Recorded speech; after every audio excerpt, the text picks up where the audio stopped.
Here comes the, y'all don't really want it like, yeah. Here comes the, no. Here comes the, oh. Here comes the, y'all don't really want it like, yeah. Here comes the, no. Here comes the, oh. Yeah. Here comes the, no. Here comes the, oh. Here comes the, y'all don't really want it like, yeah. Here comes the, no. Here comes the, oh. Here comes the, y'all don't really want it like, yeah. Here comes the, no. Here comes the, oh. Y'all don't really want it now.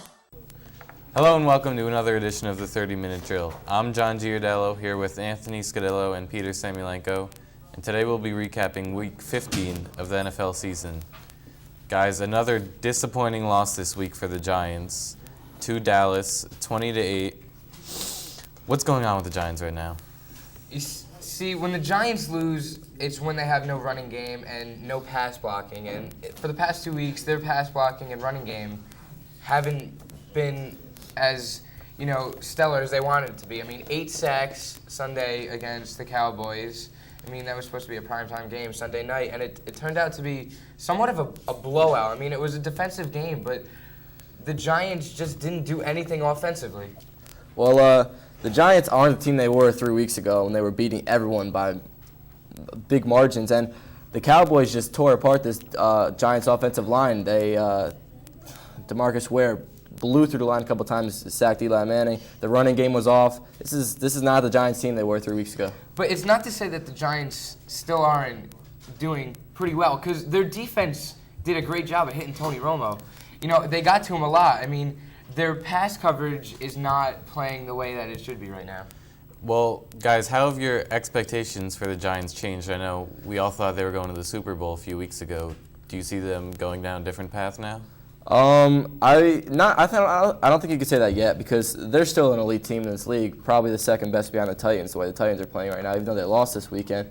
But the Giants still have a really, really, really good chance to make it to the Super Bowl. They're, I think, the best team in the NFC so far. Yeah, I mean, they just got to get their offense on track again. And once they do this, they're going to be not already an elite team, which they are, but they're going to be, probably number one. Well, Peter, you mentioned the Titans and their loss this week. They lost to Houston 13-12. If Tennessee won the game, they would have had home field advantage throughout the playoffs. How much of an advantage do you think that would have given them, and how much of an advantage do you think home field playing at home gives any team? Oh, it's a huge advantage with your home crowd and the whole atmosphere. I mean, everyone's rooting for you. You can't ask for home. That's the best thing you want in the season, to get home field advantage in the playoffs. And they blew yesterday. They had a 49-yard field goal they could have had at the end of the game to win it, and on 4th and 3, and Jeff Fisher decides to go for it. So, I mean, big mistake on their part. They could have clinched. And now they play Pittsburgh next week, and this could change the whole. This could shake up the AFC real big. I mean, you can question that 4th and 3 call, Pete, but that ball was just over his head. I mean, he had a touchdown if he had caught that ball. He had a couple of steps on his guy, and, you question it, but it was a pretty good call. Home field advantage for this team would be enormous because, obviously they're probably the best team in the NFL right now, but when you're at home, the atmosphere is extremely different than when you're on the road. Yeah, but Anthony, I mean, it's not like the field goal was to tie the game. It was to win the game. There's a minute left. Why not kick it? You got one of the best kickers in the league. Kick the ball, win the game, get out of there. I mean, it's a questionable call, Pete, but, if they had scored 7, they would have put it way out of reach. Now, we all know that the Titans are the best team in the AFC. Obviously, they're in first in their division. But right now, it's only by 2 games, and the Colts are catching up to them. The Colts have won 7 in a row. This week, they beat Detroit 31-21. They were actually tied with Detroit at one point. But do you think Indianapolis can catch the Titans? I really think they can. I mean, the way that they're playing right now, Peyton Manning and Marvin Harrison are starting to get on the same page. And Sunday, they did a good job of getting the rushing game going. I mean, Dominic Rhodes had 2 touchdowns. I mean, probably his first 2-touchdown game in a while. I mean, he just did a great job. As soon as the running game starts to, get on track and keep rolling, they're going to be a very dangerous team. Indianapolis right now is the most dangerous team in the AFC by far. They're playing fantastic, and you can't ask for more out of Peyton Manning. They started off 1-3 or 1-4 maybe, And they just been streaking, and they're unstoppable right now. Even though they kept it close with the Lions, they still came out with the win. And I think they're going to win out this season and maybe go deep in the playoffs the way they're playing. I mean, hopefully they will. I mean, I like Indianapolis. I like Peyton Manning. But their defense has to step up. I mean, letting out 21 points by Detroit is not what you want to do. All right, thanks, guys. That's it for our first segment. The second half of our recap is after the break. Do you watch the 30-minute drill? No, no lo veo. No hablo español, no hablo inglés. Mike Gilger, have you ever watched 30-minute drill? I've never watched a show in my life. I think it's the worst show ever. Do you like the 30-minute drill? I hate all of it. I hate you. So Matt, you were rejected by Mr. Hookstraight. You weren't allowed to be on the drill. How do you feel? I don't know, Peter. What is the 30-minute drill? Why does everyone say this? I like 30-minute drill. I like watching it. No, I don't watch it. How can we fix the 30-minute drill? Can't fix it.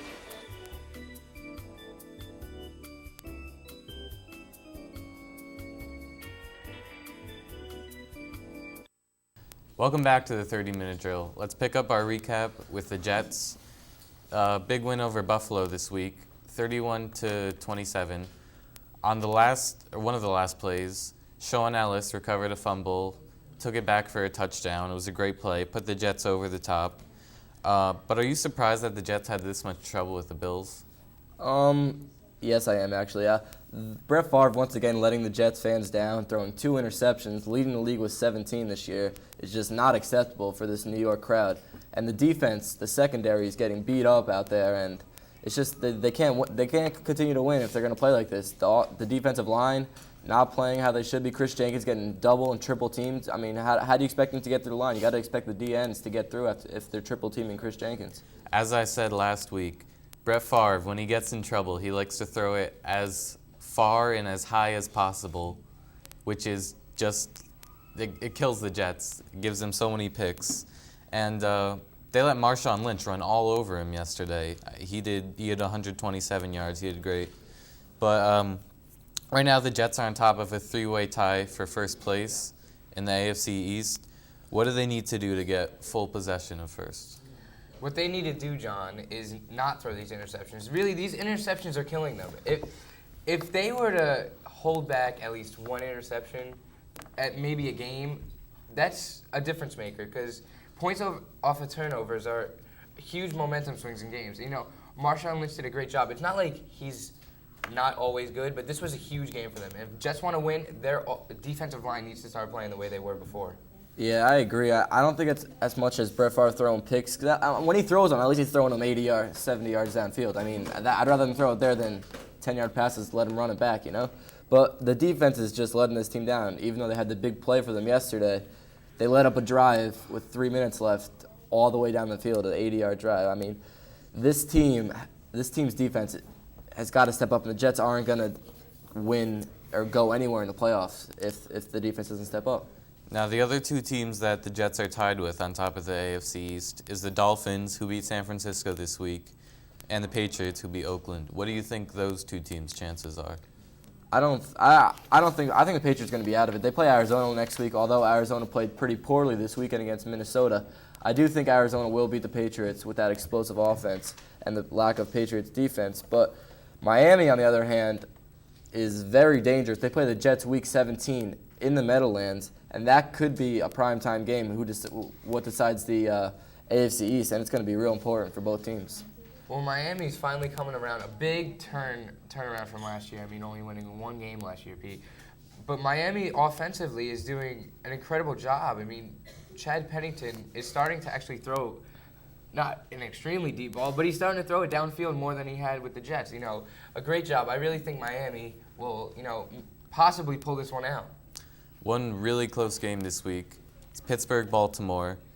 Ben Roethlisberger led the Steelers on a game-winning drive down the field, and they came out on top, 13-9.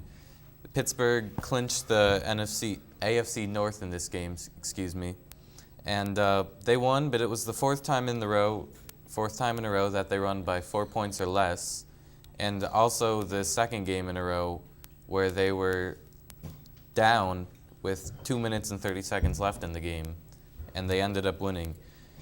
With statistics like this, do you think Pittsburgh should be worried about their playoff chances? I really think they should, because, they're doing a great job of throwing the ball right now, but until they establish the run, which they haven't done, I mean, Moeldy Moore is not Willie Parker, and Willie Parker is not running the way he normally is. Until they start establishing the run, they should be really worried. Yeah, their defense is still the best in the league. I don't care what anyone says. Baltimore's defense is very good. That's why I think their running game was somewhat off, but either way, they're a very, very dangerous team, and if their defense can step up in the playoffs, I don't see why they don't go far. With this loss, Baltimore lost the division, but they're still tied for first for the wild card with the other two AFC teams. What do you think Baltimore's chances are for the wild card? Well, with a Dallas game upcoming, that should be a great game. But, Baltimore is a pretty good rushing team, and Joe Flacco has a cannon for an arm, and obviously one of the top defenses in the league. So I think they should be pretty confident and just play the way they have been lately. Pretty good rushing team. I think they're a fantastic rushing team with LaRon McClain, Ray Rice, and Willis McGahee. So if this team keeps running the ball over Dallas's D-line, I don't see why they don't win that game, and I think they will win the wild card. All right, guys, that's going to conclude our NFL recap. Up next, Joe and Peter will be talking NHL, so stay tuned.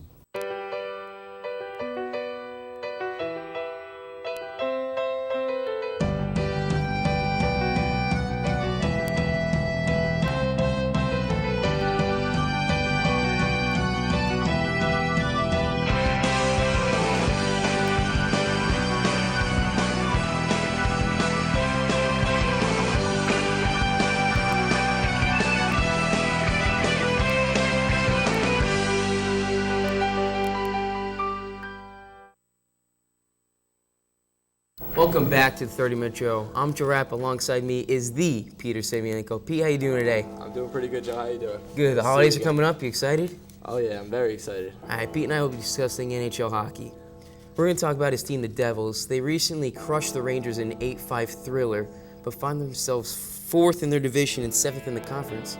Pete, why the Devils all of a sudden are struggling? Well, they got off to a bad start once Marty Brodeur got hurt, and Scott Clemson has been really stepping up. He's got a 7-3 record right now as a starter for the Devils, and if he keeps on playing the way he is now, they're going to be dangerous. I mean, they're going to definitely start creeping up on the Rangers, but the Rangers have played 6 more games than everyone in the NHL. That's why they're so far ahead of everyone.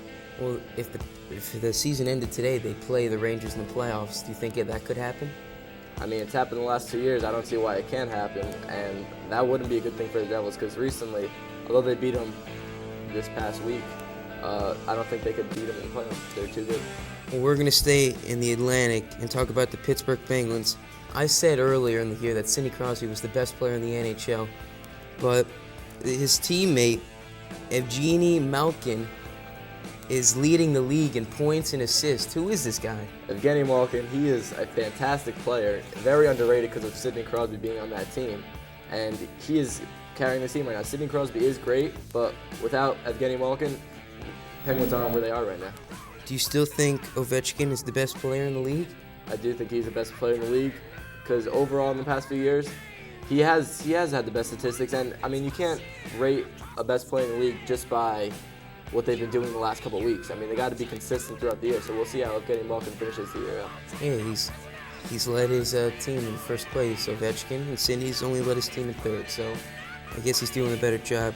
We're going to talk about Sean Avery. Like, he's a messed up guy. Do you agree with me? He's honestly? very messed up. Well, like a month ago, he made fun of his friend's girlfriend, I believe, and he got suspended for 6 games from the Stars. And now he can't come back. He's done for the year. What do you think about that? Yeah, this is a big blow for the Stars. I mean, he was a great player, but he's definitely going to go somewhere else. He's a troublemaker, and people like that on the ice. He's willing to start fights, willing to block the goalie.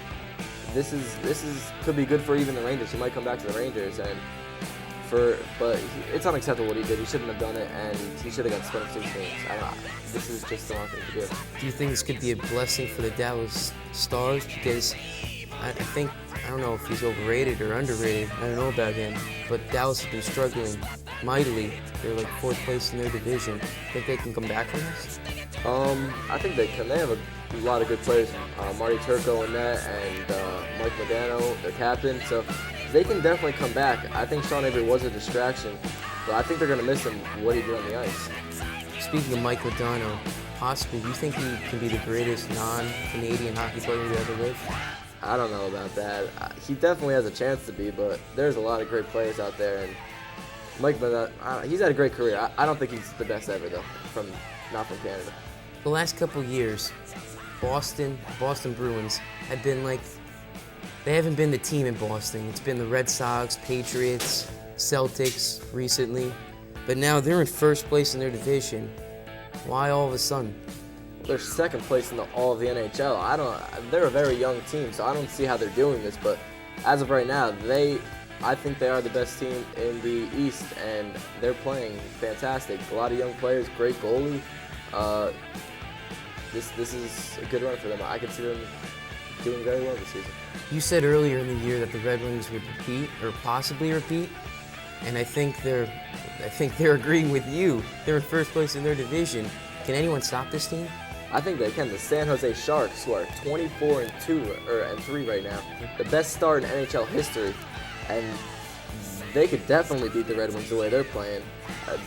They are the best team in the NHL by a long shot, and the way they're playing, they're definitely going to knock off the Red Wings in the playoffs if they continue it. Yeah, Joe Thornton's been amazing in a recent trade 2 years ago. And Evgeny Nabokov and that, they're a solid team. Canadians have been doing great, and also in the Bruins division. Do you think they can make the playoffs at all? Oh, they will make the playoffs. They're a very well-oriented team with carrying that, and they lost to the Devils a couple of weeks ago, 2-1 in overtime. So they're sticking with the good teams. And the way the Devils are playing, they're the best in the Tri-State area. Better than the Islanders, better than the Rangers, the way they're playing right now. So Canadians are definitely doing very well. Well, that's it for hockey. This is Peter Samylenko. I'm Joe Rapp.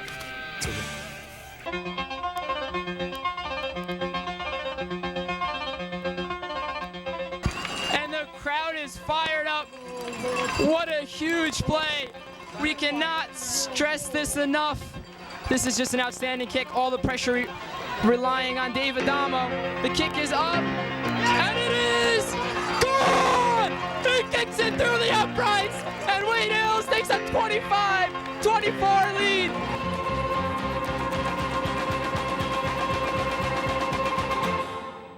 Welcome back to the 30-minute drill. I'm your host, Max Zager, alongside Steve Cinque and Rob Feit. We're going to be talking NFL football in this segment. So we're going to start off with our pick'em games. Last week, all three of us were victorious, all picking the right games. And this week, I'm taking Seattle to beat the Jets. I think the Jets are not playing well right now, and they're 0-3 on the West Coast so far. So I'm going to take the upset and hope that Seattle can pull it off. First off, you're crazy because it's Seattle and the Jets are going to make the playoffs. They've been losing to some. Steve. Who's your pick'em game? Well, my pick'em team is going to be the Carolina Panthers over the New York Giants. The Giants are horrible without Plaxico Burress. They have no deep threat at all. They're not horrible. They scored 8 points against the Dallas Cowboys. 2 of those points being safety. So no touchdowns on offense and just 2 field goals. Brandon James is out. Well, you still have Earth, Wind, and Fire.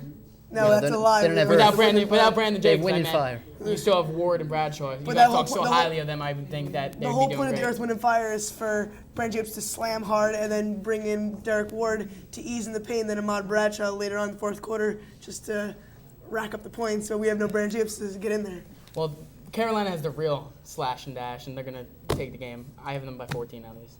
At least. By 14, definitely. My team is Dolphins over the Chiefs because the Dolphins will win the AFC East. I think the Dolphins are playing great football. Chai Pennington, probably most turnaround player of the year. I mean, leaving the Jets, doing nothing there, and now going to the Dolphins, leading them to the playoffs. And I just like this. I like the Dolphins right now.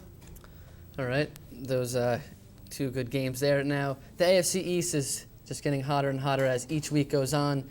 Jets had a last-minute win against Buffalo, and the Dolphins and Patriots ended up winning. So they're all tied up. Jets having the tiebreaker right now. Who do you guys think is going to end up winning that division? You got to go with the Jets. They're in first place. They control their own destiny. They win the next 2 games they're in. If they lose against Miami or lose Seattle, they're probably not going to make it. But it's their destiny. If they want to win, they'll win. You might say it's lucky to win against Buffalo the way they did, but you know what? A win's a win. They won the game. They're going to beat Miami. They're going to beat Seattle. You'll see them in the playoffs. All right. I think he's wrong there, but Rob? things wrong there also. It was definitely a lucky win yesterday, which Steve said. I don't really think they deserved it, not playing that good of a fourth quarter. Bills outplayed them the entire time, and besides that one fumble. And also, I think the Dolphins will win the AFC East because going down to Week 17, I think the Dolphins will outplay them. I think just matching up, I think they're going to shut the Jets down. It should be Dolphins. I definitely agree with Rob there. I think the Dolphins are just playing better football right now. That's all there is to say. They're winning games. Jets are barely beating bad teams and losing to the 49ers and last-second win against the struggling Bills. I mean, Miami's got to end up winning that division. Still in first place. Yeah, well, you haven't played the Dolphins yet. Yeah, once they beat you. We actually have played the Dolphins. Yeah, we but beat them. not as you're tied. We'll see how it goes. And now the Dolphins in this flow. Yeah, they're on their game right now. The Jets definitely are way off. They're playing some of the best football in the entire league. Definitely. All right, now the NFC South, one of the other most competitive divisions in the NFL. Very tight at the top. 3 teams probably going to get into the playoffs. Do you think that all 3 are going to get in? Right now, I can't even tell. I mean, every team is playing great. I think so, though. I feel like all 3 teams are doing good, but we'll see. I really do think it should be Carolina will win it, and then Tampa Bay and Atlanta, the 5 and 6 seeds. I really don't think Dallas will make it. Yes, they had a win this past weekend to the Giants, but I don't think they'll be able to overcome win the next 2 games.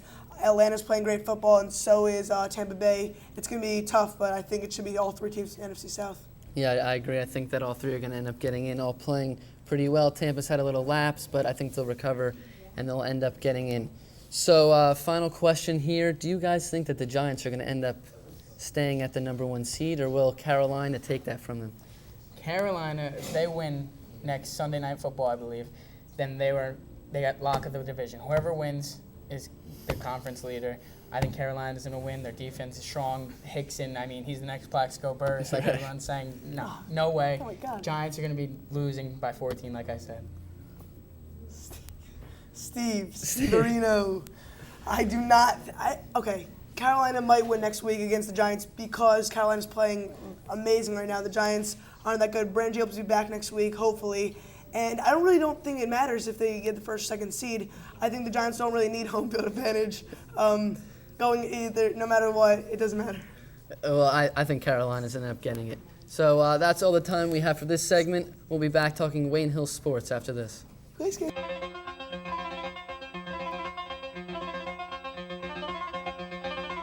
All this hype about the defense, and it's been true in this game, playing very nice defense. Oh, Wayne Hill's Patriots. Ariel Danziger off the deflection of Alyssa Baselli. And just like we were talking about before, how important momentum is in this game. The Wayne Hills Patriots get the first goal in this huge county final, and the Wayne Hills Patriots are on top 1-0. It's Patriots putting a lot of defenders in the box. Ryan looking for help, and that is it. That is their final. Wayne Hills Patriots have just defeated the Wayne Valley Indians in the Passaic County Final. Girls soccer, Wayne Hills 1, Wayne Valley nothing. They are your 2005 Passaic County champion.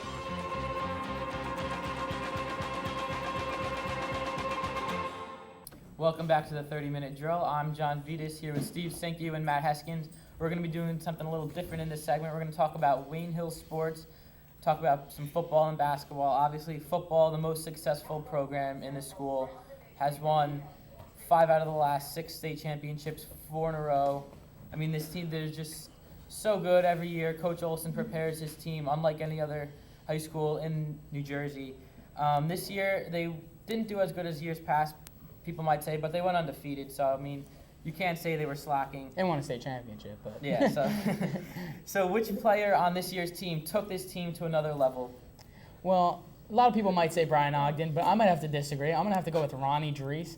Ronnie Dries, you know, he plays cornerback and running back. A great player, very athletic. On and off the field, just a great guy. Really was a spark plug to the team, you know. Every game, in and out, just did what he was supposed to do and brought him to victory every game, so. I'm going to say, even though he only really made a huge contribution in one game, the state semifinal against Passaic Valley in that close game, Tom DiBianca, backup running back, hasn't started all 4 years, and then came in and scored 2 long touchdowns to pretty much single-handedly won them the game to bring him to the state final. So I think that his leadership in that game really was the difference for them. I'm going to have to agree with you on that. Yeah, I'm going to take Mike Quinn. Last year, as a sophomore, he really had no role on the team. I mean, backup quarterback, played a mop-up role on offense. This year, he stepped in as the starter and was one of the best quarterbacks in the state of New Jersey. Had a tremendous season leading the team to the state championship and really giving them a really solid passing game to go along with their running game. Now, Steve, I'm going to ask you this question, aimed really mainly at you. You've been in this school now for 4 years. You're a senior. You've seen a lot of these state championship teams. Which, to you, is the best team? Well, obviously there's been great teams throughout the years, but I'm going to have to go with when I was a freshman. Mike Peischel at quarterback, Mike Fulham at wide receiver, Iowa, Matt Johnson, Dave Ogden. It was a great team. That was just people off the bench. I can't even name the stars. They were great, though. Ray Van Penen played, having a breakout year. Just a great team. Now, you've seen a lot of games, too, in your 4 years here. Which is the best game that you've seen Wayne Hills play?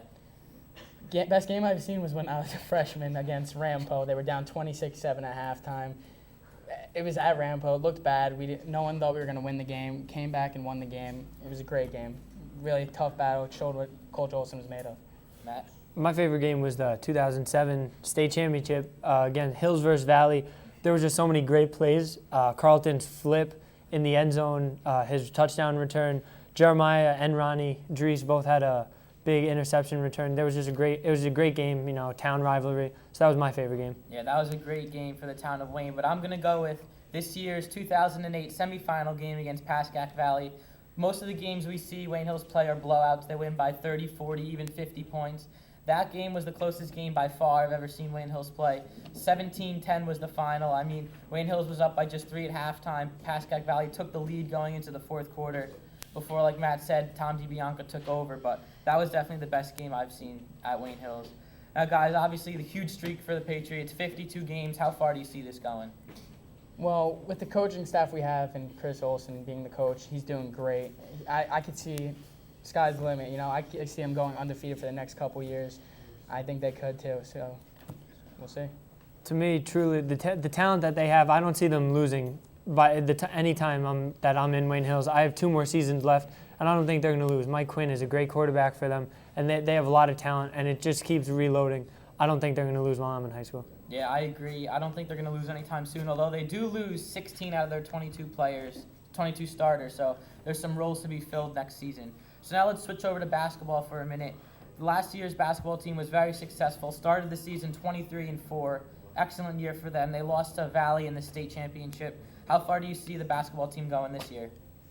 I can see them winning it all. Stevie Lockdown, La Carica, just leading them every single year he's been here. Joe Russo shooting them threes from the corner. Fonte being a junior, finally toughing up and being his center role. I see them going all the way. I see them going far too. Matt, you're on the team. Talk any surprises so far in the preseason heading into the regular season? I think Mike Quinn is the biggest surprise. We know he was the great quarterback for football, now making a contribution in basketball. He's the backup center this year, and it's going to be great to see how he's going to perform because he's had a great preseason, so we're looking forward to his performance. Well, guys, that's all the time we have. That's the final segment of this week's 30-minute drill. We'll see you next week.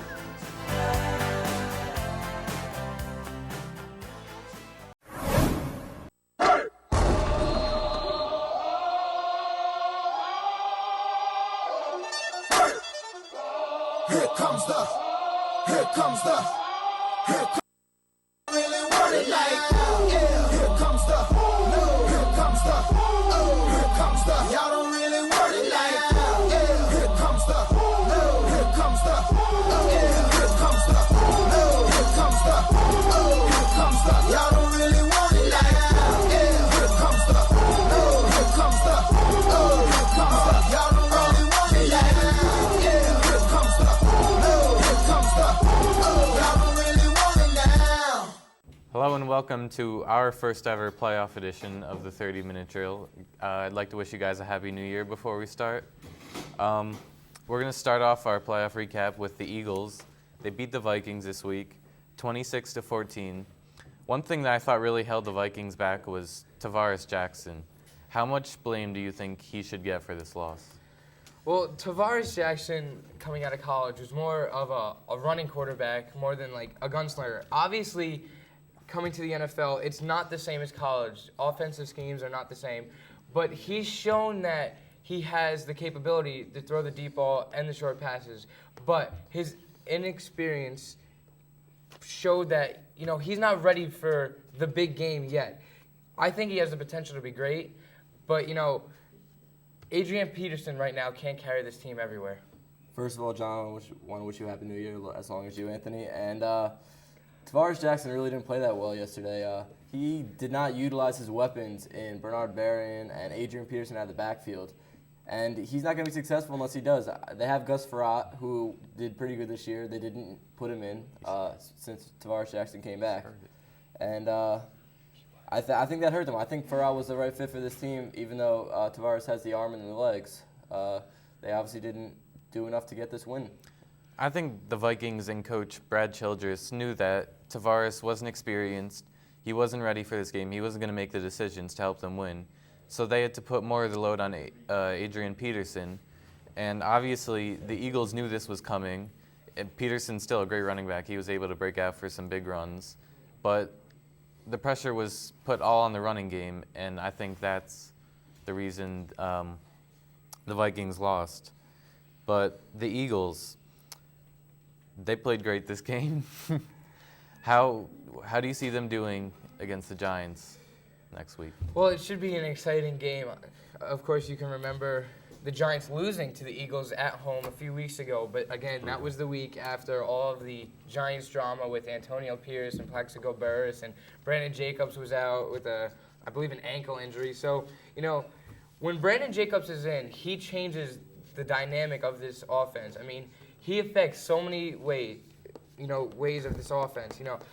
You could establish the run and then, go the deep ball, or you could just pound it, and, tire out the defense. I mean, it should be an exciting game. What the Eagles have to do is exactly what they did last time against the Giants. Throw little screen passes where the Giants aren't ready for them.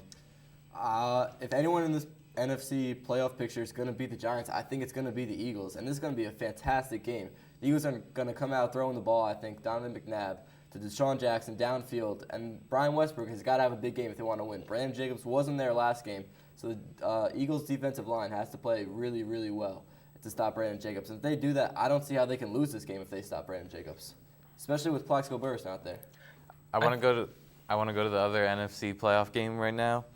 The Cardinals beat the Falcons. The Falcons were an up-and-coming team. Some people picked them to win this game, but two players actually that really disappeared, Michael Turner and Matt Ryan, both were MVP candidates. Matt Ryan was a Rookie of the Year candidate. What happened to them in this game? Well, all of a sudden, the Cardinal defensive line and linebackers started stopping the run. And, the Cardinals have shown that their defense, can stop the run at times. I mean, they stopped the Giants, who have probably the best running game in the NFL. They have proved that they can stop a good offense. Of course, Michael Turner did nothing in this game, and Matt Ryan can't carry his team by himself. Yeah, the defense played pretty good, although they still let up 24 points, which isn't that impressive, just looking at the statistics. But the D-line stopped Michael Turner like they were doing it all year, which they weren't. I mean, they couldn't stop Thomas Jones when they played the Jets, who put up 52 points against them. I don't think they stopped Brandon Jacobs very well. And either way, Falcons just couldn't pull through in this game, and the Arizona defense definitely won the game for Arizona. One last question. The Falcons have what I think is the best receiving core in the NFL, Larry Fitzgerald, Anquan Bolden, Steve Breston, all great receivers. What do opposing defenses have to do to shut down those players? Well, you can't double cover them because they got a pretty good tight end, and, they're going to do these little routes where they just do button hooks. You can't really stop them. You just really have to play a zone and shut them down, but you have to be careful of the running game, too, because Edgerrin James is coming back. I think they're unstoppable. Larry Fitzgerald and Anquan Bolden on either side. You try to double cover one, the other one's gone. I mean, Kurt Warner has the arm to throw it downfield, and the way the running game is playing right now, it's keeping the defense honest. So this is very dangerous for the Carolina Panthers coming up. All right, thanks, guys. That's it for our first segment. Stay tuned because we'll have more NFL next. You said. Do you watch the 30-minute drill? No lo veo. No hablo español, no hablo inglés. Mike Gilger, have you ever watched 30-minute drill? I've never watched a show in my life. I think it's the worst show ever. Do you like the 30-minute drill? I hate all of you. I hate you. Just walk away. So Matt, you were rejected by Mr. Hookstraight. You weren't allowed to be on the drill. How do you feel? I don't know, Peter. What is the 30-minute drill? Why does everyone say this? I like 30-minute drill. I like watching it. No, I don't watch it. How can we fix the 30-minute drill? Can't fix it.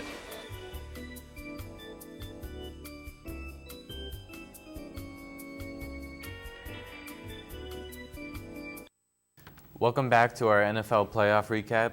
This segment, I want to start off with the Colts' huge loss to San Diego by 6. A lot of people thought the Colts were going to be Super Bowl not only contenders but winners. What happened to the Colts in this game? All right. Well, the Colts didn't play the way they wanted to. The defense played pretty good against Phillip Rivers, stopping Darren Sproles, even though he still had a fantastic game. But I honestly think the refs blew this game in overtime. They called 3 or 4 penalties of at least 10 yards to just basically move San Diego down the field, virtually just on penalties. So I don't like refs basically winning games for a team. But I think they did in this game. I think the Colts definitely could have come out on top, even though it was a flip of a coin in overtime. But I give credit to San Diego. They played pretty good. You know, San Diego did pretty good. And, you know, the Colts did a great job stopping LaDainian Tomlinson and really holding him out of the game. But then Darren Sproles came in, had 105 yards. You can't let that happen. If you want to be an elite team in the NFL, you cannot give up 105 yards by the backup running back. Although Darren Sproles is a great running back, you know, he's a playmaker. You just can't let that happen. I mean, you know, if you're the Colts, you got to be really upset with the referees. Pete's right. You know. One thing that really surprised me is in these close games where all the pressure is on, Peyton Manning usually thrives in this game, but this time he couldn't pull it out. I guess I don't know if it was his offensive line or his receivers dropping passes, but he just couldn't get it done this game. John, I just want to say one thing. I think it was finally the running game coming back to bite them. The running game all year hasn't been there, and they've still been able to win games throwing the ball. I think San Diego's defense planned to stop the pass, and they did. And Indianapolis' run just couldn't carry the team. All right, guys, let's go to the last game. The Ravens, I don't want to say killed the Dolphins, but they beat them pretty good. The Ravens defense is, I think, the best in the NFL with Ed Reed, Ray Lewis, Terrell Suggs, all hard hitters. How much do the Ravens D do you think plays a role in their success? Well, it saved this game because if it weren't for the outstanding defense of the Ravens, you know, Miami would have scored more points. I mean, they shut down the Wildcat offense and Ronnie Brown. You know, Ed Reed had 2 interceptions, 1 for a touchdown. In my opinion, Ed Reed is probably the best defensive player ever. You know, if you have, it's really an unfair advantage for them. And how do you think the Ravens D stacks up to their offense? I think their defense is a lot better than their offense. Joe Flacco only threw for 135 yards yesterday. LaRon McClain only had 75 yards rushing. I mean, without this defense, I don't see them winning any more games in this playoffs. I honestly think that the defense is better, but with a rookie quarterback, their offense is incredible. You know, a rookie quarterback taking them to the playoffs from a horrible season last year. You know, it's a great job by Joe Flacco. Anthony, 9 for 23 for 135 yards. I'm not saying that he did fantastic in this game, but he has had enormous games where he has thrown for over 200 If they want to win another game, I think he has to play a lot better than that. Well, if they have their defense the way that they normally play, the offense will come. I mean, Willis McGahee and LaRon McClain both had over 60 yards. I mean, if you have a good running game, which they do, they have a solid running game, all you need to worry about is, you know, little short passes. I mean, Derek Mason, Mark Clayton are good wide receivers. And they have Tennessee next week, which is I don't think a dangerous 1 seed. I mean, they're good, but they're not great. I think the Steelers are definitely better than them as a 2 seed. So if the Ravens can come out and play good defense, I think they're in the AFC Championship game against the Steelers. I actually think that the Ravens' offense looked good yesterday. I was surprised that Joe Flacco didn't look nervous at all. He looked like he was in control of the game the whole time. I think that's a good sign for the Ravens. If the offense could get even a little bit of production against the Titans, I think they're going to win because the defense is just that good. They'll shut down the Titans. Guys, that's it for our NFL playoff recap. Stay tuned because more 30-minute drill is next.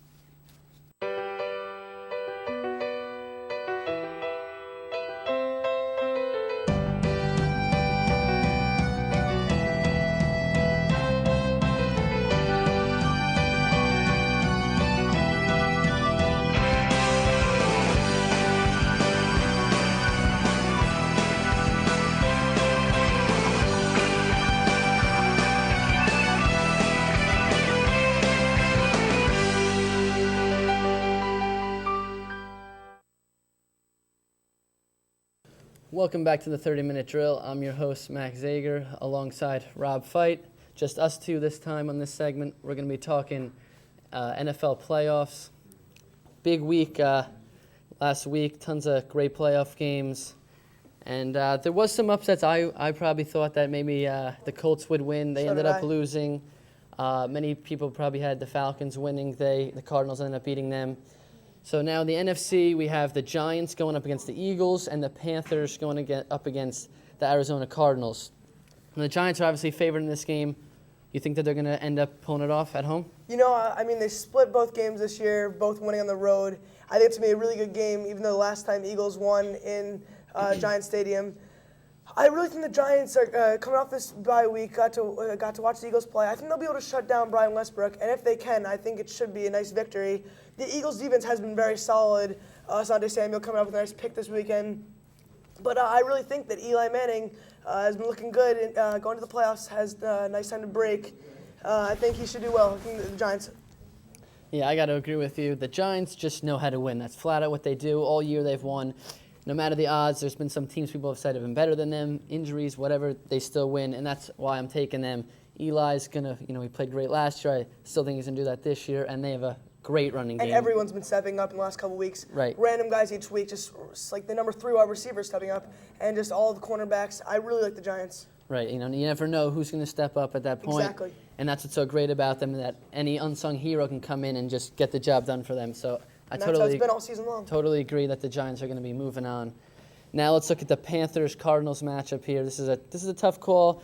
The Panthers are probably favored as well in this game, but Cardinals, they've looked real good. No doubt in my mind the Panthers will win this game with the strong smash and dash, D'Angelo Williams and Jonathan Stewart.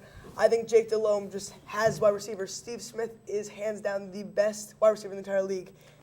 No matter where he throws it, the guy's there. He's so fast down the field. I think they'll shut down the Cardinals, definitely. Kurt Warner hasn't been on his game recently. I think it should be Panthers. Yeah, I like the Panthers, but I'm going to go with the Cardinals here in the upset. I just like how they're playing right now. They ended the season bad, but they played very, very well against Atlanta. They stopped Michael Turner's running game, and if they did stop him, he's the second best rusher in the NFL this year. I think that they're going to be able to do a pretty good job against D'Angelo Williams and Stewart. And can the Cardinals defense handle the Panthers throwing game? If they stop the running game, I think that the Panthers are not the same team at all.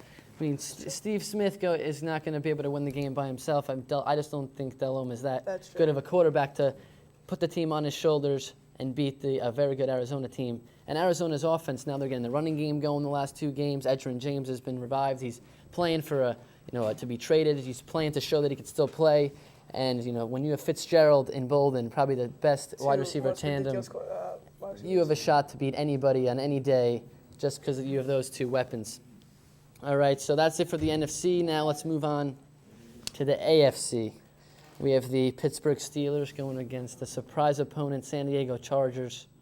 Darren Sproles leading the Chargers this weekend, beating the Indianapolis Colts, who were on a 9-game winning streak, and everyone thought the Colts would win this game. I like the Chargers. I mean, the Steelers have been off in the bye. Ben Roethlisberger hasn't really shown anything. I mean, he left the game with a concussion. And, Willie Parker in the run game hasn't really been going along that well. Defense is solid, but still, will they be able to shut the Chargers' offense down? I don't think so. I like the Steelers here. I just think that their defense is too good. They're letting up 70 rushing yards all year.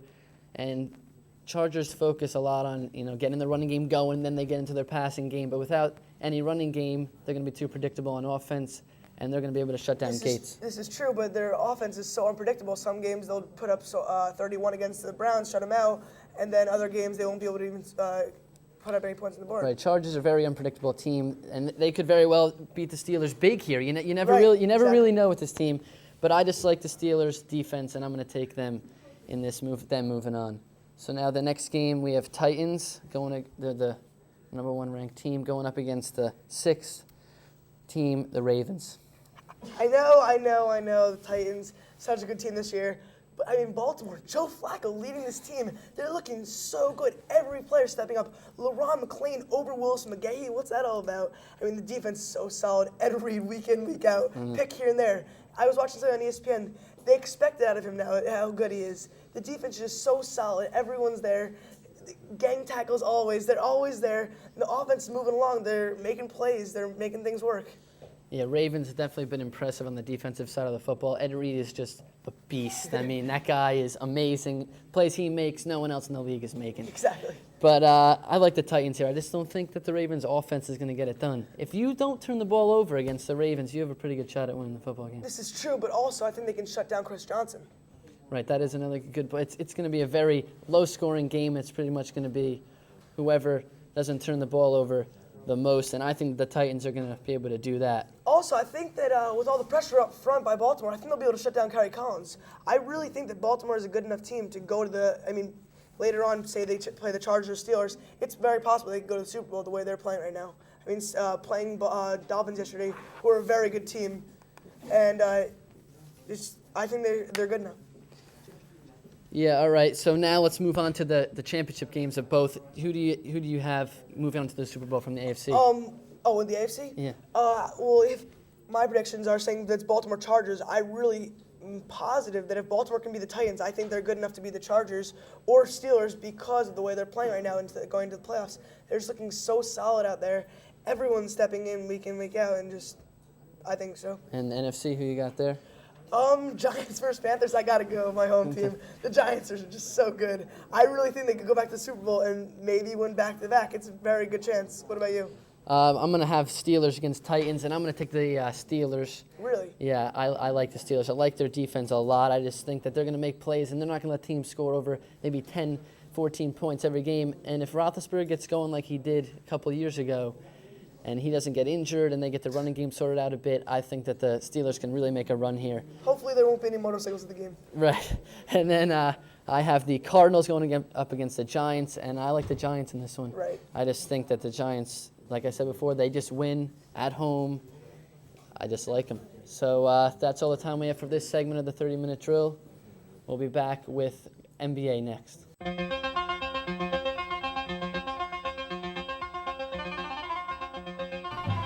So trying times for Wayne Hills at the 4-yard line. 3rd and goal for the Patriots, losing 24-21 in the overtime session. A touchdown wins it, a field goal ties it. And a field goal will put it into second overtime where the same rules apply. High formation for the Patriots right now. And the fans are on their feet. Monahan, look at that, he's back in the pocket. And he's going for Greg Olsen. And he got it! They got it! Touchdown, Patriots! Touchdown, Patriots! Wayne Hills is going to take home the victory and the biggest win of the young career of Greg Olsen and many to come. Touchdown, Patriots!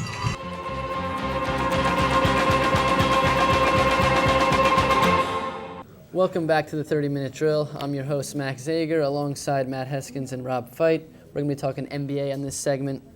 So, guys, there's 3 teams that are really leading the pack so far this year in the NBA. Boston Celtics, Cleveland Cavaliers, and the LA Lakers.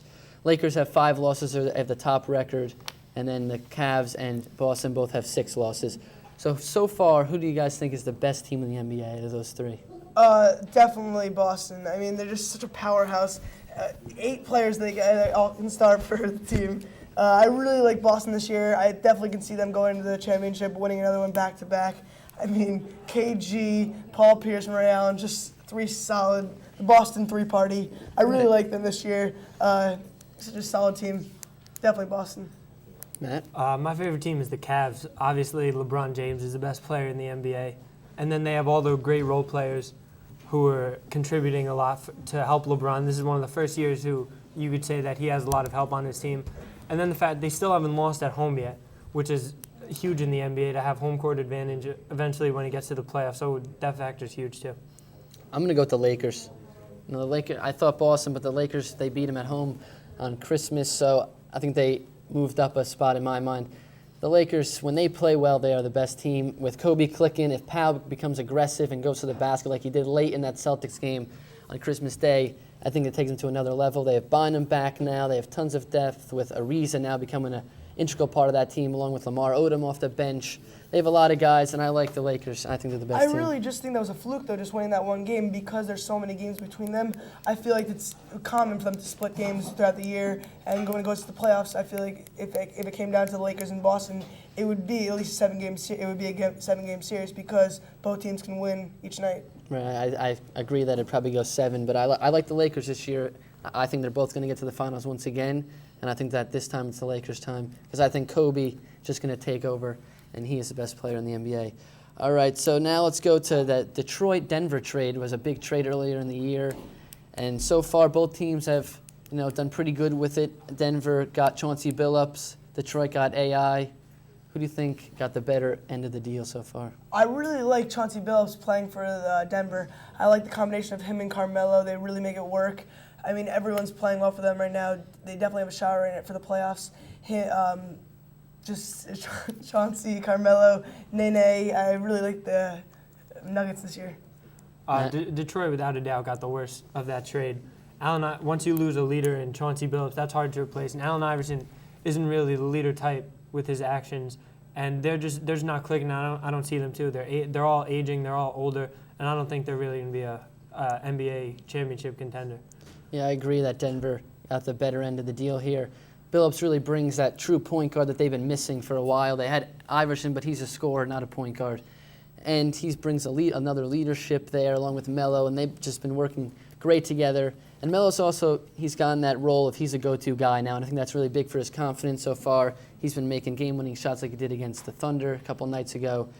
And Detroit, they got Iverson, another scorer who will probably help them in the playoffs, but that's pretty much it. He didn't do well for the Nuggets in the playoffs when they got there last year, so I just like Denver with the leadership role. Also, another reason why I like this deal is because Chauncey brings team sportsmanship to the team when AI is a kind of a hog and doesn't really like to pass. Chauncey just is a great player on the field and off the court, just gets the team together. Right, he definitely brings them together as a team, and he's going to pass the ball. He's unselfish. It's pretty much where AI is going to look for his stats over the winning of the team.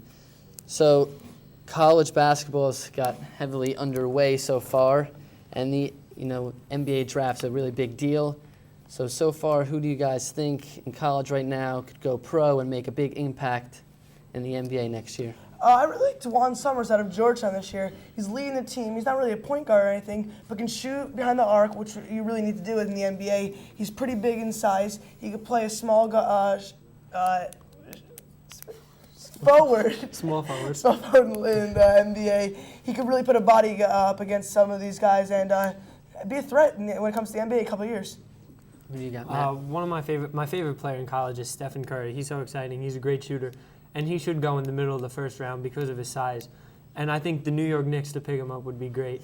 They're a fun team to watch, and I think with the new D'Antoni system, that Stephen Curry would just thrive in it, getting on fast breaks and be able to shoot the ball as much as he wants. I think it'd be exciting to watch him there. Well, I have two guys, Blake Griffin and James Harden from Arizona State. Both are going to come in immediately, probably top 3 draft picks. I could see them both going 1-2. And Harden's 6'8", very versatile, can shoot from the outside, drive to the basket, great rebounder. And I think he's going to be a great NBA player. And then Blake Griffin, unbelievable rebounder as well, and can also score a lot of points. So both of them, I think, are going to be phenomenal in the NBA. I like Harden over Griffin in the end, but both of them will be very good. All right, so we're almost halfway through the NBA season. Let's start the MVP talk up right now. So far, LeBron's been playing phenomenal. Kobe's got the Lakers doing great. Garnett's, again, up in the air with Boston doing so well. So, I mean, it's definitely going to come out of one of these 3 teams, the 3 big teams. My guess is the reigning MVP right now, Kobe. I mean, the guy's amazing. Every day, the guy puts up. He's a team player. I mean, he scores, passes now. I really like the way he's playing with Paul Gasol, including Bynum. just the team's so great. He makes them play well. Definitely Kobe.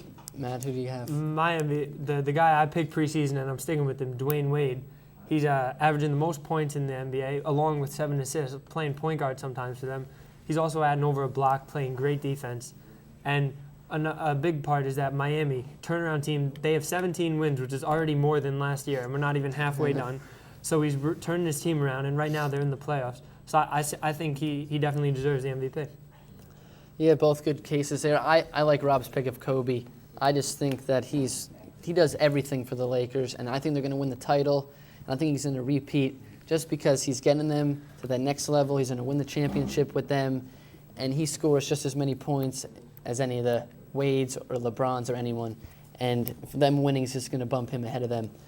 So now, final question. I'm going to go with who is your team so far in the season that's had the biggest turnaround and you think could probably make a good run at a late playoff push? I really like the Trailblazers. Matt? I like the New York Knicks are my favorite team. All right. New York Knicks. I like the Heat. I think they're a big turnaround. They might sneak into the playoffs. And if Wade gets going, they could possibly knock off a top team. When you have a player of his stature who can just score at will, take over a game by himself, drop 30, 40, even 50 points on some nights, I like the Heat to maybe possibly sneak into the playoffs, make a nice run, and make a great turnaround from last year after winning like 15 games or so. All right, so that's all the time we have for this edition of the 30-Minute Drill. We'll see you next time.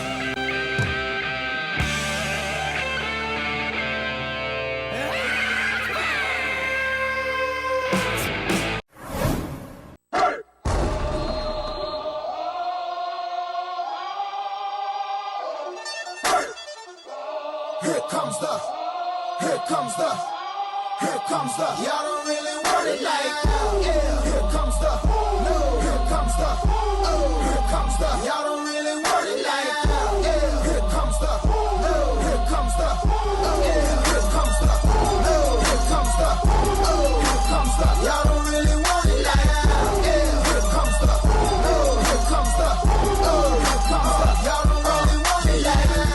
Yeah. Here comes the, no. Here comes the, oh. Y'all don't really want it now. Hello and welcome to the 30-Minute Drill. I'm Peter Samylenko alongside Joe Rapp and John Vittozzi. How you doing today, boys? Good, Pete. Good, Pete. We're going to be talking about the NFL divisional playoffs. Some great games this weekend. Carolina, we're going to start off with them. They lost to the Arizona Cardinals by a score of 33-13. What happened? Well, I felt that Arizona's offense really mixed everything up. They were able to start the run early, and they were able to use the pass to confuse Carolina's defense because they came in trying to defend the pass, and nobody expected Edgerrin James to do as well as he did. Yeah, I agree. I mean, Edgerrin James had a fantastic game, and he's playing real good right now. And if they're playing the way they are now, the run and the pass, they're virtually unstoppable on offense. Joe, what do you think? Well, Panthers started the game out pretty good. Jonathan Stewart had a nice run for a touchdown. I thought they were going to play like that the whole entire game, and they didn't. They couldn't get the ball to Steve Smith. He's one of the best wide receivers in the league, and Delhomme couldn't get it to him. Yeah, Delhomme had a terrible game. What did he have? 5 interceptions, a fumble, and they're all his fault. I mean, you can't do that if you want to win these playoff games. They're big games, and he couldn't come up in the clutch. He played in the Super Bowl already. You'd think he's a big game quarterback, but he's not, guys. Carolina's running game, all year they've had probably the best, maybe behind the Giants, and they just didn't utilize the run this game. Why didn't they do this? I mean, this is their game plan all year. Why don't they use it in the playoffs? I think that they got nervous and they wanted to score fast because Arizona put up a lot of points really quickly. And they basically ditched their game plan, which is pound the ball, and they had Delhomme throw it. And I guess he's not really used to throwing as much as he is, so he forced too many balls where he really shouldn't have, and they got picked off. Well, I don't think they were nervous at all. I think Delhomme was just playing terrible. Right? They got down.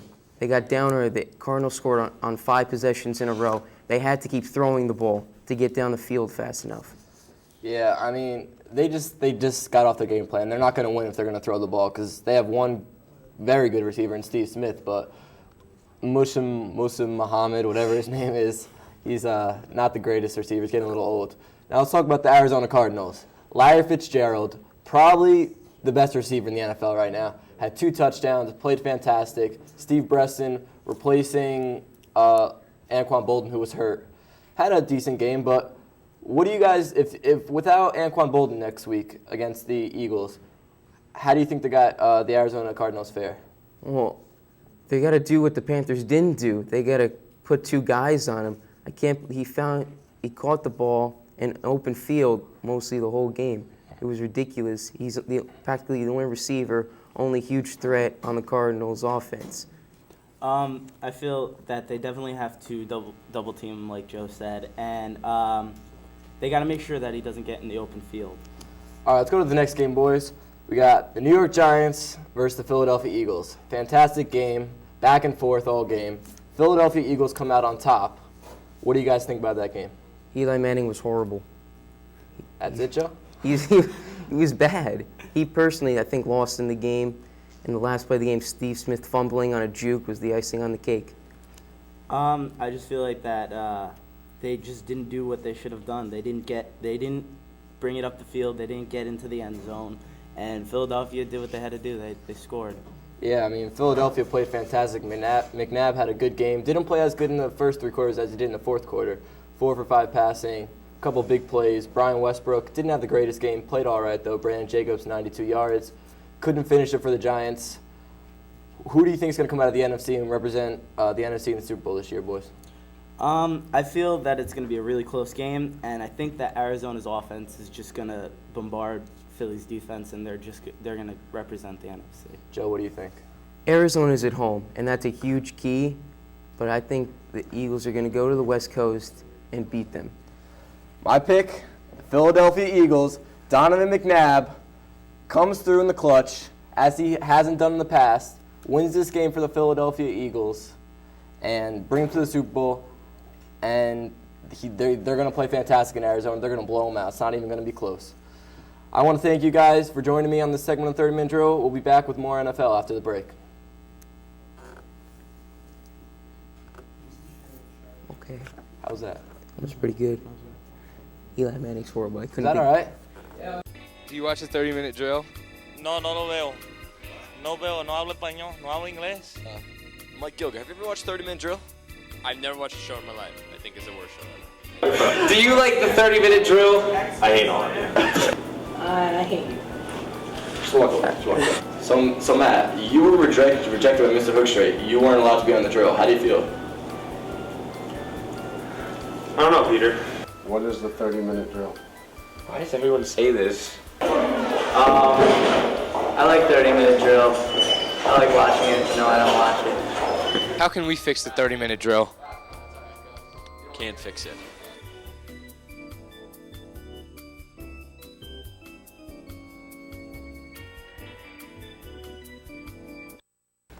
Welcome back to the 30-Minute Drill. I'm Peter Samylenko, again alongside Joe Rapp and John Vittozzi. We're going to be talking about the AFC now, divisional playoffs. Another couple great games. We're going to start with San Diego and Pittsburgh, the late game on Sunday. Pittsburgh handled their business as expected. Number 2 seed. They came in to Pittsburgh with their home fans, home crowd with them. They went in there and they manhandled San Diego. They played very well. I mean, the score didn't as much show that it was a blowout as much as it looked. I mean, San Diego didn't play as well as they should have in this game. What do you guys think about that? Yeah, San Diego came in 8-8. They really didn't expect them to go far. They won their first game. Pittsburgh, their defense did very well, and the San Diego put up a lot of points late. Phillip Rivers really tried to carry this team to a win, and I just didn't think he could do it himself.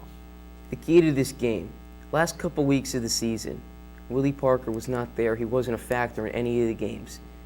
This game, he was. He rushed for 146 yards and 2 TDs. He was just great. He carried the Steelers to an 11-point win. Now, Phillip Rivers has a lot of heart, as we all know. He tried to do as much as he could to carry this team late. He couldn't do it. Do you guys see him as a star quarterback in this league in the next few years, or not really?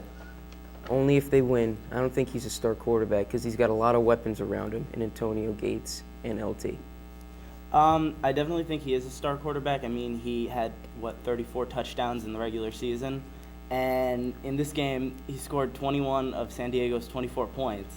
I mean, he really tried to carry this team to the AFC, the next round of the playoffs. Yeah, he looked like he tried as hard as he can, but he can't do everything. LaDainian Tomlinson, one of the best running backs in the league when healthy, was out yesterday. Darren Sproles comes in, does a decent, well, not as well as expected, but he's trying to fill in that role of LT, which is not an easy role to fill. Without him, do you think the Chargers get blown out even more, or do you think that it's just, what do you think about Darren Sproles? Well, I think he carried the load a little bit too much against the Colts with 30 rushes. He only had 11 for 15 yards. I think he was overused in the Colts game, and I think he had a lot of energy for this game. John, what do you think? I feel that LT is like one of those, you can't really replace him. He's got that kind of style that he can run it hard, or he basically can get past you any way he wants. Darren Sproles can do that, but I don't think he's on as much of a level as LT is. Yeah, I mean, 5'6", 180 pounds. He's taking a beat in every game out there. I think I have to agree with Joe here. The Indianapolis game just wore him out. He had a great game there. Couldn't do it in this game against the Steelers. Let's move on to the next game. Baltimore versus Tennessee. Another fantastic game, right down to the wire. Baltimore comes out on top. Tennessee, the number 1 seed, at home, couldn't get it done. Why couldn't the number 1 seed in Tennessee, who had a fantastic year, do well in these playoffs with Kerry Collins at the quarterback position? The key to their success was running the ball. And a lot of people said if Kerry Collins throws the ball more than 40 times a game, they're not going to win. And they didn't win. Mondale White and Chris Johnson did not have a great game. Just like Joe said, the running backs didn't have a good game, and I think the Baltimore defense really just overwhelmed Tennessee. It was both defenses are great, but Baltimore's is better. I agree. Baltimore's defense is fantastic. All right, real quick, predictions out of the AFC. Who's representing them in the Super Bowl? Pittsburgh. I think they have a better overall team than Baltimore does. I think their offense can beat Baltimore. I definitely agree it's going to be Pittsburgh. I disagree with both of you. I think Baltimore, with a fantastic defense, although ranked number 2 behind Pittsburgh, is going to come out of the AFC, is going to represent them in the Super Bowl, and they have a very good chance to win, but I think Philadelphia is going to come out on top. Thank you for watching this segment of 30-Minute Drill. We'll be back with more 30-Minute Drill after the break.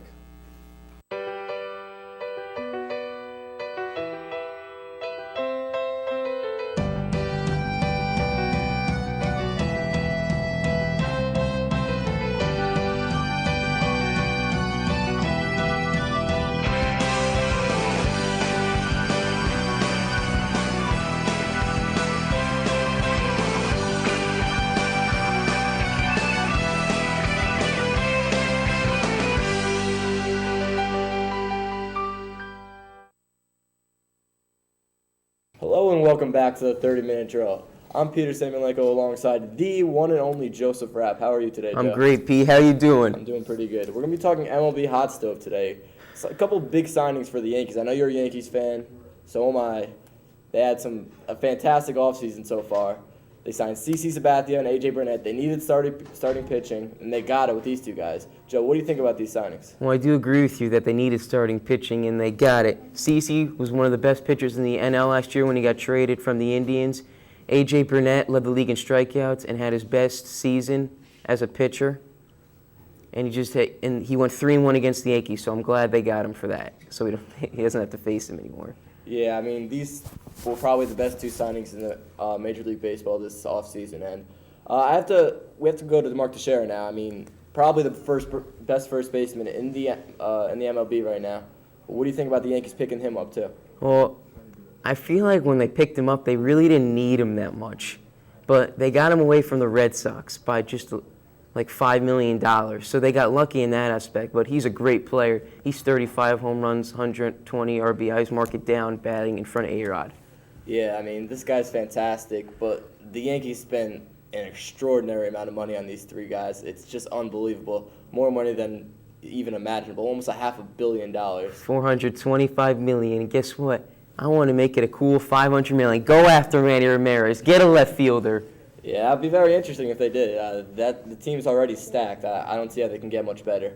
But let's move on to the AL East as a whole. The Red Sox and the Rays were in the AL Championship Series last year, and now the Yankees are just getting better by the day. This is by far the best division in baseball.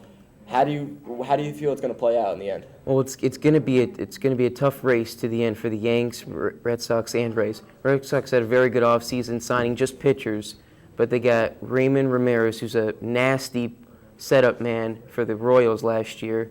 They got Brad Penny, who was 2 years ago was a star, coming third in the Cy Young, and Takashi Saito, who was injured last year, didn't play very much, but he is a top-line closer when healthy. Yeah, I mean, the Red Sox are going to be dangerous as always. The Rays, an up-and-coming young team, they're going to be very good as well. And let's move on to the other New York team, the New York Mets. They picked up K-Rod. What do you think about that, Joe? He is a great closer. He set the record for single season with 63 saves, I believe. But the Mets needed a closer. Billy Wagner's obviously hurt, and they got a closer. And they also got J.J. Putz from the Seattle Mariners. It's a great setup man. So they got two top-line closers in the same bullpen, so they improved that aspect of their team. Yeah, it was a good pickup for them with Putz and K-Rod. But the question is, are they going to collapse again like they did the last couple of years, Joe? I mean, this team has not been able to finish in September when it matters. What do you think? Well, you want to hear a stat, Pete? Let's hear it. If the game ended after 7 innings, they would have been 7.5 games up on the Phillies. So they needed bullpen help. They got it. There will be no collapse. I think they will win the division this year. Even with the Phillies coming back after a World Series championship, you think they're going to win the division? Well, Phillies lost a good hitter in Pat Burrell. So I don't know if they can recover from that loss. Yeah, I agree. I think the Mets will win the division as well. They're a very well put together team. They got good starting pitching, even though Pedro's probably going to go to the Marlins now. But they have great hitting. Carlos Beltran, Wright, Delgado. They got a great team. I think they'll win the division as well. Let's move on to Manny Ramirez, a very big topic this offseason. Not signing with anyone yet. Where do you think he's going to go? Well, the Giants are looking into him. I don't know if he'll go there because I don't think they want to spend the money. I think eventually he'll be back in L.A. because he pumped that team up so well. He actually carried them to the playoffs. Hit 17 home runs in about 2.5 months. So he's a great player now. He may not get his $100 million that he wants, but he'll get his million. He'll get his money.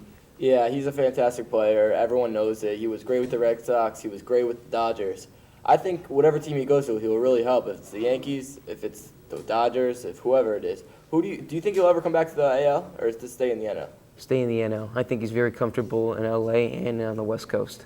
All right, thank you, Joe. I want to thank you again for spending this time with me. We'll be back with more 30-minute drill after the break. Let's go. Big night, big night. I don't think I can do it tonight. Steve, you have to. Suck it up. I don't know. Steve, you were born to do this.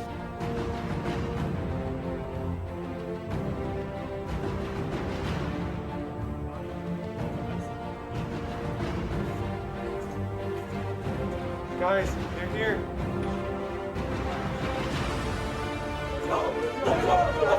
Let's go!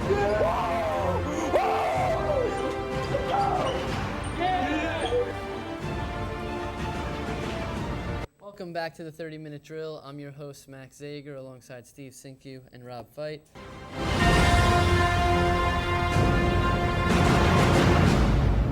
Welcome back to the 30-minute drill. I'm your host, Max Zager, alongside John Vittas and Rob Feit. On this segment, we're going to be talking NFL playoffs. Guys, great week of games this week. Philly won, Arizona won in the NFC. We got a nice matchup going down in Phoenix in next week. The secondary versus the receivers. Philly's secondary, Arizona's receivers is a big matchup. Who do you like, to win that matchup in this game? Well, you know what? I like Arizona's receivers. I think they have some of the best receivers in the NFL. Obviously, Larry Fitzgerald went off against Carolina, had a great game. I think I'm going to take the Arizona receivers in this matchup. Philly does have a good secondary with Asante Samuel and Brian Dawkins, but I like Larry Fitzgerald. He has that great combination of speed and size, and he can jump high and go over the defenders to make catches. So I think he's going to have his way with the Philly secondary. Rob? I'm gonna have to disagree with Vittas here. I think that besides the fact that Larry Fitzgerald is an amazing wide receiver, I think that Philadelphia's defense is just so good. I mean, they shut down the Giants. Sunday Samuel with that huge pick. Quentin Michael. I mean, everyone just so solid. Yes, Anquan Bolden will be back, and Steve Breston's just playing really well. But I mean, that Eagles defense is just so good. But Rob, do you really think Arizona has just as good receivers as the Giants? Because I don't think Toomer really matches up with Bolden and Fitzgerald. And what do you think? This is true, but these defensive guys are just as good. I mean, Sunday Samuels is a Pro Bowl player, and same with Brian Dawkins. So I mean, I just think Fitzgerald, Bolden, and Breston are not even in the same league as Toomer and Steve Smith, but we'll see. This is true. I like the receivers of Arizona to be going with John here. Fitzgerald and Bolden are two of the best receivers in the NFL, and I don't think anyone can stop them, even Asante Samuel and the great secondary of the Eagles. All right, so guys, give me your feelings on this game and who's going to eventually come out on top. Well, I'm going to go with the Cardinals again to win the game. Now, going into the playoffs, they were really the joke of the NFL playoffs. No one thought they deserved to be there, but they've proved that they did deserve to be there, and they're just playing great. The thing that really has impressed me about Arizona is their offensive line. They've really given Kurt Warner a lot of protection, and they've had a decent running game to go along with Warner's passing. And their defense has impressed me as well. They really shut down D'Angelo Williams and Jonathan Stewart in the game against Carolina. So I like Arizona to win. I think they're going to be able to protect Warner and really get Fitzgerald into the mix of things along with Bolden and Breston. Rob? I do like what you're saying, but I'm going to have to go with the smoking hot Eagles. I mean, they're just playing so well to upset the Giants. I mean, I feel like it's time for Westbrook to have a breakout game. Donovan's just playing well, all the offense, and the defense is going to stop teams. Yes, Arizona did shut down Carolina, which was very shocking, but I mean, the Eagles are just hot and they're ready. They're ready for a good team. Yeah, you both good arguments there. I like the Cardinals. I really, really like the two receivers in Bolden and Fitzgerald, and I just think they're going to win the game for them. They're also running the ball pretty well right now. Edgerrin James is getting going, along with Hightower. And if they can get the running game going early, it's going to really open up the Eagles, and then there's no stopping that offense. All right, guys, now the AFC, the Ravens and the Steelers ended up winning their games. The game will be played in Pittsburgh. Both have great defenses. Baltimore forces tons of turnovers, and Pittsburgh just flat out stops you. Who's the better defense here? You know what? Like you said, Max, both great defenses. I don't know if you can really make a decision on which one's better. I think it depends on the week and who they're playing. But in the game, I mean, I like Pittsburgh's defense a little bit more. They had a bye coming into the first week of the playoffs. And the thing is, Baltimore had their bye in week 2 because of the hurricane in Houston. So, I mean, this team hasn't had a week off in 4 or 5 months. So I think that's going to catch up with them. They might have looked a little bit sluggish against Tennessee. So I think they were playing bend but not break defense, which they haven't done in a long time. Rob? I like Baltimore in this battle. They hit so hard. I mean, Ray Lewis knocked Ahmad Hall out. And just the linebackers are so good. I mean, Ed Reed, you expect 2 picks out of him every game. Defense is so good. I think just because Pittsburgh does have James Harrison, Defensive Player of the Year, I don't think it's going to really do much. Baltimore's just such a good team, and the defense just wins games for them. Yeah, I like Pittsburgh's D out of both of them. I think that the Ravens forced tons of turnovers, but they don't really stop you. I mean, they gave up 400 yards to the Titans in this past game. So if the Titans didn't end up turning the ball over so much, it's an easy win for them. So I like Pittsburgh to end up winning this game, too. You agree with me, John? Yeah, I think so. I don't think Baltimore will be able to get the turnovers that they did last week against Tennessee. All right, well, that's all the time we have for this segment. We'll be back next with basketball.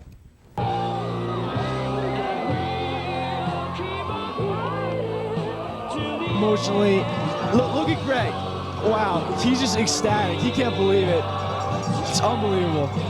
So with 10 seconds left to go, Monahan's gonna have to make it one more time.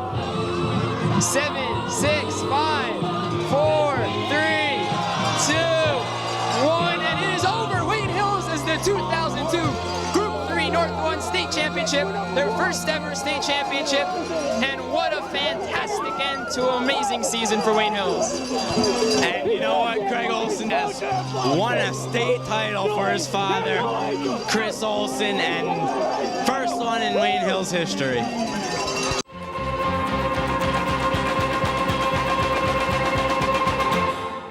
Welcome back to the 30-minute drill. I'm your host, Max Zager, alongside Steve Cinque and Matt Heskins. On this segment, we're going to be talking NBA basketball.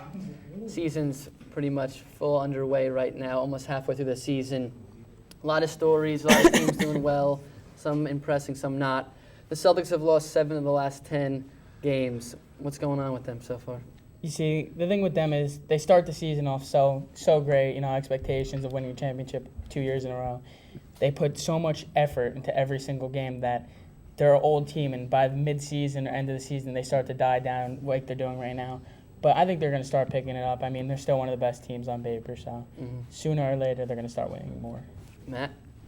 I agree with Steve. It's mainly because they're old, fatigued team. They're getting tired. I mean, when you go on a 19-game win streak, it takes a lot out of you. And since they're known as the best team and they're the defending champions, every team they play brings their A game every game. They're the one that everyone wants to play Boston and take them down. And then they have no Sam Cassell or P.J. Brown, two role players on their bench from last year that they're missing. So that all culminates to a big losing streak like they're having. Yeah, you guys made 2 great points. I think fatigue's a real big thing. A lot of guys on their team are getting older now in their later years of their career, and maybe going full force in every single game of the year is getting tough for them. And then, again, I just think that they're playing some tough teams, and the teams are catching up to them now. And if they're not on their A game, it's going to be a close game, and that's what's happened, and they haven't been able to pull them out. All right, so there's been a lot of talk about Stephon Marbury saying that he wants to become a Boston Celtic possibly after the Knicks either could trade him or buy him out. Do you think that'd be a good move for him and the Celtics? I think it would definitely be a great move. I mean, as you can see, Rajon Rondo, when the 8-game losing streak they had, his points were so low. I mean, he was not doing good at all. That made them not win games and all. So if you had Stephon Marbury, who is a great player, a great veteran, might be bad off the court, brings a lot of drama into the locker room, but, without that, he'll be great, He's a great player. Well, I disagree with Steve. I think that Rondo is a great player. He's an up-and-coming player, and he's doing great. He's almost going to make it to the All-Star game, not quite. And then Marbury, I think, just brings a lot of drama and attention to the team that they don't need. Kevin Garnett likes to keep his team focused, and I think Marbury is going to keep them straight from that. Yeah, I don't know if it's such a good idea. I think he definitely will bring a lot of points. He'll definitely score when needed to. He'll definitely have some great games where he can just explode and win the game for them. But his off-the-court issues could end up breaking the chemistry of this team and could hurt them in the long run. So I don't think that it would be a good situation for them to come together. All right, Dwayne Wade is having a great year leading the NBA in scoring. He's right there in a bunch of other categories like assists and steals. Is he the MVP so far? Well, it's between 2 people for me. It's either Dwayne Wade or LeBron James. Both of them, not so much talent on their teams, obviously the leaders of the team. But I'm going to have to give it to LeBron James. I mean, for what he's doing, it's ridiculous. Look at their home record, yet to lose a game. One of the best records in the NBA with not so much talent. But Dwayne Wade's a very close second. Matt? I disagree with that again. I think Wade is the much better player. He's averaging more points. He's the most in the NBA, 29 points a game. And he's playing point guard a lot, so he has almost 7 assists a game on that team, which is helping them a lot. And he has 1.5 blocks. Means he's really playing great defense, and he's leading his team. They already have more wins than last year, so his team is improving a lot. That's why I think he's MVP. Yeah, I like Wade so far, too. I mean, it's a 3-way race in my head. Kobe, LeBron, and Wade, the top 3 players in the NBA, all fighting for the MVP. Wade's putting up the better numbers than all 3 of them right now, all around games there. And he's got the Heat winning some games. They're over 500. They're doing pretty good. So I like him so far. All right, so you talked about the Celtics and LeBron. They knocked off the Celtics. They're undefeated at home. They killed Boston when they played them. Was that a statement game that maybe Boston is second to them now this year? I don't think you can give that yet. I mean, they're still the defending champions. Until it's over the season, someone else takes the crown from them, you can't crown anyone else a champion. I mean, or the best, obviously. But they have too much talent on that team. I don't think the Cavaliers can even really match up with them later in the season, playoff time. Matt? I think the Cavs did surpass them, mainly for one reason is their defense this year. LeBron is playing great defense along with the rest of his team. Varejao is playing great for them down low with the injury to Ilgauskas. So I think that the fact that they're playing D is the reason that brings them over the top of Boston, because we know LeBron in the offense has a better offense than Boston. So I think the defense is what matters most. Yeah, good points. I think the Celtics are still better. I think in a 7-game series, they'd be able to take it. that one game really doesn't mean too much. All right, that's all the time we have for this week of the 30-minute drill. We'll be back next week.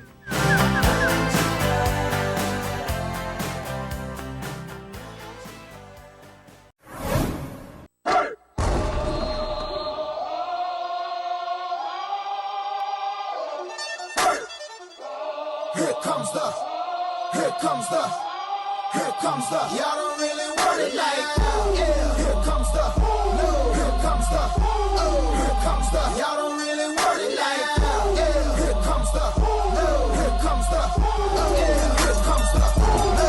Here comes the oh. Here comes the y'all don't really want it like that. Yeah. Here comes the no. Here comes the oh. Here comes the y'all don't really want it like that. Yeah. Here comes the no. Here comes the oh. Y'all don't really want it now. Hello and welcome to the 30-minute drill. I'm Peter Samylenko alongside Joe Rapp. Today we will be discussing Super Bowl 43. But first, let's get to the AFC and NFC championship games. Joe, I know you picked the Arizona Cardinals to beat the Eagles on Sunday, and they did. Why do you think they won the game? Because they played great offense. They got off to a great start, scoring 3 touchdowns on their first 4 possessions. Their defense stopped Brian Westbrook nicely, and Larry Fitzgerald just took over the game. Yeah, I picked the Eagles. Another wrong prediction for me throughout the season. It was a rough one. I really wanted them to win. They couldn't come out on top. Do you think that it was Donovan McNabb's playing, or was it the defense letting up so many points? I think it was the defense giving Arizona momentum in the beginning of the game. They made a great comeback in the second half, but they needed that one last stop at the end of the game to hold that drive, and they couldn't do it. Yeah, Kurt Warner played fantastic. Now let me hear your key player to this game. It was Kurt Warner. He was 21 for 28 completions. He was very efficient. He knew where to throw the ball to, and that was Larry Fitzgerald. He just did a great job. Yeah, Larry Fitzgerald had an amazing game. He had 3 touchdowns, virtually carried this team by himself with Kurt Warner throwing the ball fantastic. 152 yards, 9 receptions. I mean, Anquan Bolden didn't play that great. So, I mean, without him, they don't win this game. Carry the team. Yeah, all right. McNabb has been in 5 NFC championship games and just hasn't been able to win. He won 1, and then he lost in the Super Bowl to the New England Patriots, who were a dynasty at the time. Is McNabb the king of choking in these games? I don't think he's the king of choking. How much help, honestly, has he had over the years? The best player he's had in 8 years is Terrell Owens, and they only had him for 1 year, and they went to the Super Bowl with him. They needed a receiver. They didn't get one. He is not the choke artist of the Philadelphia Eagles. Yeah, they got a good young receiver in Deshaun Jackson coming out of Cal last year. He's been very good for them. I mean, he's still not T.O. back in 2004, but they just need to get a big-time receiver, and Westbrook has been playing up to what he has been in the past few years. Okay, here's another good question, Joe. The Eagles lost this past weekend. Is it a sign of an end of an era for Andy Reid and Donovan McNabb here? Andy Reid is staying. I know he's friends with the GM of the Eagles, and Andy Reid's having some tough times with his family, his 2 sons who are in jail right now. And I think he's going to stay. I think McNabb's going. He's going to Minnesota. We're going to win the Super Bowl this year, baby. Yeah, I don't know about that, Joe. I mean, he loves Philadelphia. The Philadelphia fans, although they get down on him sometimes, I think they still love him. They want him back. I think they'll both be back next year, and I think they'll be very good too. Let's move on to the other game. Steelers versus the Ravens. Another defensive battle as we expected. You picked the Steelers. I picked the Ravens. I'm wrong again. Why did you pick the Steelers in this game? Because they're the best. They have the best defense, number 1, and they have an underrated offense. Ben Roethlisberger is a big game quarterback, and Lee Parker's a great running back when healthy. Yeah, I agree. They're both fantastic, but I thought the Ravens defense had come through. Ray Lewis and Ed Reed are just been playing out of their mind in this NFL playoffs this year, and I didn't think they could lose. I thought they were going to go to the Super Bowl and lose to the Eagles, but either way, who's your key player to this game? Well, Ed Reed, you would agree, was the best safety throughout the season, right?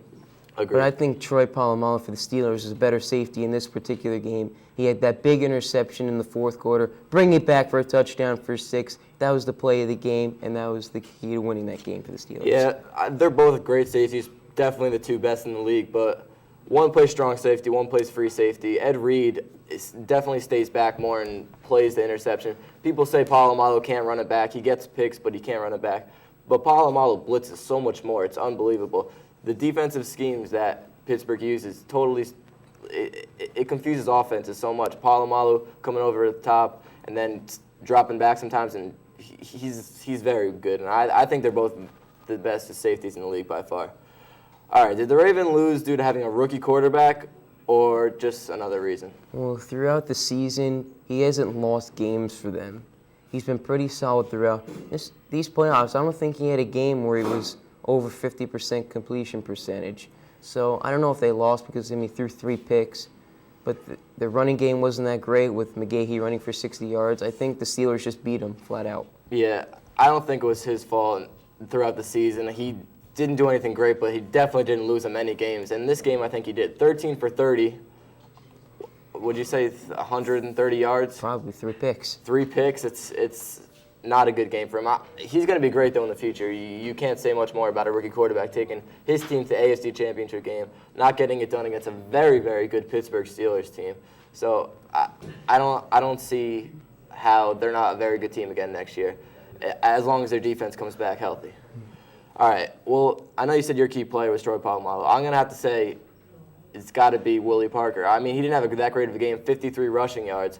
But without him, I don't think Ben Roethlisberger has as good of a game as he did because he played the running game really balanced out the pass game, and without that, Baltimore's defense would really prevail.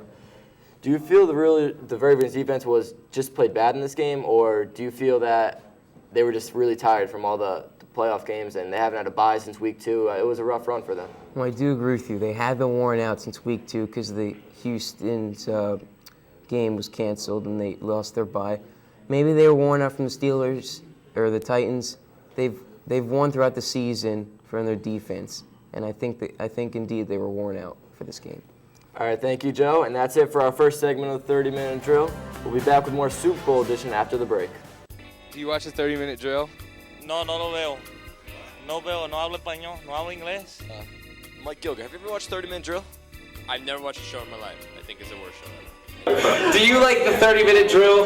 I hate all of it. I hate you. Just walk away. So Matt, you were rejected by Mr. Hookstraight. You weren't allowed to be on the drill. How do you feel? I don't know, Peter. What is the 30-minute drill? Why does everyone say this? I like 30-minute drill. I like watching it. No, I don't watch it. How can we fix the 30-minute drill? Can't fix it.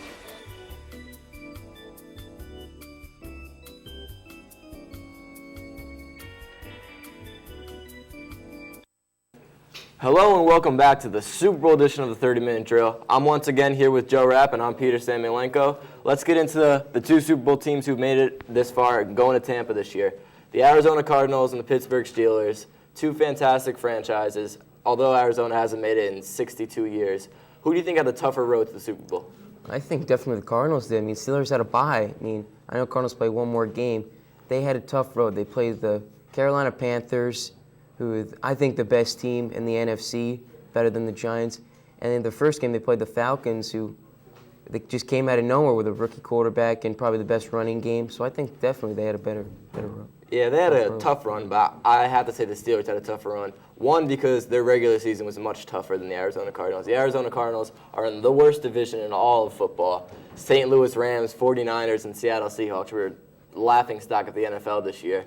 And then Pittsburgh is a very tough division with Baltimore, where they played 3 times, they beat 3 times. It's not easy to beat a team 3 times in 1 year, and they did it. And I'm very impressed with what the Steelers did this postseason. And I don't believe they can lose this game. Arizona is very good, but I think Steelers' defense is much better. Who do you think has a better offense in this game? Well, I think there's no question the Arizona Cardinals have. Edgerrin James has finally come out of his shell and played pretty well in the playoffs, and they got the best wideout in the playoffs and during the regular season, in my opinion, Larry Fitzgerald. And Kurt Warner's been efficient throughout the season. Yeah, I agree. Arizona's offense is just so much better than that Pittsburgh's defense. Ben Roethlisberger is good, but he's more of a fourth-quarter quarterback. He doesn't really play fantastic throughout the game unless he has a great running game. And the fourth quarter, he just steps up. He knows how to win games, and that's why he's such a good quarterback in this league. All right, we all know the Pittsburgh's defense is better, but do you think Arizona's defense stands any chance against Pittsburgh's offense? Absolutely. The defense has only played well in the playoffs, so I think they can continue this hot streak. Yeah, they didn't play that good in the regular season. They let up 53 to the Jets. They let up 28 to the Panthers.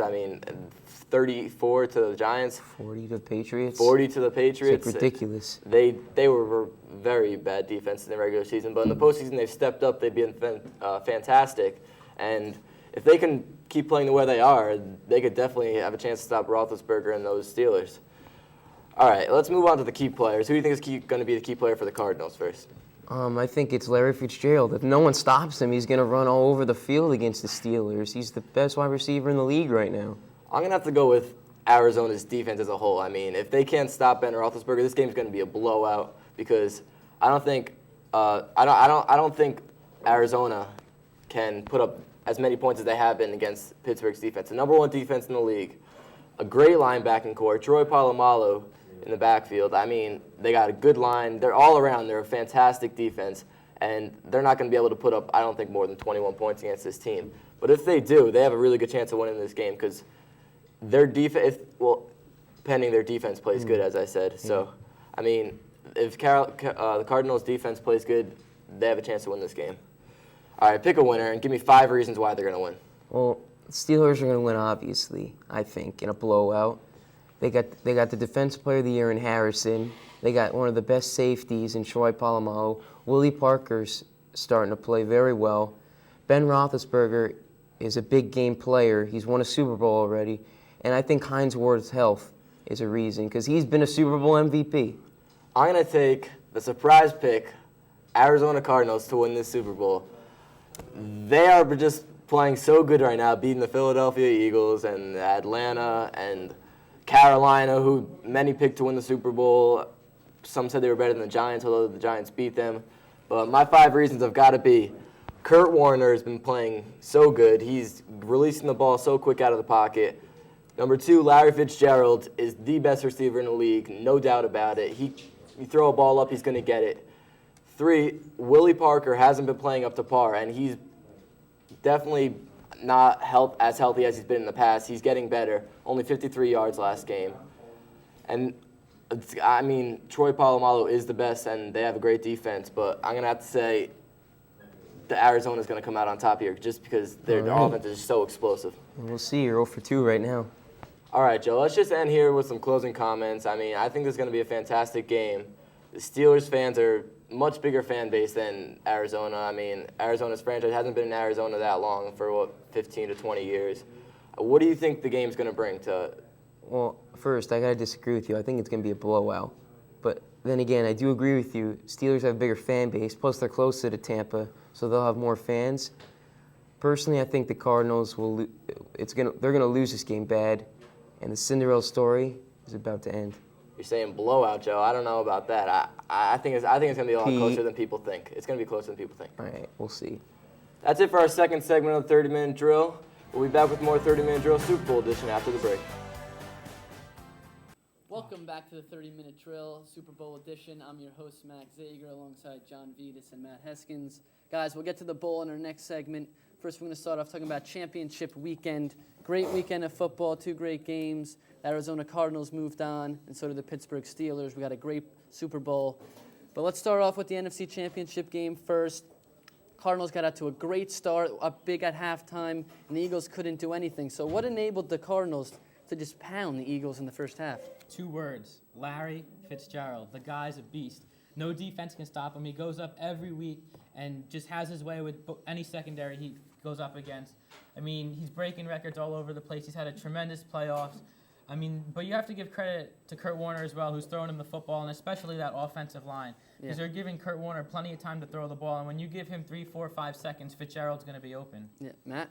I think it was more in the Eagles' offense, how they had a lack of scoring. Only 6 points at half. You got to be able to put up more when you're playing the Cardinals because you know they're going to score a lot no matter who they play. And McNabb was awful in the first half. He couldn't hit a receiver. They weren't playing well. The running game was bad. So that all culminated. And then the fact that Larry Fitzgerald, of course, is too big and athletic for any of the Eagles secondary. It was just not good for the Eagles. Yeah, totally agree with both of you guys. Combination of Fitz and McNabb's bad play definitely had the Cardinals up big at half. But the Eagles, they stormed back in the second half. They took the lead at one point. It looked like they might go and take this game and steal it from the Cardinals. What adjustments did Andy Reid and the players and the whole coaching staff make at halftime to change the game? You know, I don't think it was so much execution and so much like changing up the playbook. I think it was really Andy Reid and Donovan McNabb, two veterans who have been there many times before, getting behind their team, especially their defense, and rallying the troops and getting them to slow down Arizona's offense, which they did well. Yeah, Matt? I think in the first half, everything, it was the lead was just snowballing for the Cardinals. Big play after big play. They were getting stops. And so I think in the second half, McNabb just came out and he really just calmed the team down, and he played smarter, and they played more aggressive. They were attacking deep. They had long 50-yard plays. So, I mean, when you play smart like that, you can come back in any game. Yeah, definitely McNabb's play was just the difference. First half, he couldn't hit a pass at all. Second half, every pass was right on the money. Curtis made some big plays, so that definitely had them back in the game. So now the Cardinals were down, looked like they might blow it, but they made a big drive at the end. Tim Hightower caught the screen pass from Warner, and they took the lead. How did the Cardinals rebound from that big debacle in the second half and end up coming up big with the last drive to win it? Well, you know what? I don't think too many people expected the Cardinals to be able to win the game after Philly came back to take the lead, because Philly's their fifth NFC Championship game in this decade, and Arizona, of course, hasn't been there in many, many years. So I think it was very surprising for Arizona to come back, but it really shows their mental toughness and that this team is prepared to perform in the playoffs. Yep, Matt? I think it was the fact that they held Bryan Westbrook. They almost shut him down. He only had 14 touches in a huge game like that. He's one of the best players in the league. So for him to have 14 touches, you really can't win with that. So them shutting Westbrook down is a reason why they were able to hold on to their lead. Yeah, I also think that they just got back to what was working in the first half. The O-line started playing well again. No pressure was on Warner, and they just ended up holding on. All right, now let's move to the AFC Championship game. Steelers ended up knocking off the Baltimore Ravens in a nice game. Flacco was really just under pressure all day, couldn't complete a pass, tons of interceptions. He was just totally out of sync. What was the cause of this? Well, I mean, he was going up against one of the best defenses in the NFL. I think that's really the main reason why he didn't play as well as he has this season. I mean, Pittsburgh defense is just so good. They have great speed, great secondary. They're shutting down Baltimore's receivers. But, I mean, he is a rookie, so he hasn't been there before. That the nerves might have gotten to him in the first half. But I think you really just have to give the credit to Pittsburgh's defense. Yeah. Matt?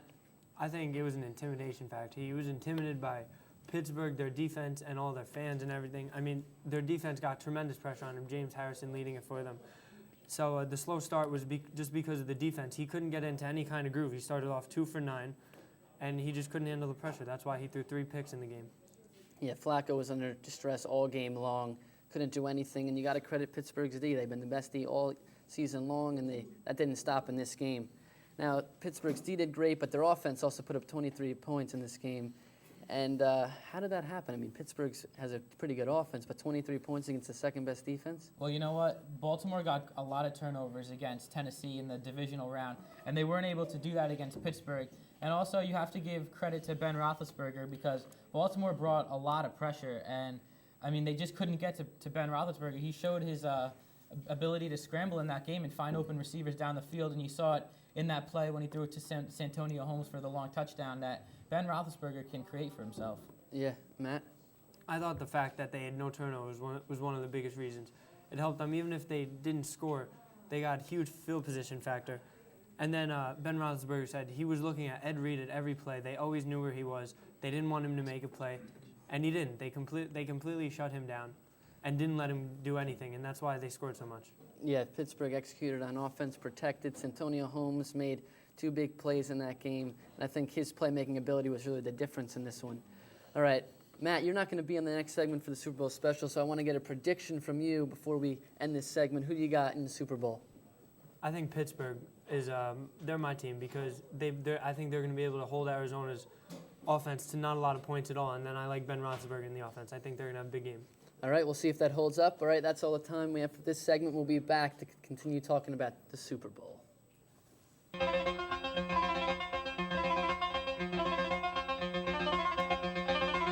3rd and 5, 40 Indians from their own 37-yard line.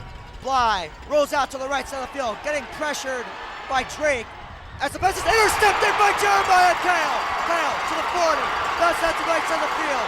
He's got blocking downfield to the 30, 25, 20, 15, 10, 5, Touchdown, Patriots!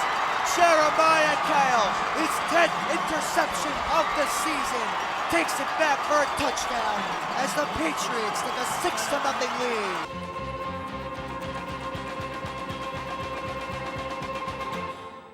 Welcome back to the 30-minute drill. I'm your host, Max Zager, alongside Rob Feit and John Vittas. Guys, it's the big one, the one we've all been waiting for, the Super Bowl. This is it, guys. All season long, it's been leading up to this. We're finally here. Arizona Cardinals, Pittsburgh Steelers, battle of great offense versus great defense. Who do you think is going to win that battle? Well, it's going to be a great battle, and I think it's going to pretty much decide who's going to win this game. But I'm going to give the edge to the Arizona offense because they've just been so dynamic with Larry Fitzgerald, and they've really put together a decent running game in the playoffs with Hightower and Edgerrin James. But really, the offensive line has impressed me so much in the playoffs. They've been giving Warner time, like I've said before, and he's been able to find the open receivers, which is not too hard with the receivers they have. But, I mean, the offensive line has given them such a dynamic offense. And, I mean, yeah, Pittsburgh does have a great defense, but I think the offensive line is going to be able to control them.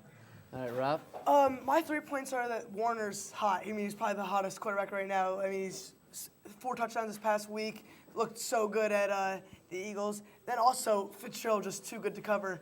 And if the Pittsburgh finds a way to stop him, they still have Anquan Bolden and Breston to get open. And then my final one is the edge and tower combo coming along. I mean, Hightower's playing well all season, but then the first round of the playoffs, they start Edgerrin James with experience, and now they're both putting up yards each game.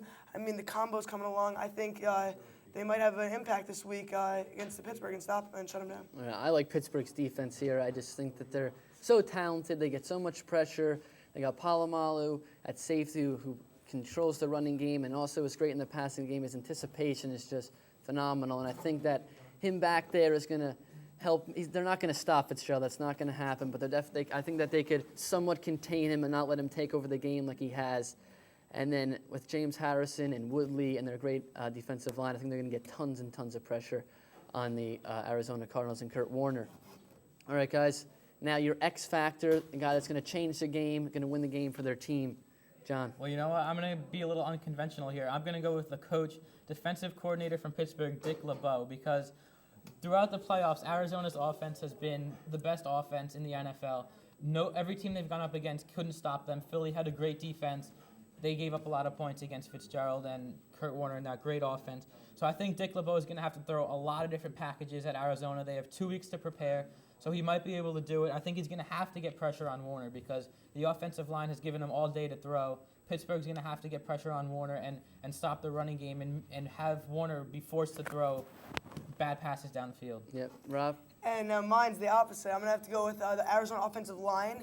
I mean, if the Arizona offensive line can contain the Pittsburgh D-line, I mean, Warner will have all the time he needs to look for the long ball to Larry Fitzgerald or Anquan Bolden.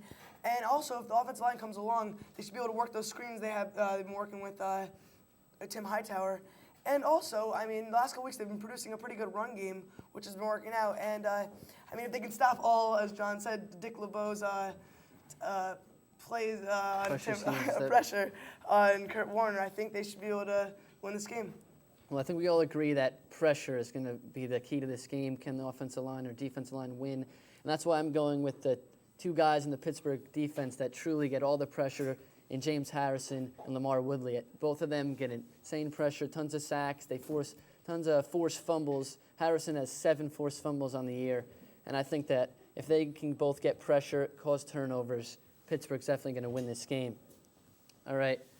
Now, I want to see who you think's going to win this game and give me 3 main points to the keys of this game. Well, you know what? Coming into this, I would have never thought I'd be sitting here saying this, but I'm going to take the Arizona Cardinals to win the Super Bowl. I mean, I think I'm going to take them by a 27-17 score.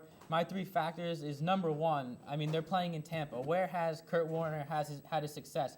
In St. Louis, in a dome stadium, controlled temperatures, and in Arizona where it's always warm. And they're going to be playing it in a warm climate in Tampa. So I think that's going to help him a lot. You know, keep his arms fresh. He's going to be able to launch the ball down the field like he has all season. And I don't know if Pittsburgh's going to be able to slow him down. Second is Anquan Bolden and Steve Breston. Obviously, everyone's going to be talking about Larry Fitzgerald. They're going to focus on trying to stop him. but Bolden and Breaston could be number 1 and 2 receivers on other teams. And I think with Bolden being injured, he kind of flies under the radar, and I don't know if Pittsburgh's going to be able to slow him down. And last but not least, the kicker, Neil Rackers. He's probably one of the best kickers in the NFL. This game might come down to field goals. I think he's going to come up clutch for them. If they need a kick to win the game down the stretch, I think he can come through. All right, Rob? I'm going to stay with John on this one. My final prediction is Arizona 24-20. I just see Arizona putting up a lot of points. I mean, they're just so good in offense. I mean, at least 3 touchdowns come out of them. And, I mean, recently, Steelers have been settling with field goals. I mean, they don't really get that many touchdowns. So, and my last one is both 2 experienced quarterbacks. I mean, both have won 2 Super Bowls. But, I mean, Warner's just so hot right now. And I really think he'll be able to lead this team to victory. All right, I'm going to go the opposite of both of you guys. I think Pittsburgh's going to win this game. I got it being a close contest. 24-21 Steelers. A late game drive. I see them getting a field goal and winning this game. And my 3 reasons are pressure. Tons of pressure I think they're going to get. Willie Parker's going to definitely control the run game, open up the pass game. And lastly, I think that Kurt Warner is the only guy in the Cardinals that have any experience whatsoever this late in the playoffs or in the Super Bowl. And that's going to come back to haunt them. All right, that's all the time we have for the Super Bowl special edition of 30-Minute Drill. We'll be back next week.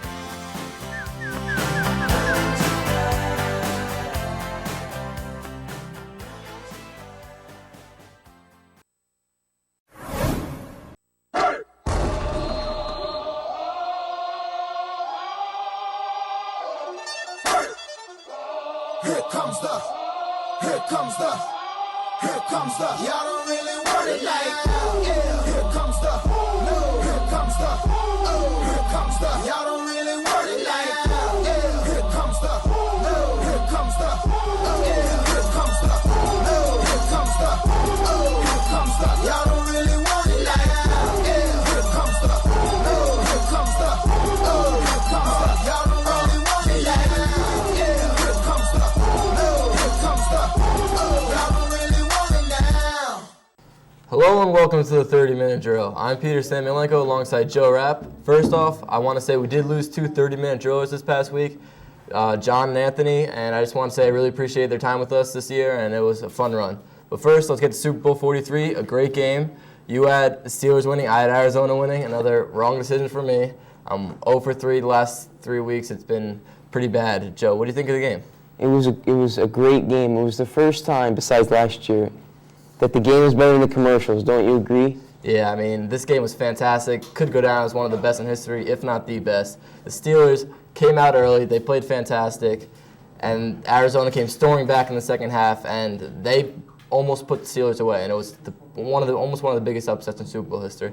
They made it a game. I was certainly impressed. I thought the Steelers would blow them out, personally. But Cardinals' offense has been great all year. It's been great during the playoffs, and they showed it on Sunday. Yeah, I was really impressed with the Cardinals' defense, actually. They held Ben Roethlisberger, although they had 27 points, they still held them to a pretty manageable game. I mean, the defense played fantastic, although a lot of bad penalties, over 100 yards in penalties, which absolutely killed them.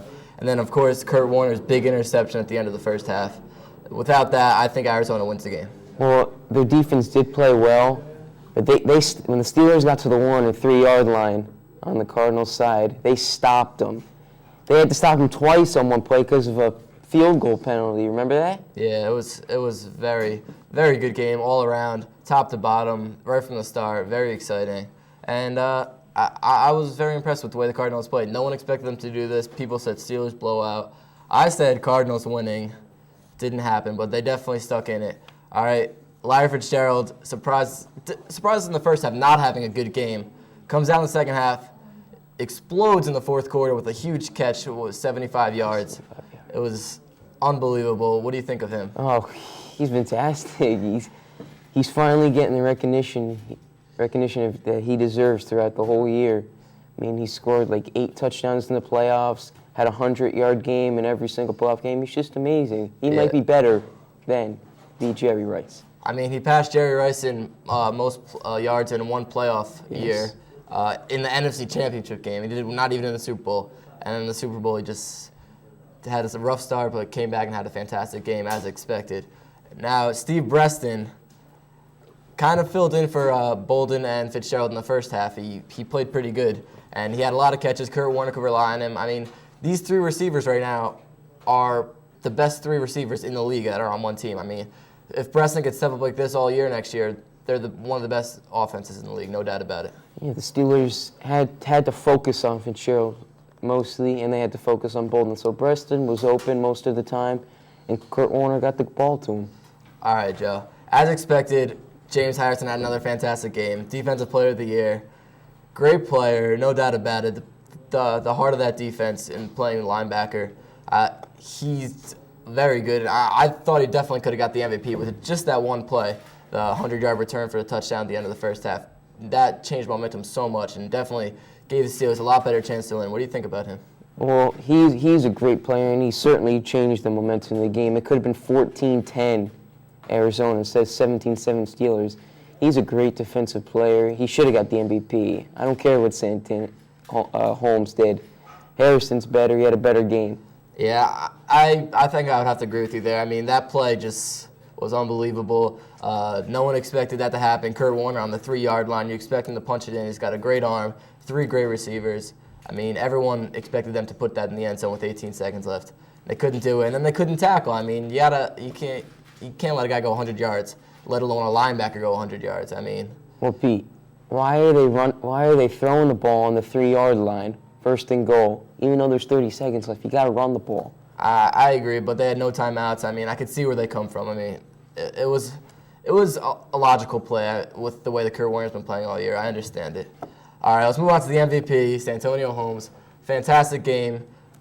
4 wide receivers have ever got the MVP in the history of the NFL. 3 of them come from the Steelers. How do you feel about that?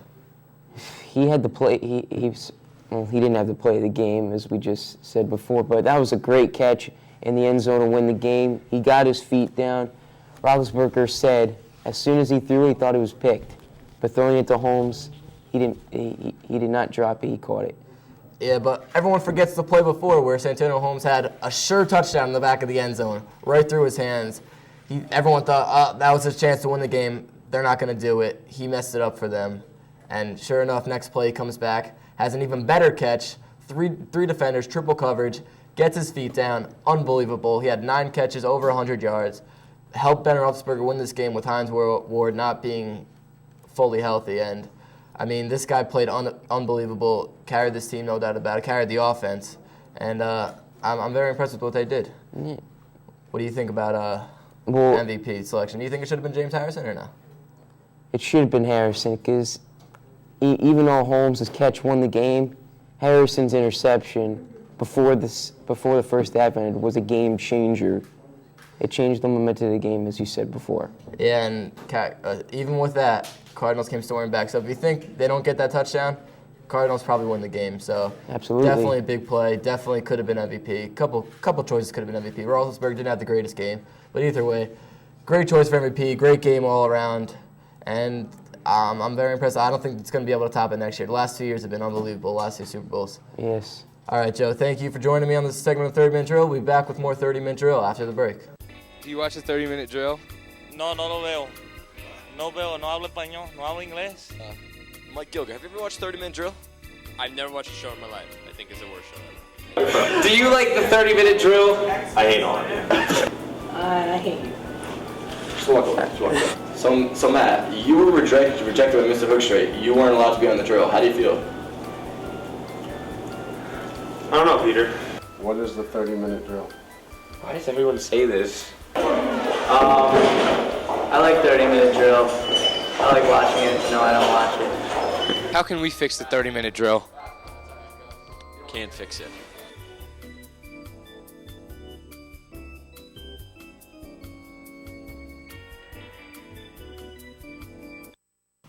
Hello and welcome back to the 30-Minute Drill. Once again, I'm Peter Samylenko alongside Joe Rapp. Now the Super Bowl's over. Coaching changes all around the NFL as we expected. Some big ones left and right, some surprising ones, some good ones, some bad ones. Let's start off with my favorite team, the Jets. Got rid of Eric Mangini. People expected this. People didn't like him. People didn't like his aura on the sideline. He wasn't what the Jets franchise thought he would be 3 years ago when they picked him up from the Patriots. And now he's gone. They pick up Rex Ryan, a defensive-minded coach from the Ravens, and has proven himself in past years very well and has had one of the best defenses in the NFL past few years. And what do you think of the Jets picking up him? Well, I think we both agree that the Jets needed a change because they didn't make the playoffs. It seemed to be the collapse. They were 8-3. Rex Ryan is a great coach. He does bring a defensive mentality to the Jets.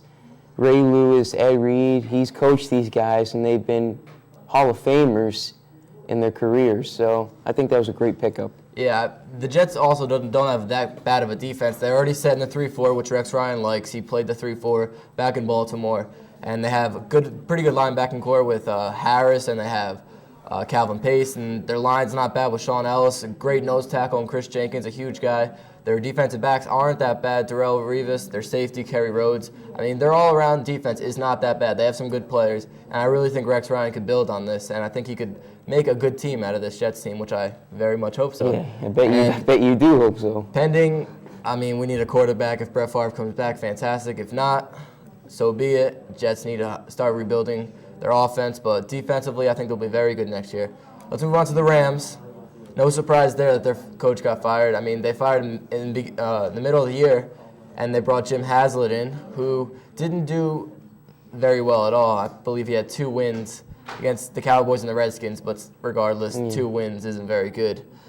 They picked up Steve Spagnuolo, a great defensive coordinator from the Giants. I mean, they basically won the Super Bowl, the defense, last year, and now he's with the Rams. I mean, fantastic coach, very high intensity. People like him. I thought the Jets were going to get him. He goes to the Rams, but fantastic pickup for them. What do you think about him? Oh, he's a great coach. The Giants had one of the best defense in the league last year with Tuck and Hugh Manure, and they won the Super Bowl, as you said before.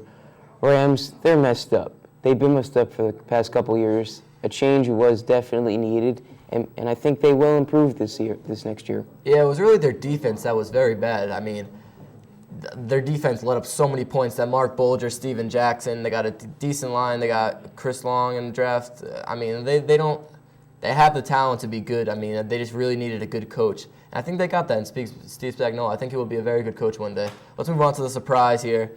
John Gruden. No one expected him to leave or get fired, per se. And now he's gone. I mean, no one expected this. Everyone thought he was set in Tampa for the next few years, and bam, one day he's gone. What do you think? Well, he did lead his team to a Super Bowl title in 2002. That was his first year, too. It was his first year. They've had an old team the past couple of years, so I don't necessarily think it's his fault that they weren't good down the stretch. A change was needed in Tampa. They needed a coach with more experience because they have a very experienced team. So, who knows? Yeah, Raheem Morris was their defensive backs coach. He's been there for a while. He knows the team. I think he'll be a good coach there. Maybe not as good as John Gruden, but I think he'll be a successful coach in this league. And all these young coaches coming in, it's just... It's mind-boggling. It's mind-boggling, Joe. All right, let's move on to another young coach, Josh McDaniels, the Patriots offensive coordinator the past couple of years. Again, one of the best offenses, if not the best offense the last few years. Replacing Mike Shanahan, another surprise. No one expected him to leave or get fired. And one day he's gone. And one of the best coaches in probably the best coach in Broncos history, and one of the best coaches in the NFL. Yeah, Mike Shanahan was an offensive-minded coach. They won 2 Super Bowls in his reign there. The Broncos could not play any defense this past year. They needed a defensive-minded coach, as it seems every team needed this past year. So maybe he can bring that to the Broncos. Maybe he can. The Patriots defense hasn't been that great the past couple of years, but he was an offensive coordinator. He cannot control that. But he loses his best quarterback, one of the best quarterbacks in the league, Josh McDaniels. Brings in Matt Castle, still has a successful offensive year. So I think he's a very good coach, and I think he will succeed in Denver. Let's move on to the Jets' former coach, Eric Mangini, very quickly getting a job with the Cleveland Browns. So I don't agree with Cleveland's decision here. I don't think Mangini's that great of a coach. Not high intensity, very low key. Players said they didn't like him in the Jets organization. What do you think about him going to Cleveland? Well, first, Browns had a lot of expectations going into this past year.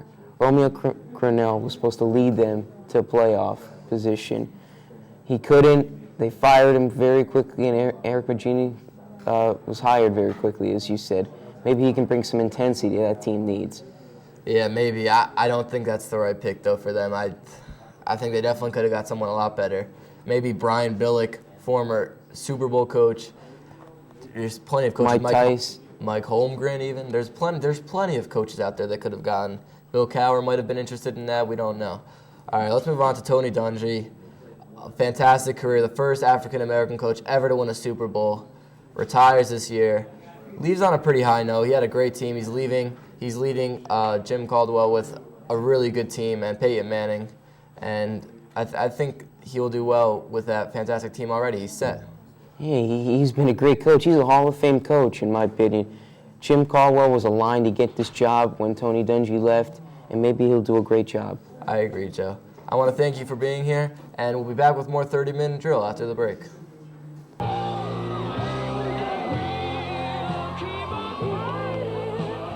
Emotionally, look at Greg. Wow, he's just ecstatic. He can't believe it. It's unbelievable. So with 10 seconds left to go, Monahan's gonna have to knee it one more time.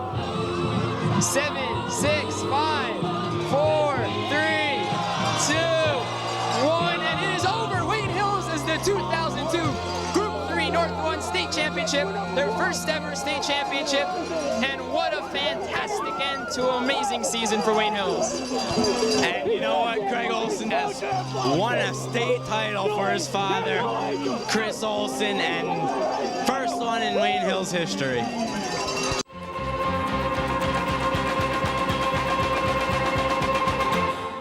Go. Welcome back to the 30-minute drill. I'm your host, Max Zager, alongside Matt Heskins and John Vittas. Guys, we're going to be talking about the big one, the Super Bowl.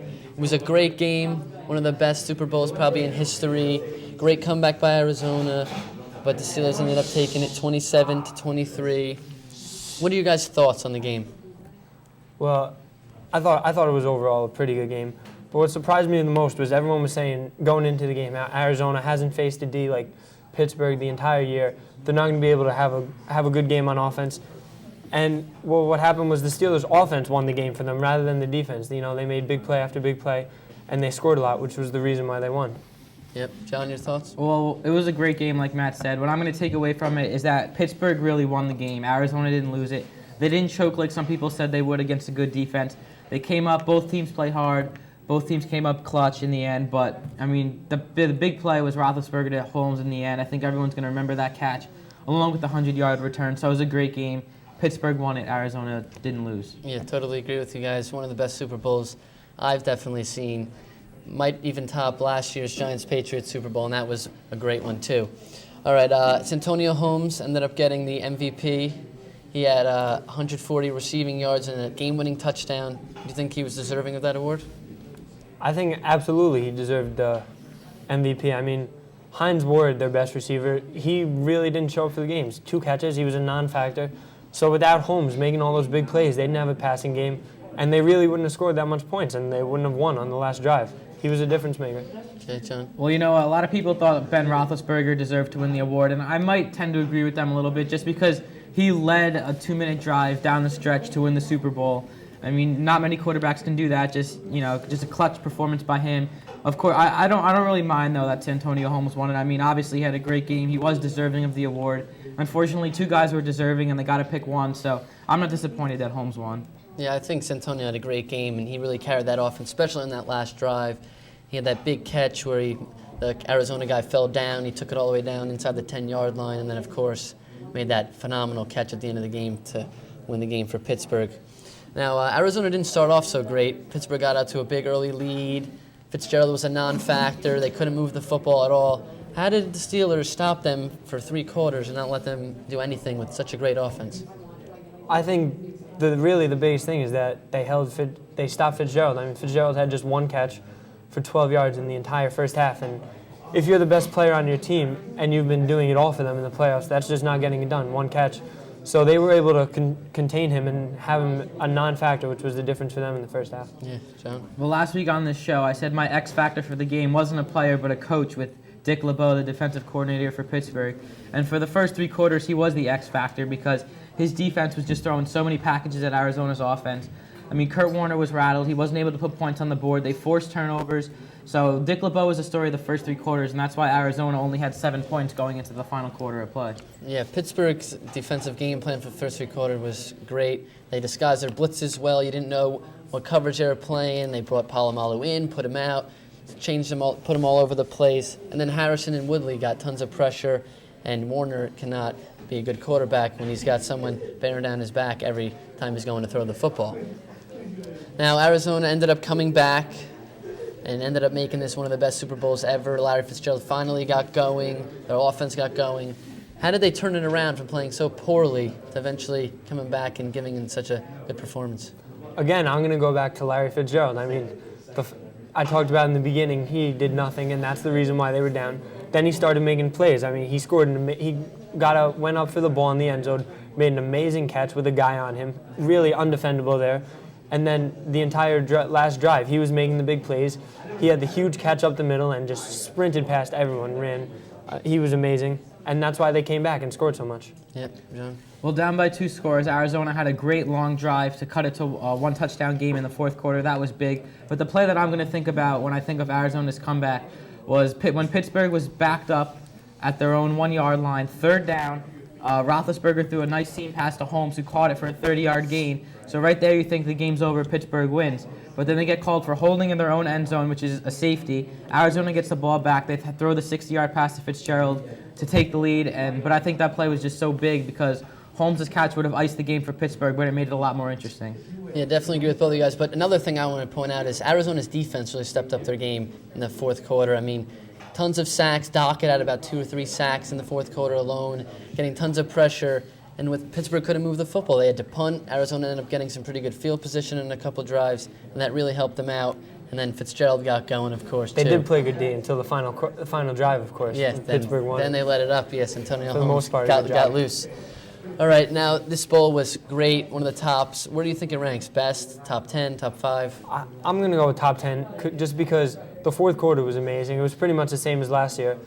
Amazing plays at the end. But overall, the 2nd and 3rd quarter, there was a lull in the action, not a lot going on. So that's why I don't think it's worthy of top 5. John? Yeah, I'm going to agree with Matt. I would maybe say top 5. I mean, it was a great game, of course. I think it did top last year's game. There were just more big plays in this one, big-time performances from both sides of the ball. I mean, Pittsburgh had the ball last. I think that's the reason they won. Both teams were going to score no matter how long they had the ball for in the 4th quarter. So I think it was definitely a top 5 game. Yeah, totally agree. Top 5, great game. All right, that's all the time we have for this segment, talking about the Super Bowl. We'll be back next with college basketball.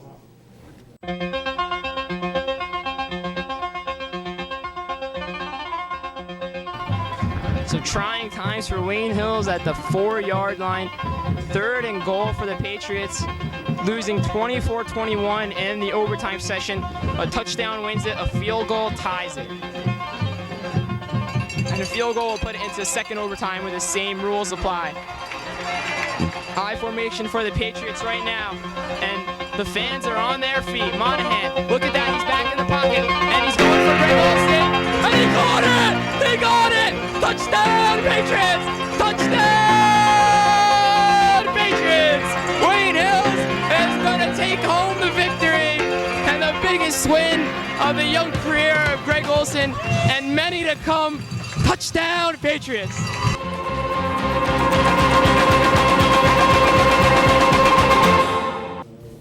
Welcome back to the 30-minute drill. I'm your host, Max Zager, alongside Matt Heskins and John Vittas. College basketball was crazy this week. Tons of top teams lost, including Duke, Wake, and Pittsburgh. It's all getting jumbled up. So let's get talking about these teams and these games. Now, Wake beat Duke in a great game, last-second shot. But then over the weekend, they lost to Georgia Tech. How they beat a top team and then end up losing to one of the worst teams in the ACC? Well, I don't see it as a really big deal. I mean, when you beat Duke that's a great game at home, but then you go on away against a tough conference team. A lot of times playing in the ACC it could be tough. So when you go to Georgia Tech, they have a very hostile environment. Their fans are really loud, so it just makes for a tough game there. Yeah, John? Well, I think you can really mark that one up for Wake Forest's inexperience. They're a young team. Jeff Teague, the point guard, he's a great point guard, but he's young, along with the rest of their starters. They have so much talent. They can beat anyone like you saw against Duke, but they can also stumble against poor teams like Georgia Tech. after coming off a big win. So I think they weren't focused going into Georgia Tech after coming off a big win. But I think as their players mature and grow older, they'll be able to back up big wins with another win. Yeah, I think that they get so, hyped up about a big win, and they think that they're invincible a little bit, and they don't play up to their top ability and take some teams lightly, and then that's when it comes back to hurt them, because you can't take an ACC team lightly. They're all pretty good teams. Okay, now going to the Big East, Georgetown and Notre Dame both came into the season looking as top teams, possibly 1 or 2 seeds in the NCAA tournament, but both have 5, 6, 7 losses so far on the season, and both have huge losing streaks. How are these teams losing so many games? Well, with Georgetown, I think it's because of their inexperience. They have new guys. They lost their starting front court last year with Hibbert and Ewing. So when you have to rely on a freshman like Monroe, that could be tough to do, and that's why you lose big games. They're not used to playing big games, especially on such a tough schedule in the Big East. And then Notre Dame really doesn't have much of a bench. They have to rely on Herringody to score most of their points. So if you rely on one player, you're not going to win every game. Yes, John? Yeah, I agree with Matt on both those teams. I think Notre Dame had a 54-game winning streak, and then they lost to UConn and Marquette at home to blow that winning streak. But their guys, like Matt said, Herringody is just a stud. He shows up every game, drops 20, 30 points consistently, but he really doesn't have the help around him. Torrey Jackson and McElharney are clutch players, but Ayers, Zeller, and Hillsland, guys who are supposed to be key contributors coming off the bench and as starters as well, they're just choking under the pressure of big games, and you need a full team to contribute in big games in the Big East. Yeah, the Big East is a tough conference. That's just pretty much what's going on here. Every team is good. Playing UConn, Syracuse, Louisville, it's tough to beat any of these teams, and you're seeing that the Georgetown and Notre Dame just aren't as good as those top teams in the Big East. Now, Bob Knight hasn't been coaching for a while, but the Georgia job opened up, and people are talking that he's interested in the job. Georgia might be looking for a top coach to get their program up and going. Do you think that Bob Knight would be a good fit in Georgia? I personally wouldn't like the decision for him to go to Georgia. I think with him working on ESPN, he's got a good thing going. And then Georgia's they're not a top school. They're never going to be a top school. And for him to coach there, I just don't see the point for him. He should be coaching on one of the elite teams, not at a place like Georgia. Yeah, I completely agree with Matt on this one. I mean, I don't see what he's trying to prove by going to Georgia. He's got a great job with ESPN. I'm sure he's making tons of money if he hasn't made tons already. He's the best coach in college basketball. The only thing he's going to do is stain his legacy by going to a poor team. He's not going to have the years left to stick around and build it into a powerhouse. So if he goes, it's only going to be for a couple of years, and I just don't see what he's trying to do by going to Georgia. I think it's a good idea. I think Georgia's got tons of talent in the South, tons of great players, but the team just isn't very good. But if Bob Knight gets there, he gets it going, the program, they know that he's one of the best coaches ever to coach, he'll start bringing in the talent, and before you know it, Georgia could be one of the top teams in America. Okay, now going back to the Big East, Marquette is in first place. I mean, no one, I don't think, thought that with Louisville, Syracuse, UConn in the conference. How's Marquette playing so well and knocking off all the top teams? I think it all goes to their defense. In the past years, they've been giving up a lot of points, and they have to play in shootouts to win. But now with James leading the way, they are playing great defense. Lazar Haywood on the block is playing great, and they're playing well at home. When you don't lose at home, it's tough for teams to come in and win, and that's why they're winning so much. Yeah, I'm pretty surprised how well Marquette's playing. But, I mean, they have 3 great guards with McNeil, Matthews, and James. But defenses, you really can't game plan when you have to face 3 guards. Most teams have one good guard, one good forward, or one or the other. But this team's got 3 guys who can handle the basketball, make shots, and they're all clutch. And it's just there's no defense that can really stop that. Yeah, their guards are playing phenomenal. McNeil and Matthews are great players. Perimeter defense is phenomenal. No one can get past them, and then they can score as well. So that's why they're doing so well. Now, we're halfway past the season, probably a little bit further than that. Real quick, give me so far who you guys think is going to end up being the #1 seeds in the NCAA tournament. I have UNC. They're obviously the most talented team. Duke is up there too. They have a bunch of big wins against big teams. And then UConn and Louisville, 2 very tough teams. Okay, John? I got UConn, UNC, Duke, and Pittsburgh. I think the ACC and Big East have separated themselves from the pack as the 2 best conferences. Okay, I have North Carolina, UConn, Oklahoma, and Pittsburgh as my #1 seeds. I think Oklahoma doesn't play anyone, and the other 3 are just top teams. All right, that's all the time we have for this edition of 30 Minute Drill. We'll be back next week.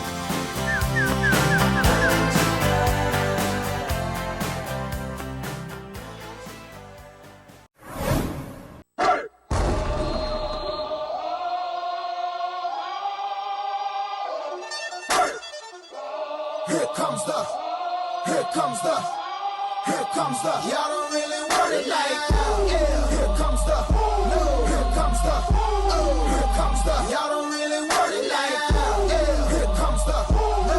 Here comes the, oh. Yeah. Here comes the, no. Here comes the, oh. Here comes the. Y'all don't really want it like that. Yeah. Here comes the, no. Here comes the, oh. Here comes the. Y'all don't really want it like that. Yeah. Here comes the, no. Here comes the, oh. Y'all don't really want it now. Hello and welcome to the 30-Minute Drill. I'm Joe Rapp. Alongside me is Peter Samylenko. Pete, how you doing today? I'm doing very good, Joe. How are you doing? Good, Pete. What month is it? It is February. Well, you know what that means? March Madness is just around the corner. Yep, we're going to go right into a college basketball. We're going to talk about the Big East, one of the best conferences in the country. Who do you think's the best team? It's got to be UConn. They're playing fantastic right now. Number one in the country. Not only do I think they're number one in the Big East, I do think they are the best team in the country. They're playing fantastic. Jeff Adrian has seemed to be a beast on the inside. AJ Price leading the team at point guard. He's grown up a lot since last year. I like them. I think they're the best team right now, and I could definitely see them playing the national championship the way they're playing right now. Well, I'm going to disagree with you. I think Marquette University is the best team in the Big East. They got great guard playing. Dominic James averaging 8 assists a game. It's a very good total for college. And they have like I said, good guard play, and they got a good starting lineup, 2 big men. I think they're the best team in the conference. Now we're going to go to disappointments in the conference. They have good teams and they have bad teams at the bottom. Who thinks the biggest disappointment? Well, I really don't think there's many disappointments in the Big East. They have top to bottom. It's a pretty good conference. I think the best conference in the country. I mean, St. John's and Seton Hall close to the bottom, Providence, but they're still not that bad of a team. They're not as good as UConn, Marquette, Syracuse, all those teams at the top. But top to bottom, a good conference. I think the biggest upset is Georgetown, though.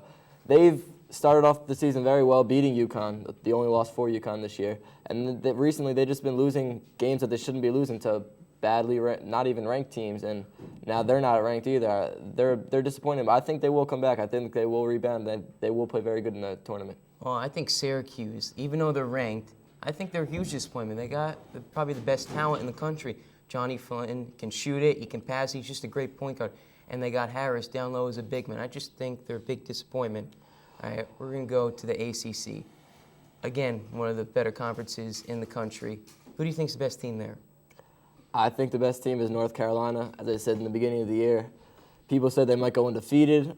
I probably agreed with them in the beginning of the year. They were very intimidating, had their whole starting lineup back from last year. They're still playing good, going under the radar, now ranked, I believe, 3rd or 4th, one of the two. But, I mean, the ACC is so good, and they're blowing by teams, and they will be very dangerous when it comes tournament time. And Hansborough is one of the best players in the country, and I like them. I think they're definitely the best team in the ACC. Well, Pete, I don't trust UNC. I mean, they lost to Boston College, not exactly a great team. And then the very next game for Boston College, they lost to Harvard, okay? So I don't trust them at all. I think Wake's the best team in the ACC. They beat UNC when they were ranked 3rd or 4th, as you said, and they beat Duke, who was the #1 team in the country at the time. Jeff Teague is one of the best point guards in the country. He takes big shots for him, all right? Wake Forest is the best team in the ACC. I promise you. By the end of the year, they're going to win the tournament. I don't know about that, Joe. It'll be interesting. 2 very good teams, and I think the tournament's this year going to be better than ever with as many great teams there are. I mean, just every week it seems like the #1's going down because there's so many good teams in the top 10. So it'll be interesting to see how that plays out. What do you think's a big disappointment in the ACC? I think as good as Duke's playing, people thought they would stay #1 a lot longer than they did, and they really haven't. They haven't been playing that great. They almost lost to a couple bad teams in the ACC recently. They almost lost this past weekend. They went into overtime, and I think they're the biggest disappointment. They're playing good, but they're not playing as good as expected. I have to agree with you. I think Duke, they lost to Michigan at Michigan. It was a tough game, but they keep losing to teams that aren't very good. I mean, I agree with you there. Do you think Duke can win the national championship? Absolutely not. They have no chance at all, I don't think. Just because of the fact that they don't seem like they can win the big game. They haven't played very good in the tournament the last few years, and I don't think it's this year either. Well, we talked about the Big East and ACC. Who do you think is the better conference?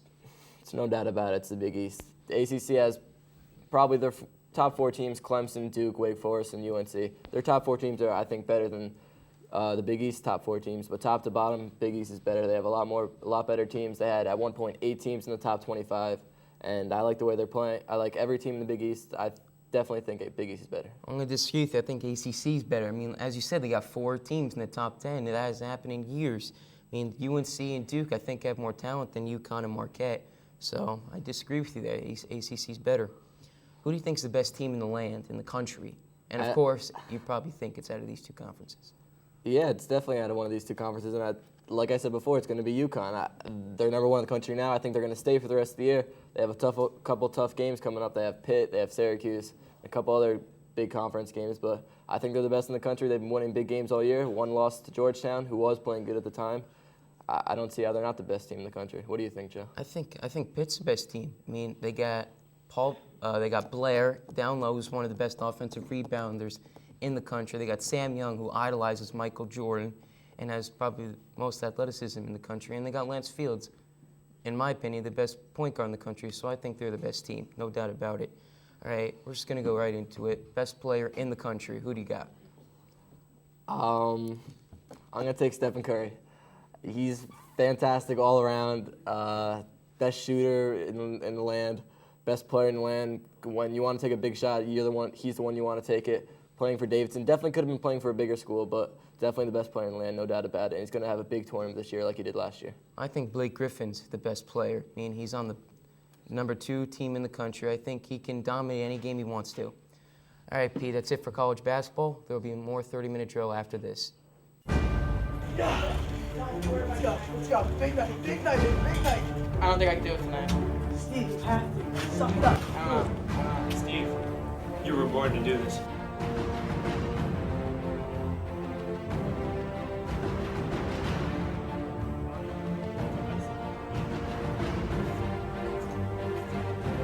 Guys, they're here.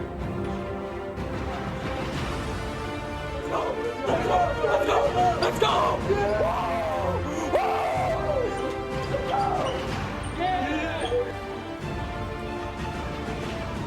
Welcome back to the 30-minute drill. I'm your host, Max Zager, alongside Steve Cinque and Rob Feit.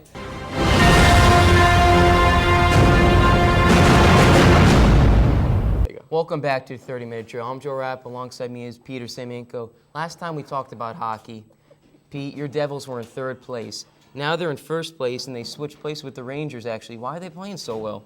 Oh, my God, Joe. They're playing so well right now. It's a very exciting time for me. I'm a big Devils fan, as you know. And the Devils are playing fantastic. They won 8 in a row, and they lost 1. Then they won 2, lost another 1 recently to the Kings.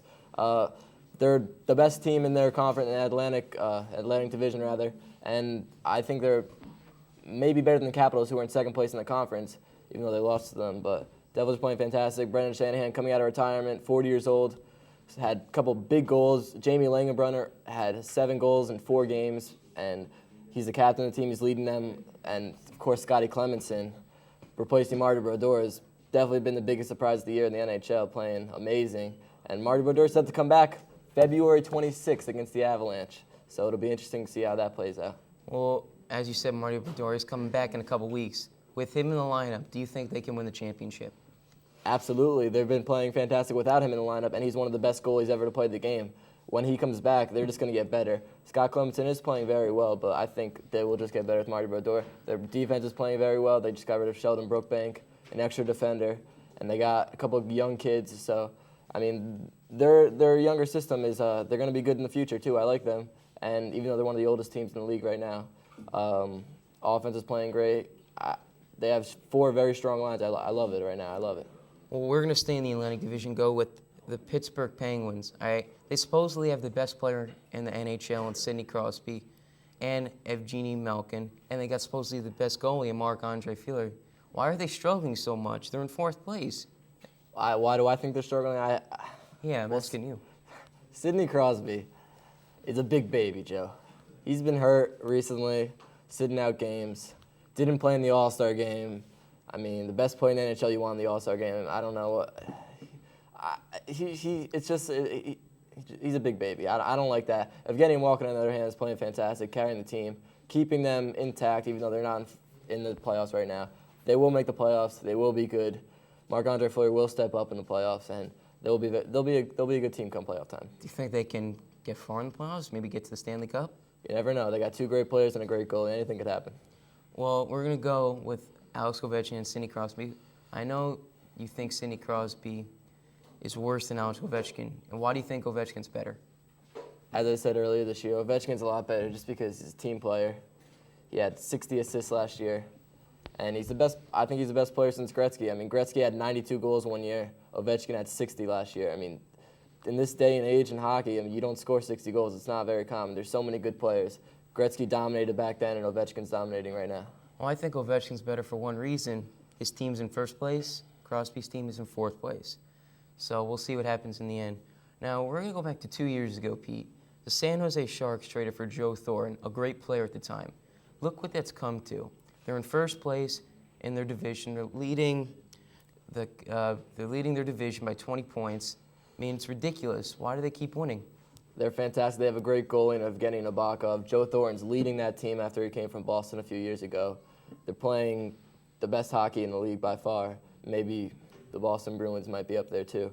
But they're playing the best at home too. They rarely lose home games. At one point, they didn't lose since last year. They lost 1. But all around, they're a great team. They're going to do very well in the playoffs. They might even win the cup, Joe. Might even win the cup. You think they have a legitimate chance to win the cup? Absolutely. They're playing fantastic, and I think they will continue to play fantastic. Well, we're going to go with the Red Wings now. They've been playing well the last few years. They've won Stanley Cups. Why does this team keep winning? It's ridiculous. They win 60 games every year, 90 points. It's not surprising to me at all that they're winning again this year because they win every year, but they got a lot of experience. Bryan Rafalski playing defense. They have 2 good goalies who switch on and off. Osgood getting most of the time, but he's very good. And they got a great forwards and the great defense with Lindstrom. And I love the team. They're going to be good every year. No surprise, they're good this year. Until some of their players retire, they're not going to be bad, to put it that way. Well, we're going to go to the Flames in the Northwest Division. They have Jerome Iginla. Can't say his name, but he's a great player. He led the Flames to the Cup 2 years ago. Do you think they can win? They're in first place. I don't think they could win. There's too many good teams in the West. Although Jerome Iginla is the leader of that team, he's a fantastic player. Everyone knows his name. He's led the team to the Cup 2 years ago, like you said, and I don't think it's their year this year. I don't think they're good enough. Well, you said the Devils. The Devils are in first place, right? In their division, yes. Yeah, and the Rangers switch places with them, like I said before. What are the Rangers' downfall? They're not playing as well as they did in the beginning of the season. I mean, people say they don't score goals, which they haven't been recently. I think it's their defense. They let up 10 goals to the Stars the other day, which is unbelievable. It doesn't happen in the NHL. Maybe once a year, 10 goals in a game, and the defense is killing them. They're not going to have any chance to win if they don't play defense. Well, Pete, championship picks can change throughout the year. Who do you got winning right now? Winning the Cup right now? It's a tough one, Joe. I'm going to have to say, as much as I love the Devils, I'm going to have to go with the Boston Bruins. They have a great defense. They have a 6'9" guy in Zdeno Chara. They have a great goalie, Tim Thomas, who's in the All-Star game. They have good forwards, young guys, and they're going to win the Cup this year. As of right now, they're going to win the Cup this year. Good. They're too good. All right, Pete. That's it for hockey. I'm Joe Rapp, and there will be more 30-minute drill after this. Do you watch the 30-minute drill? No lo veo. No hablo español, no hablo inglés. Mike Gilger, have you ever watched 30-minute drill? I've never watched a show in my life. I think it's the worst show ever. Do you like the 30-minute drill? I hate all of it. I hate you. Just walk away. So Matt, you were rejected by Mr. Hookstraight. You weren't allowed to be on the drill. How do you feel? I don't know, Peter. What is the 30-minute drill? Why does everyone say this? I like 30-minute drill. I like watching it. No, I don't watch it. How can we fix the 30-minute drill? Can't fix it.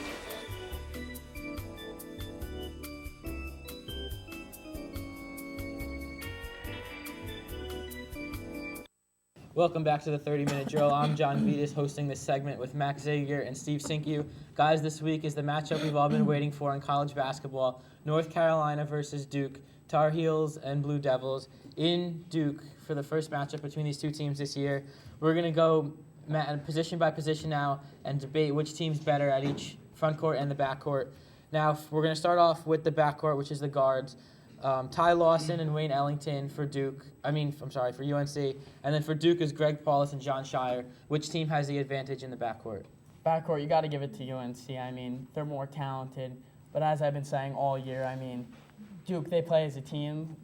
UNC, they're more player-wise, they're more talented, but team-wise, you got to give it to Duke. I mean, Paulus and Shire, they've been playing together for years. I mean, Shire, when he's hot, you know, one of the best shooters in the nation. So, team-wise, you got to give it to Duke. Player-wise, UNC. It's a no-brainer. Ty Lawson, Wayne Ellington, no-brainer. Lawson is the best point guard in the country. Paulus is not even close. That's going to be a torch after torch after torch. And Ellington is on fire right now, scoring at will, not missing a shot. And Shire, he got a shot back a little bit in the second half against Miami, but before that, he was shooting terribly. So both positions, I give the edge to North Carolina. Okay, now going to the front court, where UNC has Danny Green, Deion Thompson, and Tyler Hansbrough. Duke with Gerald Henderson, Kyle Singler, and Brian Zubek. Who do you give the advantage to in the front court? Well, the only thing I see is Tyler Hansbrough jumping off the page right there. I mean, Deion Thompson, he is lazy.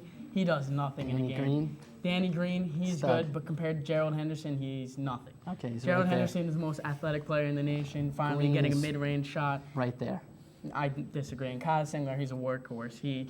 Every game, he does what he has to do to win, and him and Gerald Henderson are probably the two best duos in the nation. I think UNC again. I think you're underestimating Danny Green. Danny Green is. No, I'm just comparing him to Gerald Well, Henderson. I think Green is just as good as Henderson in every respect. He's just athletic. He blocks as many shots. No way he's athletic. I didn't say he's more, but it's not like a total up and down difference. They're right there. He shoots better than Henderson. You can't deny that. He's deadly from three-point range, and their battle's going to be great. And then Hansbrough is going to be dominant inside. You have no one that can stop him. Singler can't touch him at all inside. But Thompson, it's going to be Thompson has been playing lazy, but I still think he's better than Zubek, who also doesn't bring you much at all inside either. But Singler's going to be covering Thompson in this game, and no way Thompson's going to have a big force down low. So. Well, I don't think he's not going to be able to drive in on Thompson. He's going to get swatted. He's going to have to shoot the outside shot, and Hansbrough's going to cover Singler. Yeah, we'll see. Yeah, I think you have to give a little bit of an edge to UNC in the front court just because Zubek hasn't been able to finish. But I really like the matchup between Henderson and Danny Green. I think Henderson's a little bit more talented, Max. What do you think? I think they're both great players. I think Henderson probably is a little bit better, more complete player than Green. As going to the basket, he's better. But I think Green is right there. And I just want to add one more thing. Ed Davis, coming off the bench for North Carolina, blocks so many shots, it's unreal. He rebounds great. He's one of the best rebounders in the ACC, and he doesn't even play that much. Yeah, that's where I was going to go with my next question.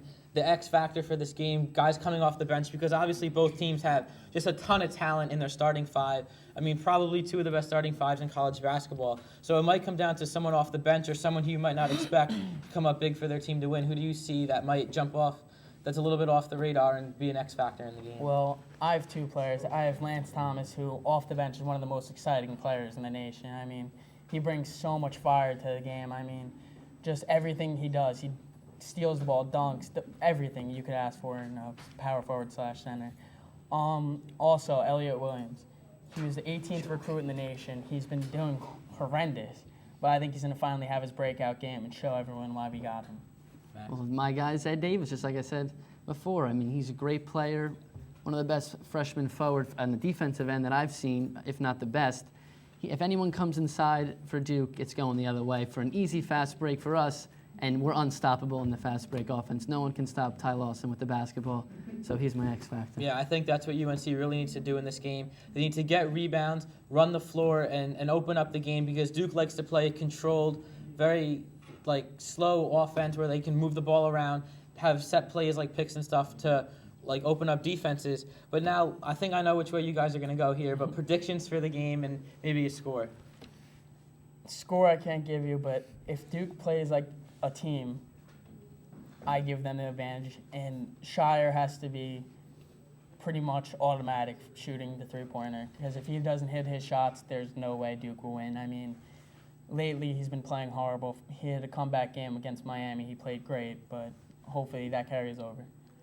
I think if North Carolina decides to step up their intensity on the defensive side, I think they win this game pretty comfortably by 15 points or so. they don't, I think it'll be a closely contested game, and Duke might be able to steal it, but I think that they're going to show up. I think they're going to get up for this game and really want to win it bad, so I think they're going to win. Where are they playing? Must I add? I just want to know where they're playing. But not one player in North Carolina that's on the team now has ever lost in Cameron. Not one guy. We're 3-0, our seniors. We'll see. Hands rising lost. We'll see this year. It should be a great game. I have to give the edge to UNC. I know it's in Duke, and I think it should be a really close game, but I think UNC's players are going to step up. Now, we could potentially see these teams playing 3 more times this season, 1 more regular season matchup, maybe an ACC championship, NCAA tournament. So this should be fun. We'll bring you guys back every time they play to discuss this. All right, we'll be back next segment with a little NBA.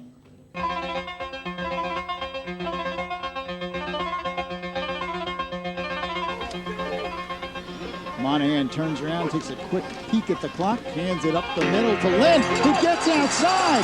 Chaz Lynn, it's a foot race. He's at the 40, to the 30. Lynn still on the feet, and he's in. Touchdown, Lynn Hills. Look at the clock, Lou. It reads triple zeros as Chaz Lynn plays his own version of beat the clock. He had to go one place, and that was into the end zone, because if he was tackled, the half was over.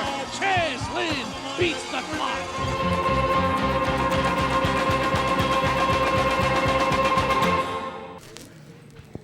Welcome back to the 30-minute drill. I'm your host, Max Zager, alongside John Vittas and Matt Heskins. We're talking about NBA basketball in this segment. Big week, a lot of great scoring performances, great victories for the Lakers. So let's start with Los Angeles Lakers. They beat the Cleveland Cavaliers and Boston Celtics at their own houses, and the Cavs had a 23-game win streak at home, and they snapped that without Andrew Bynum. They don't even have one of their best players on the court, and they're still being the 2 best teams in the East. Why are they the best team in the NBA, and how are they doing this without Bynum? To me, the reason why they're the best is their defense. If you remember last year, the NBA Finals, the reason that Boston beat them so easy was because Boston played defense. Now this year, the Lakers are the one who are playing great defense, and they're shutting Boston, and they shut Boston and LeBron James down, and that's why they're won, and that's why they're the best now.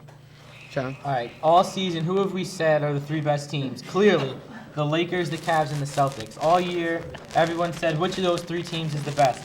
Now, they played each other, and the Lakers won both of those games on the road. So we saw with the Jets in football going across the country, losing all their games to bad teams. The Jets. Lakers did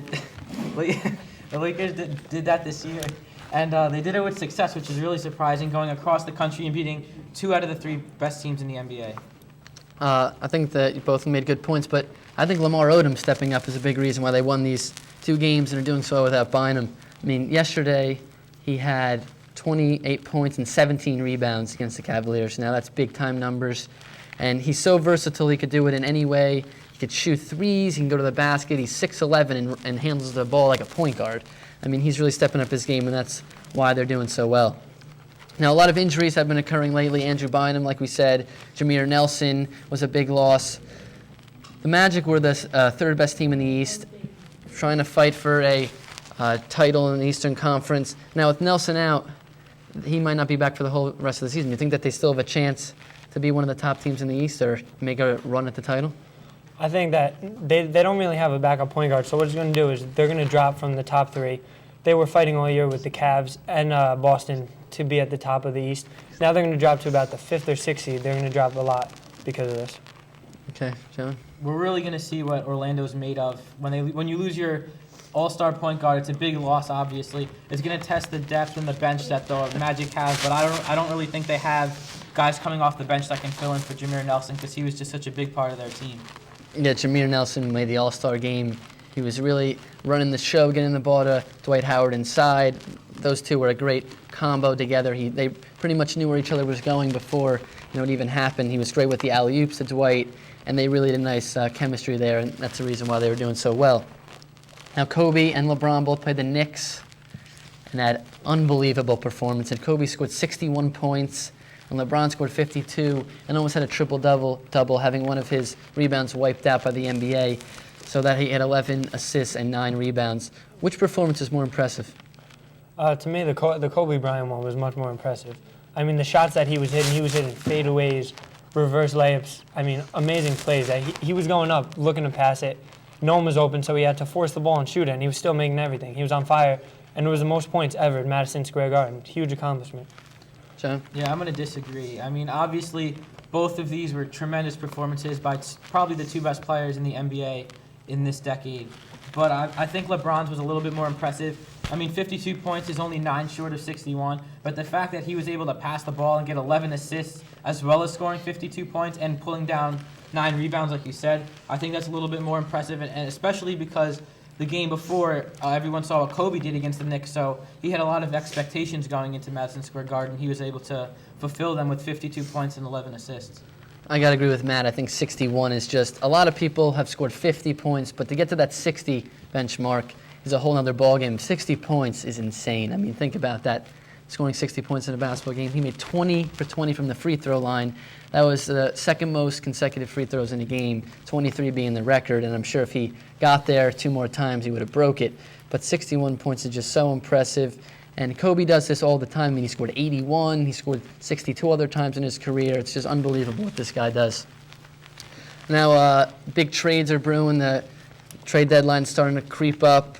And one of the big names is Amari Stoudemire. He's one of the best forwards in the NBA, and Phoenix is looking to shop him around to some teams. Do you think that a lot of teams should go after him and try to get him to their team? Absolutely, it would help. The Nets are the one in biggest trade talks, and I think it would help them. When you hear teams like Boston, San Antonio, elite teams, they all have a big three, and the Nets only have Carter and Devin Harris. So adding Amari would give them the big three, and then it would make their team so much better. John? Yeah, I agree. I think the Nets, getting Amari Stoudemire would be big for the Nets this year, but I think they should hang on to their young players and young talent that they have, because I don't think they're going to win a championship this year. So I think they'd be better off keeping the young guys, but if they do get Amari Stoudemire, that'd just be so huge for them this year. Yeah, I think Amari Stoudemire is just a phenomenal guy, phenomenal player. He's just great talent inside. He can shoot the ball from the outside now, a great dunker, and him and Nash were great together, and I think that if you put Devin Harris, like you said, with the Nets, those two would be another great combo that would really be a force in the East, and they could probably challenge the Celtics and Cleveland inside, and they got the outside punch with Carter and Harris, so that would be a great trade if the Nets could pull that off. All right, guys, that's all the time we have for this edition of the 30-Minute Drill. We'll be back next week.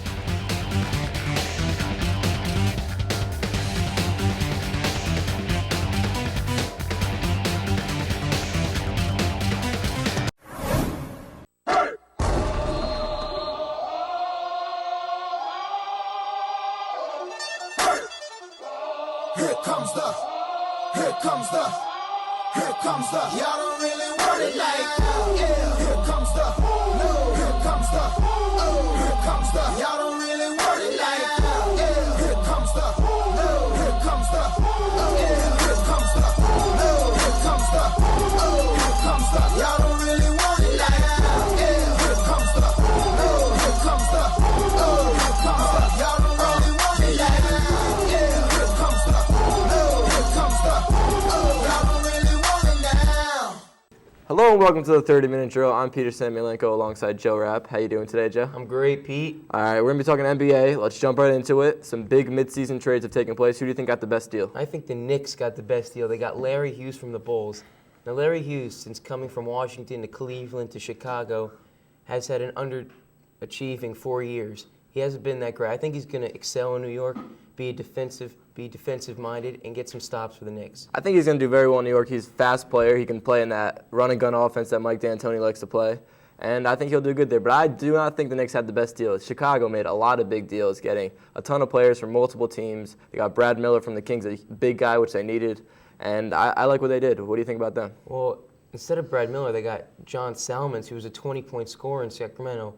And they really didn't have a scorer in Chicago besides Derrick Rose, who's the point guard. So I think it was indeed a great deal for them. Yeah, they have a lot of young players. They have Ben Gordon from UConn coming out of the draft a couple years ago. Derrick Rose, probably the Rookie of the Year, first overall draft pick, playing fantastic, leading this team. Give them a couple of years, I think they'll be very good. All right, let's go to the Western Conference.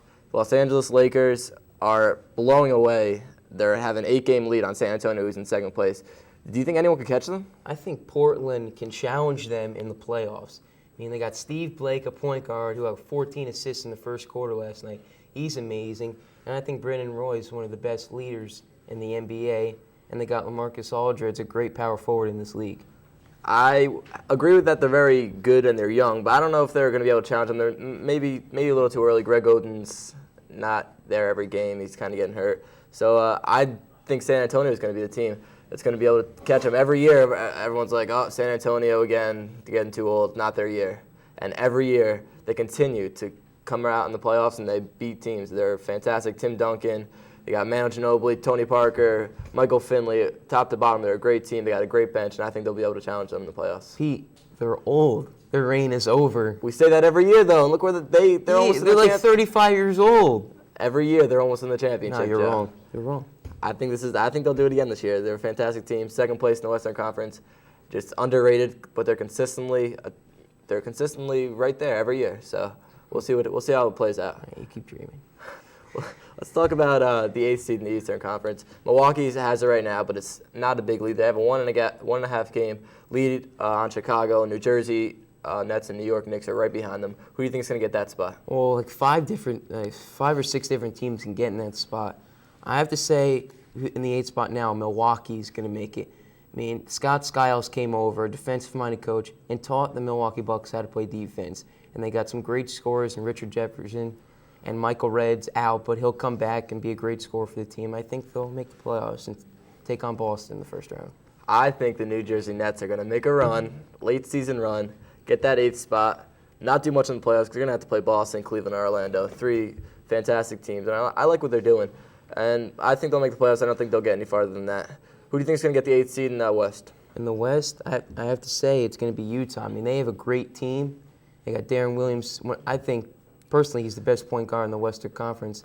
And Carlos Boozer is going to come back from injury and lead this team to a playoff spot. I think it's going to be Phoenix coming back. Fantastic team. Amari Stoudemire, Shaq, Steve Nash. I mean, they're probably the best talent in the NBA on one team, but they just haven't been able to put it together in past years. And I think they fired their coach over the All-Star break. I think it's a new beginning. I think they'll make the playoffs. I don't know if they'll make a run. I don't know if they have the talent to do it this year to get to the finals. Shaq's getting old. Steve Nash is getting old. Steve Nash will be a free agent in 2010. So I don't know if they're going to have it to make a run, and Amari Stoudemire is very young. So we'll see how it plays out, but I think they'll do very well, and I think they will make the playoffs. And I think they'll be higher than an 8th seed. I think they'll be like 6th, maybe 5th. What do you think about Phoenix? Pete, they got a ton of firepower. They scored 140 points in 3 straight games, so you know they could score. It all comes down to can they get stops in the half-court defense. All right, let's talk about probably the worst team in the NBA, Oklahoma City. Kevin Durant, they made a move this midseason too. Do you think they're going to be good in the future? I mean, that's not looking too good right now. Absolutely, they're going to be good in the future. They're going to have a big 3. They're going to have Russell Westbrook, Jeff Green, and Kevin Durant. They're going to be nasty. I guarantee they'll win 50 games in 4 years. Mark it down right here. Wayne Hills High School. Joe Rapp. We'll see about that, Joe. We'll see. All right, that's all the time we have for this segment of Third Minute Drill. We'll be back with more college basketball after the break.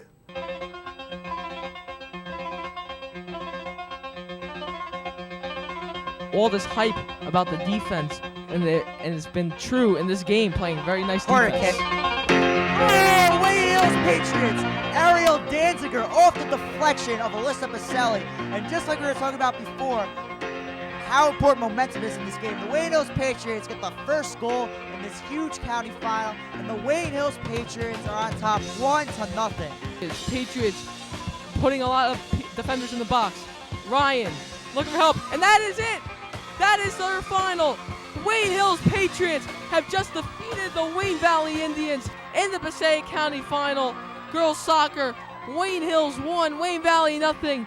They are your 2005 Passaic County champion.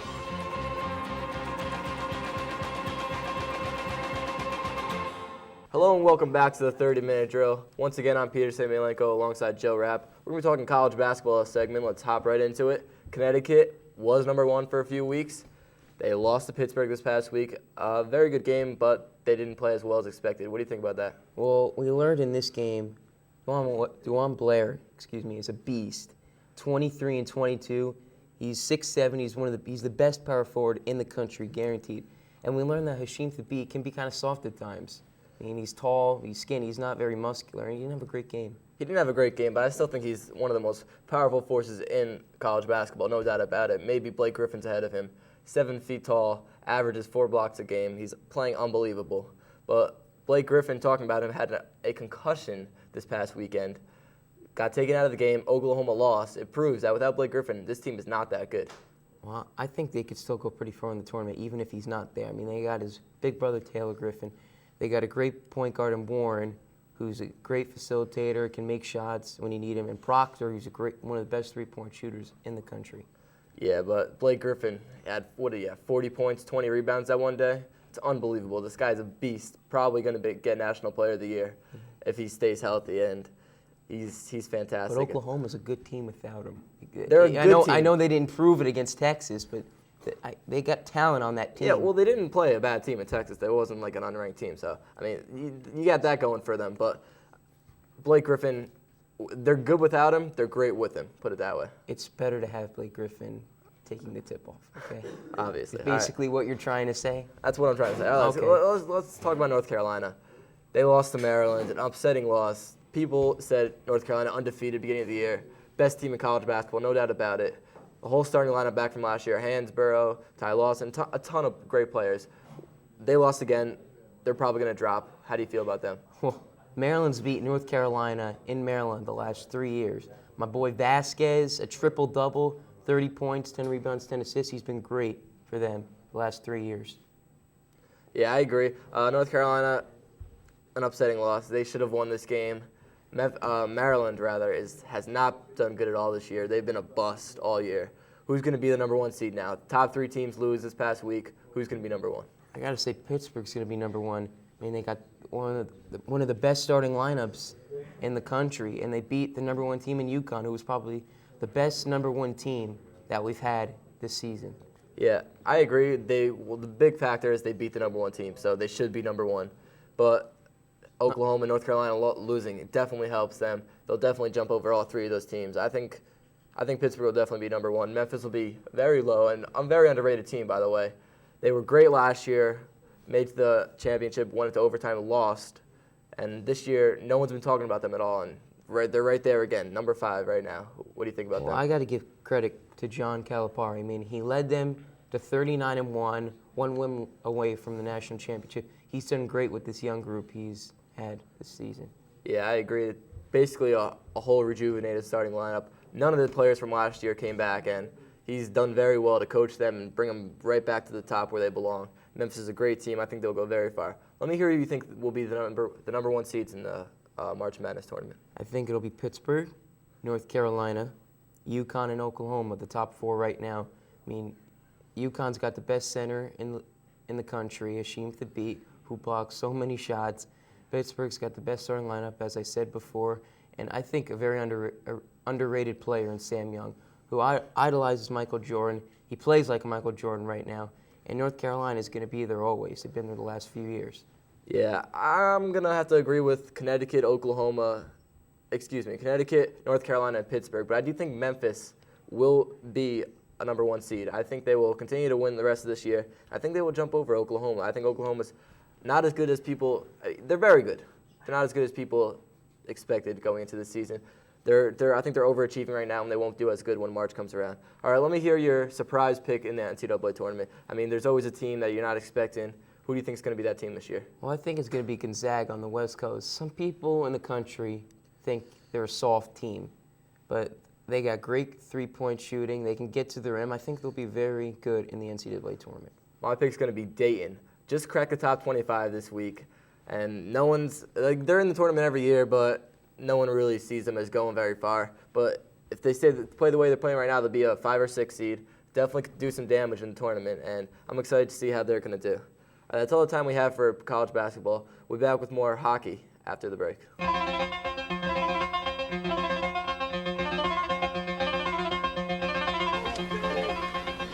Monahan turns around, takes a quick peek at the clock, hands it up the middle to Lynn, who gets outside. Chaz Lynn, it's a foot race. He's at the 40, to the 30. Lynn still on the feet, and he's in. Touchdown, Wayne Hills. Look at the clock, Lou. It reads triple zeros as Chaz Lynn plays his own version of Beat the Clock. He had to go one place, and that was into the end zone, because if he was tackled, the half was over. Chaz Lynn beats the clock.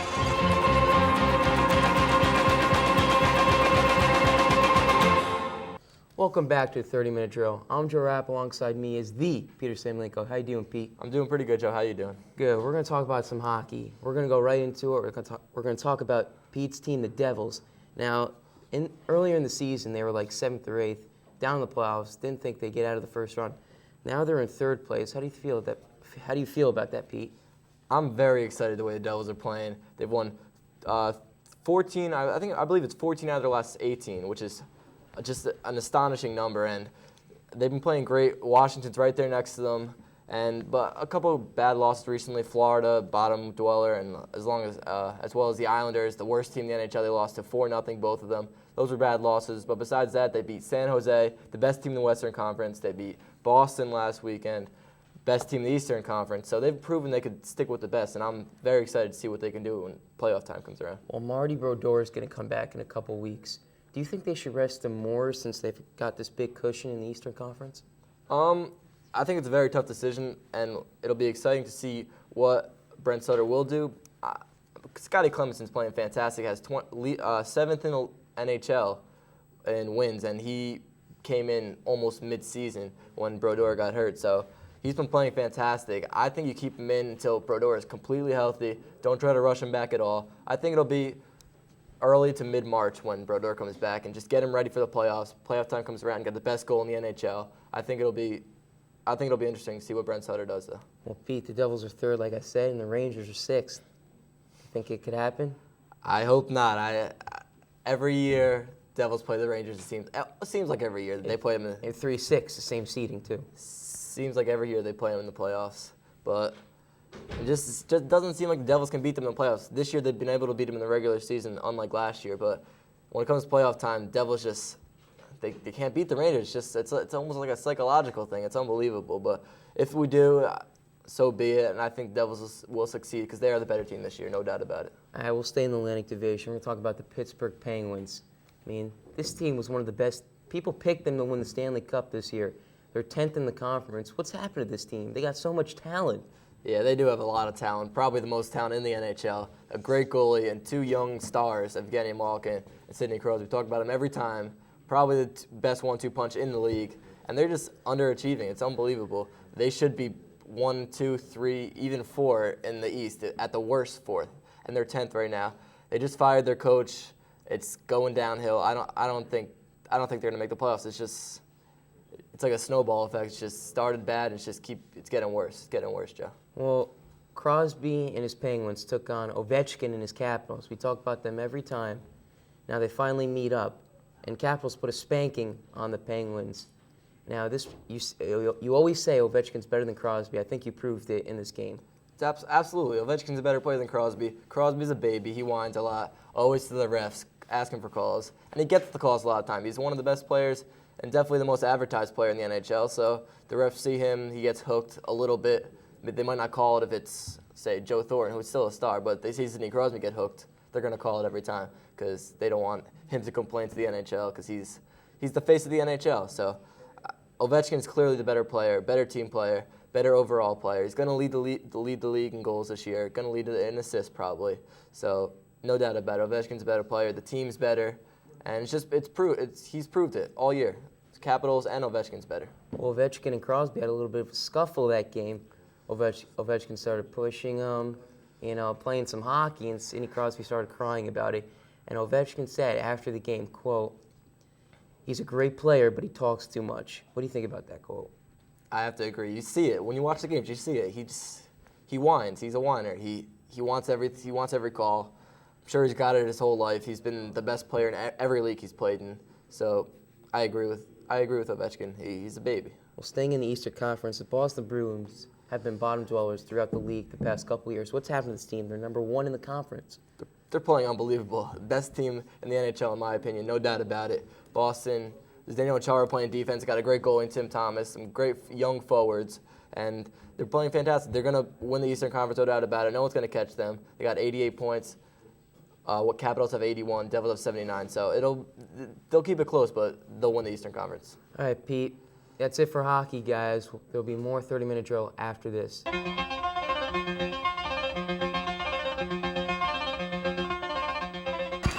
the crowd is fired up. What a huge play. We cannot stress this enough. This is just an outstanding kick. All the pressure relying on Dave Adamo. The kick is up, and it is gone! He kicks it through the uprights, and Wayne Hills takes a 25-24 lead.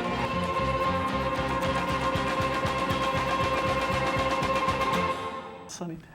Welcome back to the 30-minute drill. I'm your host, Max Zager, alongside Rob Feit, and the new addition to the 30-minute drill, Bryan Ogden.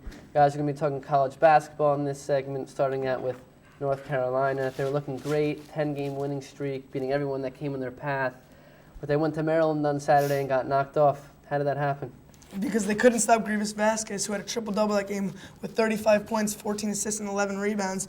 I mean, coming into that game, they were up. UNC was up 9 with a minute and a half left and couldn't stop them. I mean, once that game went into overtime, I think everyone knew that Maryland was going to take over that game. And, I mean, they did, in beating the number 2 team in the country, showing that they might be able to go to the NCAA tournament. Yep, Bryan? I'm going to have to agree with Rob here. Grievous Vasquez played a great game. I mean, he took control over the whole game. 35 points, 14 assists, 11 rebounds. You go on and on. Played all aspects of the game. He completed, the ball was in his hands, took over the game, led his team to a victory. Yeah, Vasquez was phenomenal. He was great. He didn't miss a shot when he needed to make them. He was there. But I also think North Carolina blew it a little bit themselves. I mean, up 9 with a minute and a half to go. All they had to do was take care of the basketball, and they couldn't do it. I mean, Lawson turned it over twice. Hansbrough got a charge on a fast break with 50 seconds to go, which was totally unnecessary. So, I mean, part of it goes to Vasquez, and a little bit goes to North Carolina's just stupidness at the end of the game. Okay, now let's move over to Oklahoma. Oklahoma hasn't lost in, I can't even remember how long. Blake Griffin just showing why he's the best player in the country, but he got injured when they played Texas over the weekend, and they ended up losing that game. So if Oklahoma ended up getting into some type of scenario in the tournament where Griffin gets in foul trouble or another injury occurs, are they finished? I mean, I think this is really interesting because in the past couple months, everyone on Oklahoma stepped up each game. Austin Johnson, the point guard, Crocker, their big guy, I mean, everyone. And we always thought that Blake Griffin was just a huge asset to the team, but not the team. Right. And showing this game against an unranked Texas team who hasn't been playing well at all, losing to them, I mean, Blake Griffin goes out with only 2 points. They lose the game by about 5. We can see why. I'm going to have to agree with Rob here, but also I'm going to have to say Blake Griffin is probably the second toughest player behind Tyler Hansbrough, because you know Tyler Hansbrough would have played through that injury. But without him in the tournament, it's going to be tough because he's a huge part of their team. I mean, he averages a double-double every game of the season so far, so it's going to be tough. We'll see what happens. Yeah, definitely Griffin's huge chunk of their offense and his rebounds, so without them, I don't see them going pretty far in the tournament. Okay, now Big East and ACC have been battling all season long, back and forth about who's the best conference. Who do you think is better, ACC or Big East? When I look at the top 4 teams in each one, I just see ACC because, I mean, you got UNC, Duke, Wake Forest, and Clemson, all teams that have been in the top 5 or top 10 throughout the entire season. I mean, they're all 4 powerhouses, and I know Ogden's going to say the Big East, but when it goes down to when you compare the top 4 with each other, I would definitely say the ACC. But when you have teams like Georgetown and Notre Dame and Seton Hall that aren't even ranked in the Big East, it's very interesting how competitive the 2 teams are this year. Yep, Bryan. I have to disagree because it shows you how tough the division is when Georgetown, Notre Dame, and Seton Hall, great teams, are in the bottom of the Big East. I mean, you got 4 teams in the top 10 from the Big East. You got Marquette, UConn, Louisville, and Pitt. Also, you got Villanova ranked at 13, and it's like obvious. I would have to say that the Big East is better than the ACC.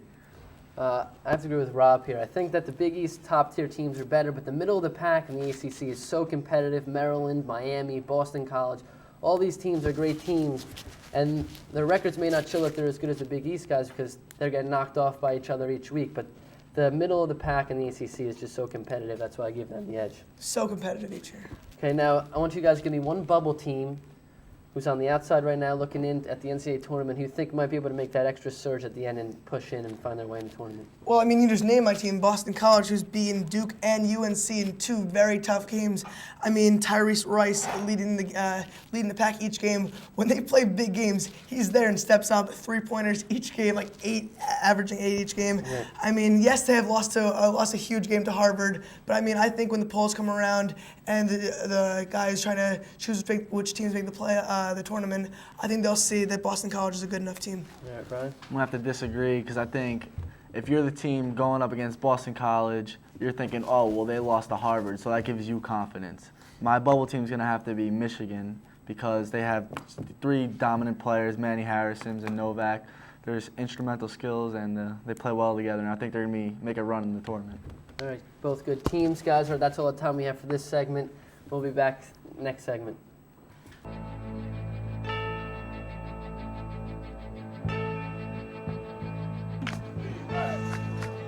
This is Nick Warzel's limelight, folks. This is when he brings his A game. The lights are turned on the field. Late in the day, he's ready to go. On first down, Warzel back to pass. Excellent protection all the time in the world. Looking downfield, looking for Van Penen, triple covered. Sticks it in there, flags on the play. Van Penen ahead to the 20, looking for the sideline. He's across the 10, near the goal line, dives. Touchdown, Ray Van Penen. Welcome back to the 30-minute drill. I'm your host, Max Zager, alongside Bryan Ogden and Matt Heskins. We're going to be talking NBA basketball in this segment.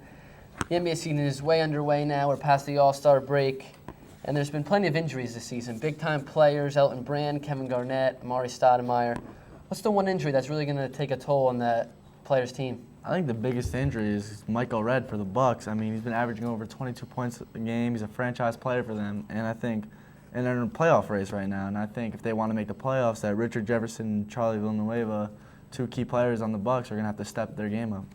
All right, Matt? My player is Amari Stoudemire on the Phoenix Suns. He's one of the most prolific scorers in the NBA, averaging almost 23, 9.5 rebounds. And for a team that's already struggling, I mean, they're not even in the playoffs right now. They're the number 9 seed. So they wouldn't make the playoffs if the season ended today. So that doesn't help. And he's the best player on the team. The team's getting old, and he's one of the youngest players on the team. So that can't help at all. Yeah, 2 good points there. My guy's Kevin Garnett. I mean, he's going to be out 2 to 3 weeks. The Celtics are fighting for that number 1 seed in the Eastern Conference. They need that to be able to knock off the Cavs because the Cavs are pretty much unbeatable at home. So if they slip up and lose a couple games without him, that could really hurt them in trying to get that number 1 seed. All right, now there's been plenty of trades. The trade deadline just passed last week. Not too many huge trades with big players going back and forth to any teams, but what's one trade or one player that a team acquired that's really going to make a big difference? I'm going to have to say Raptors Sean Marion traded to the Heat for Jermaine O'Neal. And I think now it's a big trade for the Heat because now the Heat have an inside presence and they have a guy who could block shots, get rebounds, and, really control a game if he has to. All right, Matt? My trade is John Salmons and Brad Miller going to Chicago. That's an absolute steal for Chicago, trading for Cephalosha and Andres Nocioni, 2 role players, and they get 2 great scorers. It's going to take Chicago to the next level from the bottom of the Eastern Conference to an 8 or 7 seed, probably in the playoffs. I see them making the playoffs because of this trade. Yeah, both great trades for those teams. My guy is Rafer Alston going to Orlando. Orlando's really was missing that point guard, a guy that's going to run the show, be able to make some good passes inside to Dwight Howard. And Rafer Alston's going to be the guy that's going to be able to get that done. I saw them play last week in his first game with them, and he really worked well with Dwight, and I think that with him running the show now, they have a chance of moving even further into the playoffs with him. Okay, now Nate Robinson's been playing phenomenal. 30 points a game in pretty much every game after the All-Star break. He's been leading the way for the Knicks, keeping them in every game. Why is Nate playing so well right now? Well, like you said, he's been averaging over 30 points a game. I mean, last night he had 41 points. I mean, he could dunk. He could play all aspects of the game, pass the ball. He's been just playing great for the Knicks, and he's brought a spark to the team. Matt? First of all, that 41-point game was amazing. That's one of the best games I've seen. He's able to take over a game at any time he wants, score on almost anybody in the league. He could score on any defense. And I think the main reason is that the Knicks haven't really had a shooting guard all year, so he's been able to move to shooting guard.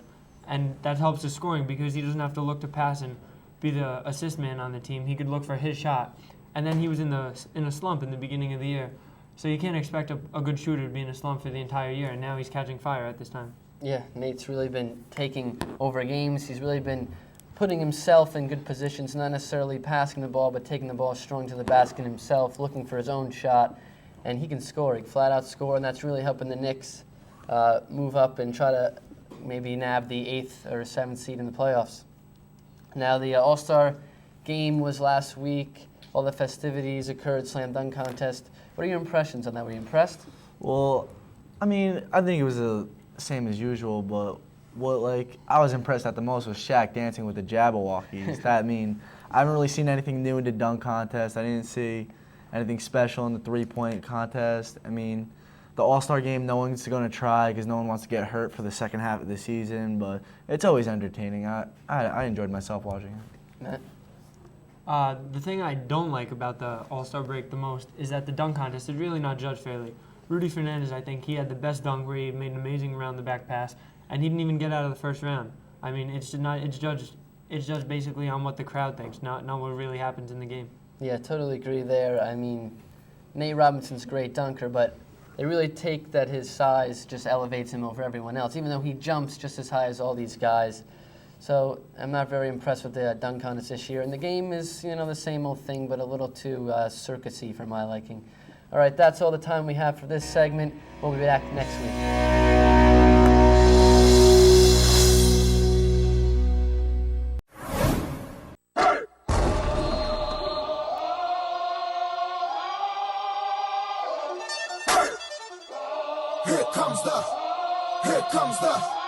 Here comes the, y'all don't really want it like that. Yeah. Here comes the, no. Here comes the, oh. Here comes the, y'all don't really want it like that. Yeah. Here comes the, no. Here comes the, oh. Yeah. Here comes the, no. Here comes the, oh. Here comes the, y'all don't really want it like that. Yeah. Here comes the, no. Here comes the, oh. Here comes the, y'all don't really want it like that. Yeah. Here comes the, no. Here comes the, oh. Y'all don't really want it now. Hello and welcome to the 30-minute drill. I'm Peter Samylenko alongside Joe Rapp. How you doing today, Joe? I'm great, Peter. How are you? I'm doing pretty good. Let's get right into it. NBA basketball. The race is getting close as it comes toward playoff time. Cleveland is right now leading in the East. Boston, Orlando not far behind. Who do you think is going to win that race? Well, I think Cleveland's going to end up winning the race. I mean, they've only had one home loss. That's amazing. I mean, only one team has gotten one home loss out of the whole year, 41-1. 41-1, yes. It was the Celtics. So LeBron James is going to lead that team. They got Mo Williams in the offseason, the point guard, who can also assist LeBron in points. So LeBron's doing great and Mo Williams doing great, and they're going to lead Cleveland to the top.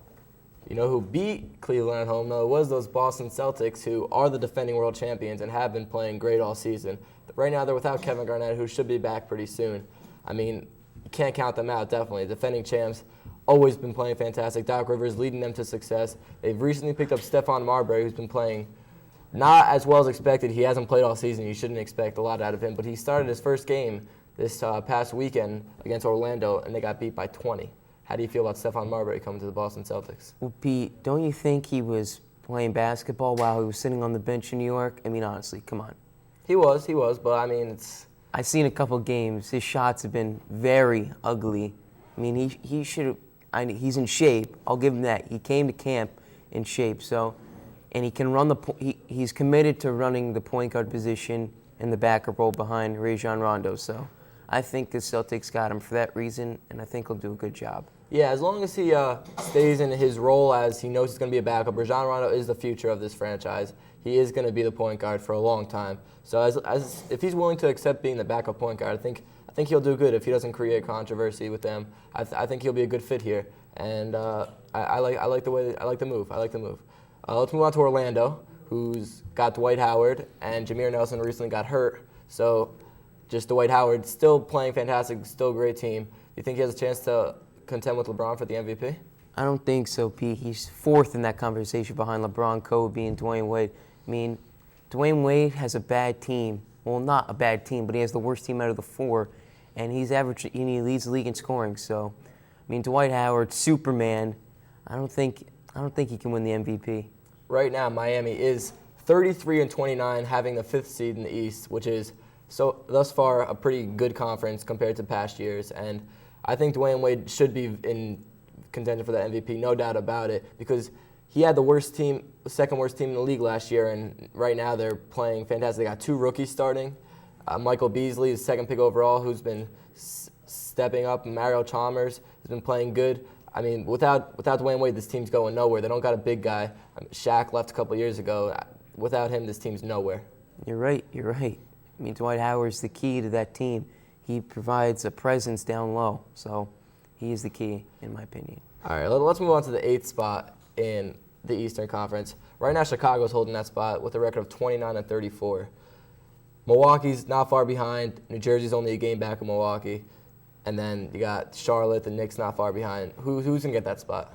Pete, I'm going to go out on a limb. I'm going to say the Charlotte Bobcats are going to get that 8th spot. I mean, they're only 1 game back. They got the same record as the Nets do.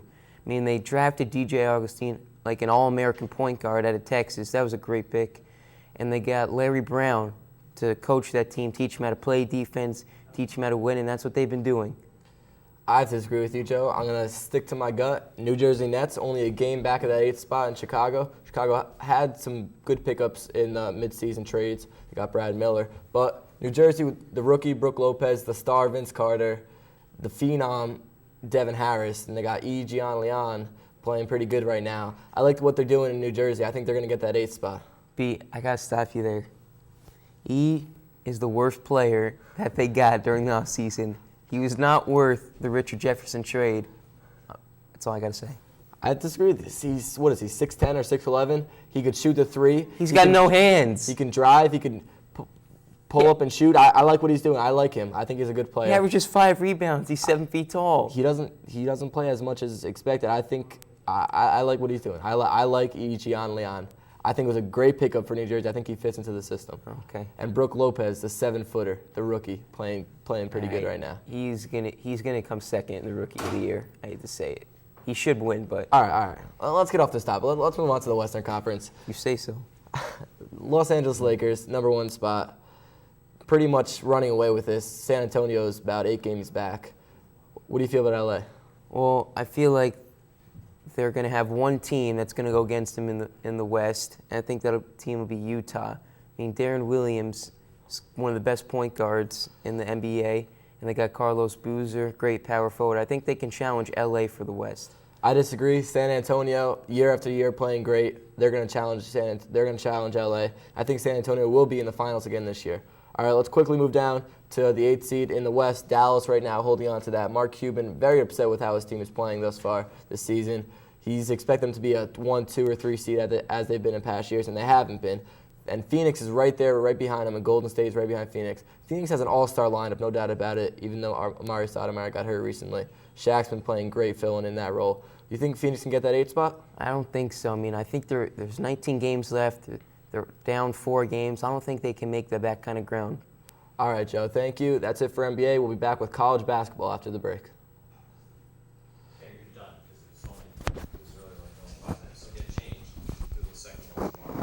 Do you watch the 30-minute drill? No lo veo. No hablo español, no hablo inglés. Mike Gilger, have you ever watched 30-minute drill? I've never watched a show in my life. I think it's the worst show ever. Do you like the 30-minute drill? I hate all of it. I hate you. Just walk away. So Matt, you were rejected by Mr. Hookstraight. You weren't allowed to be on the drill. How do you feel? I don't know, Peter. What is the 30-minute drill? Why does everyone say this? I like 30-minute drill. I like watching it. No, I don't watch it. How can we fix the 30-minute drill? Can't fix it.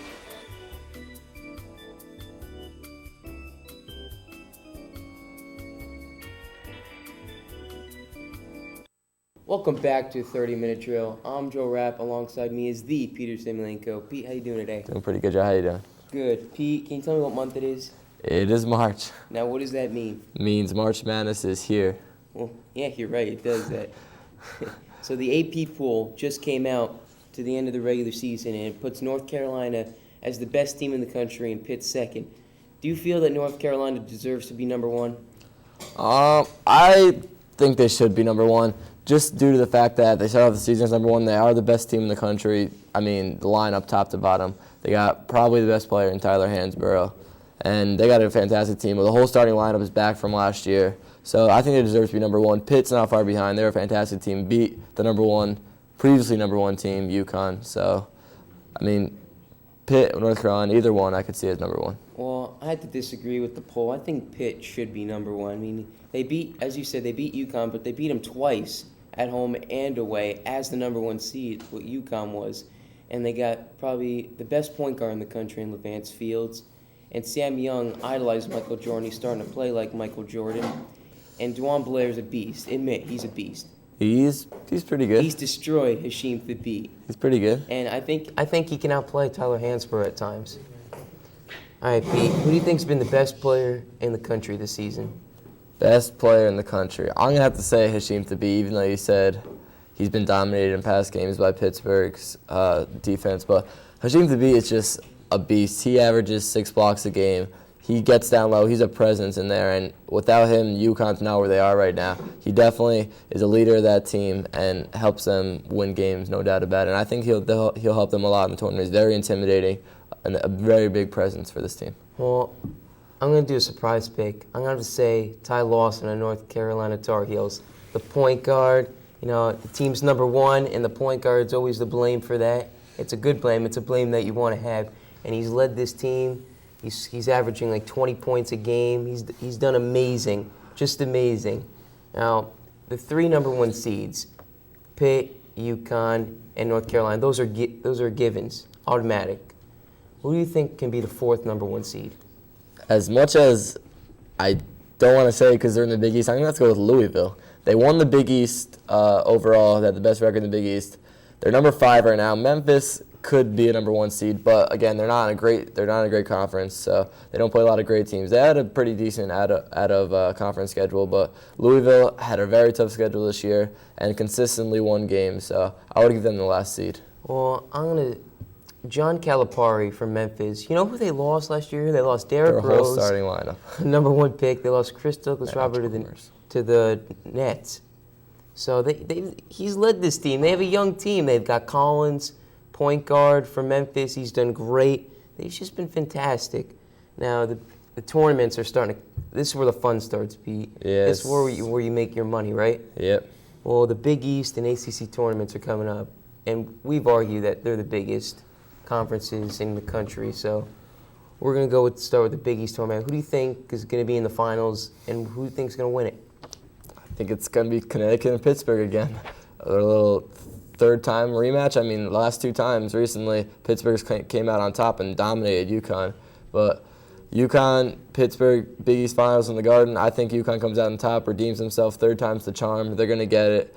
They're going to be number one seed already in a big tournament. So I think UConn wins the Big East tournament. They've proven all year they're the best team. They've held the number one spot the longest, so UConn. Well, I'm going to have to disagree with you again. I think you're right. You called it on Pitt and UConn. Pitt's going to win because they got Levant.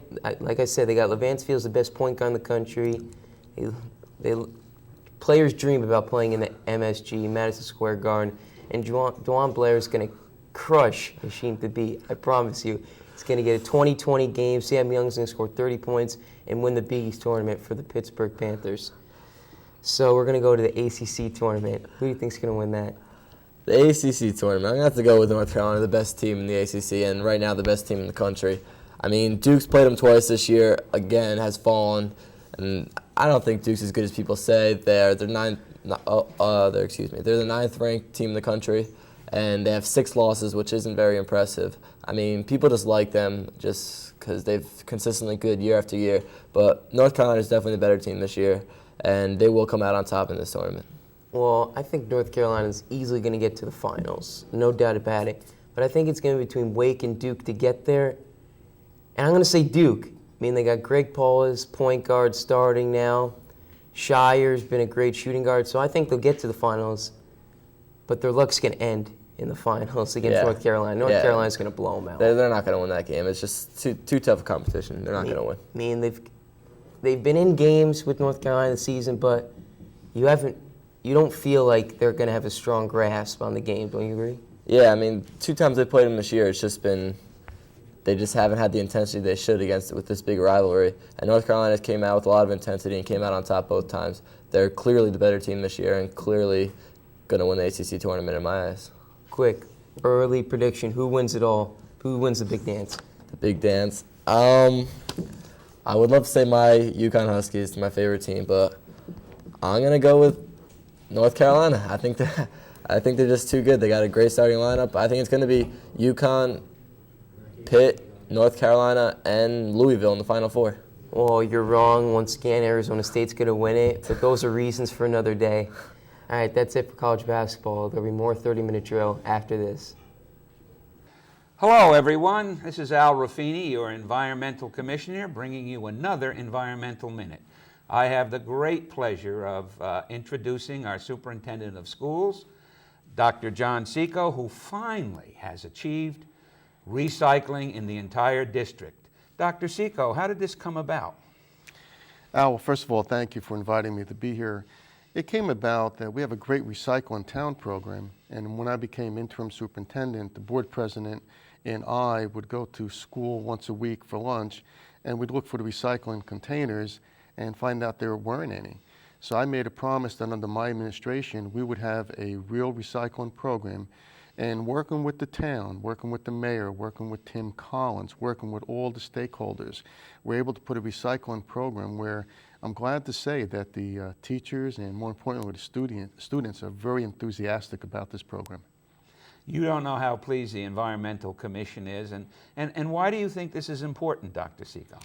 Well, as you know, we have one Earth, and unless we take care of things today, we don't know what tomorrow may bring. Too many people have tunnel vision, and they don't look at the big picture. The big picture is, what are we doing today that will affect our children and grandchildren of tomorrow? And that is saving the environment. The environment is very precious to us. Without that, we wouldn't be here. So every little thing that we can do to help the environment, I think, is great. Isn't that a great, fantastic Environmental Minute?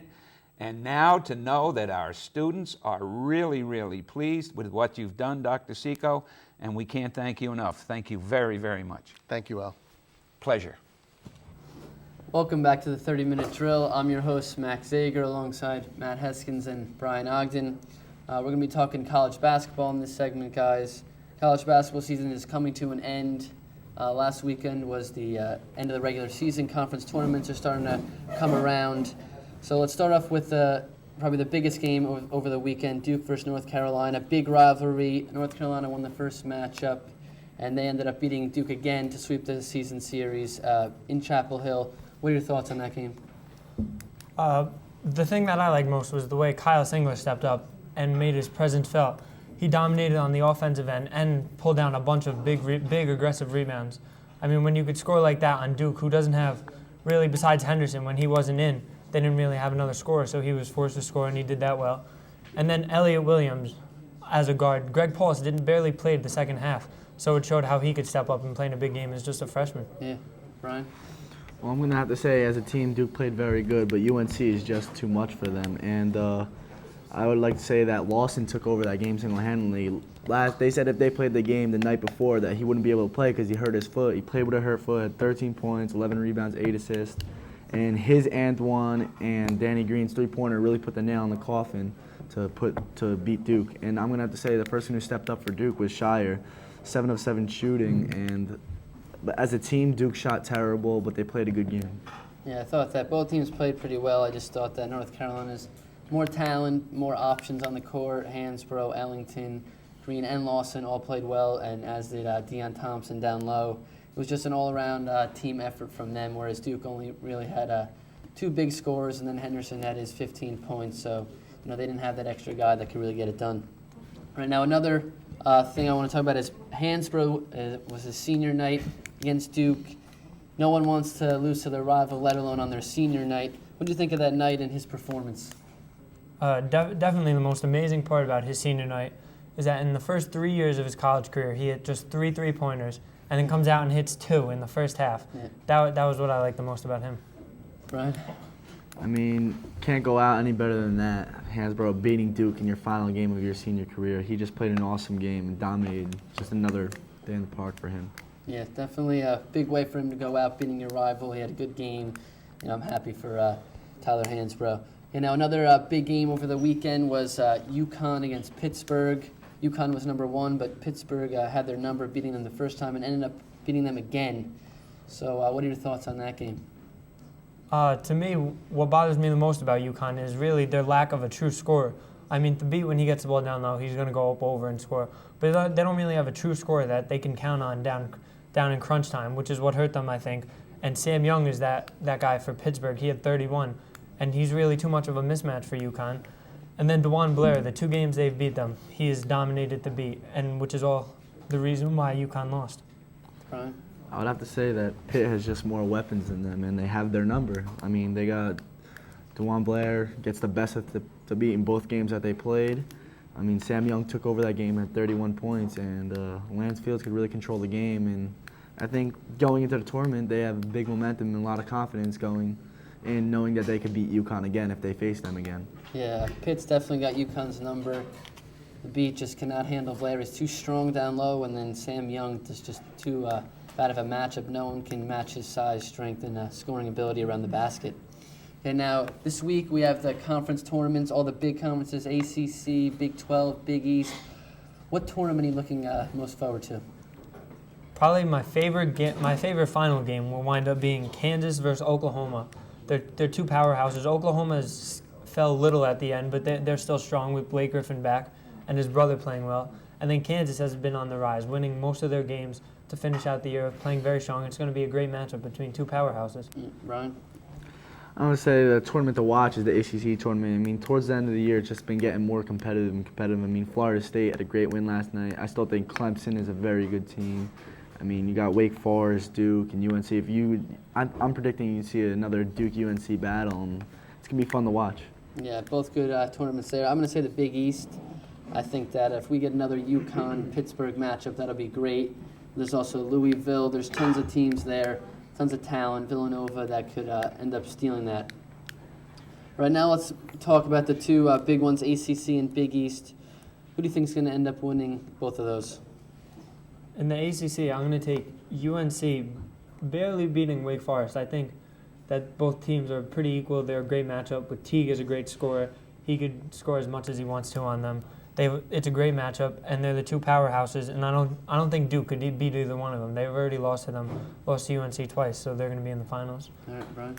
The ACC, I'm going to have to say Duke and UNC because they're obviously both dominant teams in that conference. And but I wouldn't be surprised if you see Florida State make a run. They've just been playing great at the end of the season, and it's going to be fun to watch. I think UNC is going to win it, though. They're just too overwhelming, and they're a very good team.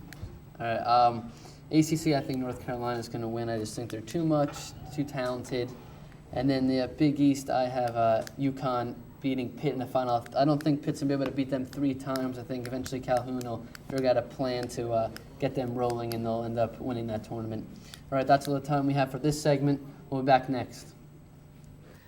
Welcome back to the 30-Minute Drill. I'm your host, John Vittas, here with Max Zager. We're going to be talking a little baseball here in early March. The World Baseball Classic is underway.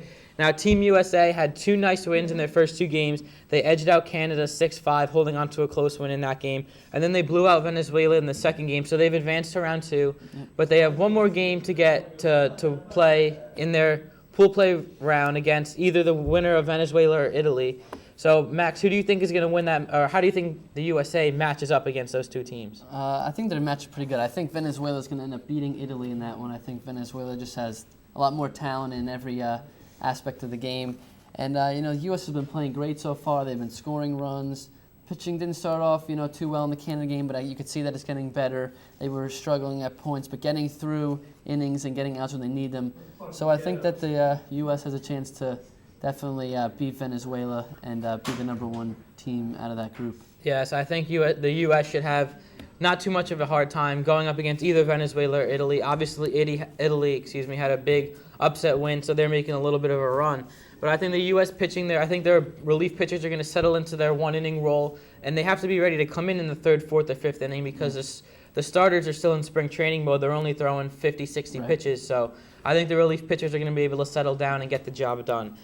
Now, obviously, the U.S. is one of the favorites in the tournament. Who do you think could threaten their run at a title?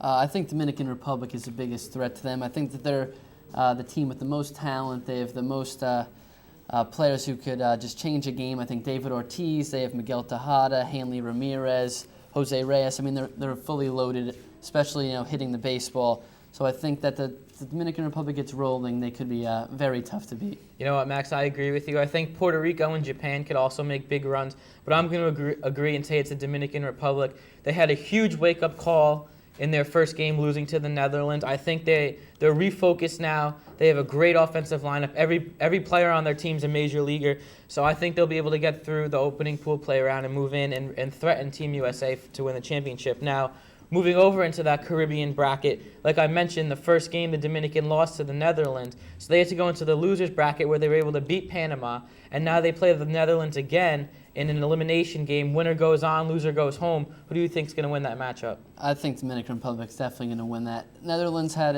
one good game. Ponson pitched really well that game. Dominican Republic probably just getting warmed up, their first game in the World Baseball Classic, but they're just way too good of a team, too many players that could change the game. And the Netherlands only has one big major league player in Sidney Ponson, and I don't think they're going to be able to get it done.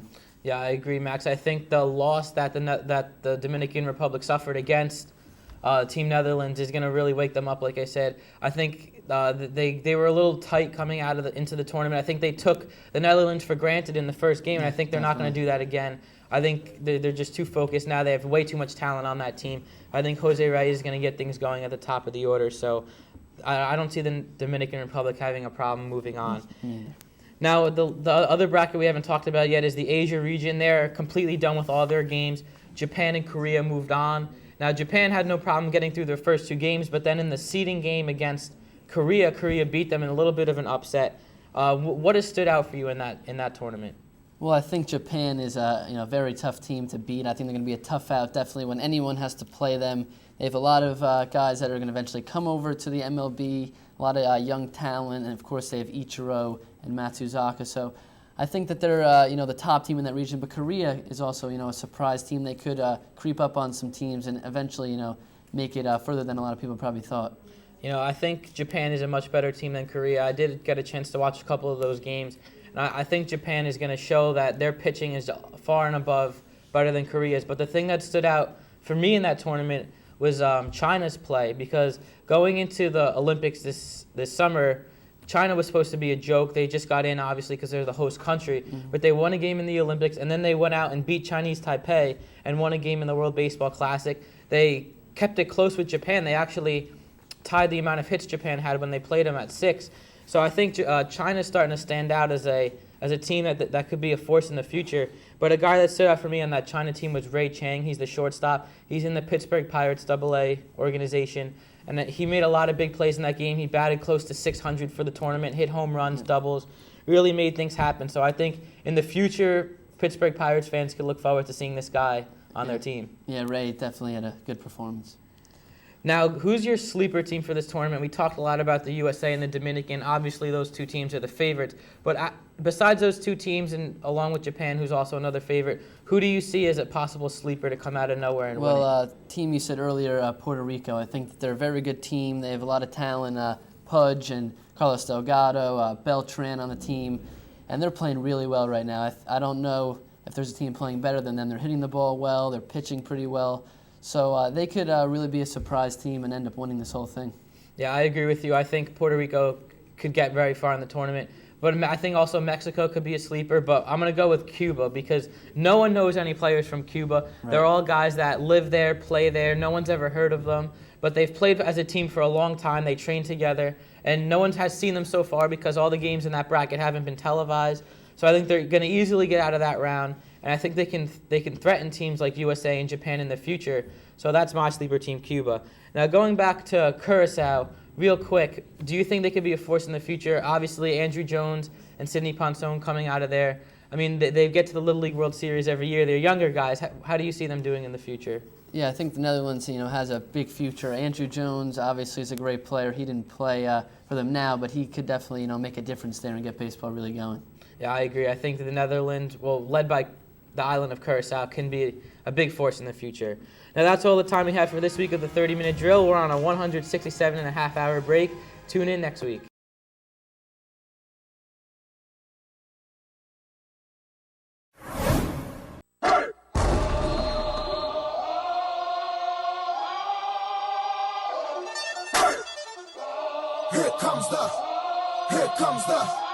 Here comes the, y'all don't really want it like that. Yeah. Here comes the, no. Here comes the, oh. Here comes the, y'all don't really want it like that. Yeah. Here comes the, no. Here comes the, oh. Yeah. Here comes the, no. Here comes the, oh. Here comes the, y'all don't really want it like that. Yeah. Here comes the, no. Here comes the, oh. Here comes the, y'all don't really want it like that. Yeah. Here comes the, no. Here comes the, oh. Y'all don't really want it now. Hello and welcome to the 30-minute drill. I'm Peter Samylenko alongside Joe Rapp. How you doing today, Joe? I'm great, Pete. March Madness is here. Finally. Yes, it's come. The brackets just came out recently. Some surprise picks, some not so surprising picks.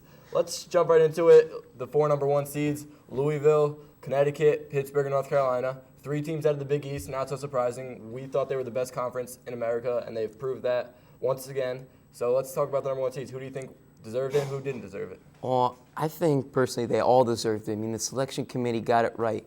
North Carolina in the ACC has been the best team in the country, in my opinion. And Pittsburgh's played great all season, even though they've lost when they've been the number 1 seed. I think they've still played great throughout the season. And Louisville's done it great, winning the Big East tournament. I have to agree with you on some of those. I think UConn, it was kind of on the edge with them and Memphis, who was going to get the number 1 seed, and they did. They are my favorite team. I do think they deserved it. They were the number 1 seed for probably the number 1 overall ranking for probably the longest in the country. Most of the season. For most of the season, yeah. So I think they deserved it, even though people didn't think so. Louisville won the Big East tournament and won the Big East overall record-wise, so they definitely deserved it. Pittsburgh, time and time again, 3 best players in the country on one team, I think, DeJuan Blair, Sam Young, and they're fantastic. North Carolina, every year, great team, and Tyler Hansbrough leading them to victory again. And they definitely deserve it too. Wait, Pete, I got to stop you. Now, North Carolina has somewhat of an advantage, in my opinion, because the other 3 teams are in the Big East, so that's all the people in America and all the people on SportsCenter, they're going to talk about them, and they're not going to talk about North Carolina. I think that gives them an advantage. We'll see. We'll see how that plays out. I don't know. It could possibly be that, could not. We'll see. All right, let's talk about some snubs who didn't get in. St. Mary's definitely could have got in. They had a pretty good record, 26-6. Penn State, who's in a big conference, didn't get in, played pretty good this season. And Auburn. Who do you think was snubbed the most? I think Penn State got snubbed, personally. I mean, they weren't expected a lot this season. They won 23 games. And what I think really hurt them is Mississippi State winning the SEC title, giving them the automatic bid. I mean, they were a bubble team. They probably wouldn't have gotten in, and Penn State would have gotten in if they didn't win. So, I mean, they lost to Illinois. They beat Illinois during the season, and they got to the semifinals of the Big Ten tournament. So yeah, I think they got snubbed a little bit. They might have got snubbed, but again, their out-of-conference record wasn't very good. They lost to a lot of mediocre teams out of conference. So I think St. Mary's got snubbed. They had a pretty good season. They lost their best player for 4 games in the season, and they still won most of those games. They beat some decent teams like Kent State at Kent State and a couple other teams at neutral locations. So they didn't really have the home court advantage that much this season. And St. Mary's, I think, definitely could have gotten into the tournament. Yeah, maybe. All right, let's talk about some upsets. We'll start with the East bracket where Pittsburgh's the number 1 seed. Who do you think is going to have an upset in the first round there? I think VCU over UCLA. I mean, UCLA has not been the same team in the last couple of years. They don't have the talent. I know they have Collison, who's been a great point guard, can distribute the basketball, but VCU has something for upsets. I mean, they upset Duke, the Duke Blue Devils 2 years ago, so I think they have a chance.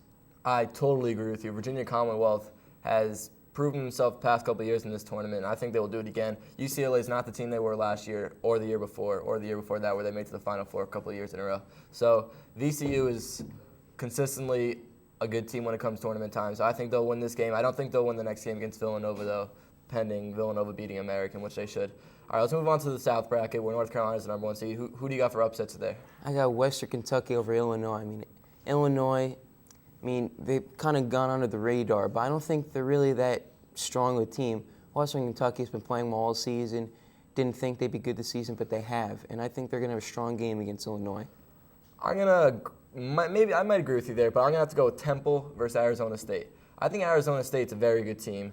You got James Harden, who's a fantastic player, but I think Deontay Christmas on Temple is a lot better. I think he will carry this team to victory in the first round. They won't win the second round game against Syracuse, who is very good. Diemendorf and Johnny Flynn. So they're a fantastic team, number 3 seed. So I think Temple will win the opening round game against Arizona State and will lose to Syracuse in the second round. Pete, I gotta disagree with you. I mean, James Harden can do more for his team than Deontay Christmas. Christmas can only score 20 points a game, and their team's not that strong around him. James Harden can distribute the basketball, he can rebound the basketball, he can do a lot. He brings a lot more to the table. All right. I don't know about that, Joe. I totally disagree with you, but regardless, let's move on to the western side of the bracket. You're usually wrong, so. All right, Joe. All right. Western side of the bracket, UConn's the number 1 seed, Memphis the number 2 seed, probably the best 1-2 seed in this tournament. So who do you got upsets there? Well, I don't think there's really a lot of upsets. I mean, this part of the bracket's pretty self-explanatory. They got great teams, UConn, Missouri, Memphis. I think they'll do their job and get far in the tournament. I agree. I think all the top seeds in this bracket will win in the first round. Definitely BYU should be Texas A&M, even though they played last year in the tournament. They know each other very well. And Washington, Purdue, they should all win Missouri, they should all win their opening round games, Marquette. So I agree with you there. All the top seeds should win that first round. All right, let's move on to the Midwest real quick. Number 1 seed is Louisville, the number 1 overall seed. Who's the upsets in that bracket for you? Well, I'm kind of torn between Boston College or USC. I mean, Rice for Boston College can score. He can score out of his mind. I'm going to pick them in that game, but I still have questions about USC. Maybe they can win that game. I'm not sure. I think USC will win that game too. All right, thank you, Joe. That's all the time we have for this segment of the 30-minute drill. We'll be back with more of college basketball after the break. I didn't say USC would win the game. Do you watch the 30-minute drill? No, no lo veo. No veo, no hablo español, no hablo inglés. Mike Gilger, have you ever watched 30-minute drill? I've never watched a show in my life. I think it's the worst show ever. Do you like the 30-minute drill? I hate all of it. I hate you. Just walk over. So Matt, you were rejected by Mr. Hookstraight. You weren't allowed to be on the drill. How do you feel? I don't know, Peter. What is the 30-minute drill? Why does everyone say this? I like 30-minute drill. I like watching it. No, I don't watch it. How can we fix the 30-minute drill? Can't fix it.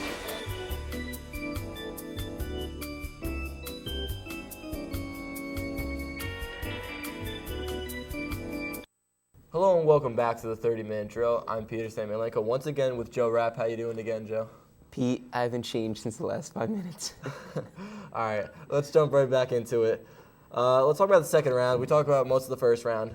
Who do you think is going to rise to the occasion and move on in this tournament when it comes second round? I think Clemson can beat Oklahoma. I mean, Oklahoma has struggled the last couple games.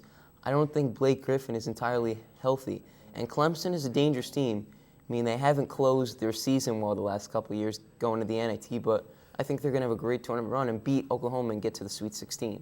I mean, pending Blake Griffin's injury status, I think Oklahoma should win that game. If he's healthy, they should win that game. But we'll see how that plays out. Clemson, very well-rounded team, have proved themselves throughout this year to be pretty good. So we'll see how that plays out. All right, let's move on. I think Texas is going to be able to beat Duke in the second round. Texas is a very good team, and Duke just as well as they've played this year, I don't think they're as good as people thought, I guess you could say. They've lost a lot of big games. They lost twice to North Carolina, and I think Texas come out with the win. All right, do you think anyone else in the second round is going to be a big upset? I don't really have a big upset. I mean, again, this is a tricky bracket. I mean, I think all the number 1s, number 2s, number 3s, number 4s are going to go on in the tournament, so it's pretty confusing. I have to disagree with one there. I got to go with Boston College. I think they're going to beat USC in the first round, and I think they will beat Michigan State in the second round. Do you think there's any possibility of that? Maybe. Who knows? We'll know in a week. I guess you could say that. I mean, Boston College is a well-rounded team. Michigan State, they've been good. They lost in their tournament, their conference tournament, and they got blown out. So I don't know about that. Yeah. we'll see how that plays out. But let's go on to the Final Four. Who's your Final Four picks this year? I'm going to have Louisville, Connecticut, Pitt, and UNC. I mean, they're great teams. I think it'll be the top number 1 seeds. Can you give me some strengths and weaknesses for each team? Well, UConn, I mean, they're not healthy. And I don't think Hashim Thabit can step up during the pressure of trying to win a national championship. And UNC is struggle. I mean, they've gotten to the Final Four the last couple of years, but they haven't been able to get over the hump and win it. So what about for you, the other 2 teams, Pete? Well, I have different picks than you, obviously. So my 4 picks is going to be, Kansas from the Midwest bracket, UConn from the West, Pittsburgh from the East, and North Carolina from the South. So, I mean, not so many surprising picks there. I got 3 number 1 seeds. Kansas, the number 3 seed. I don't think Louisville's as good as people say. They did win the Big East, which is the best conference in the USA.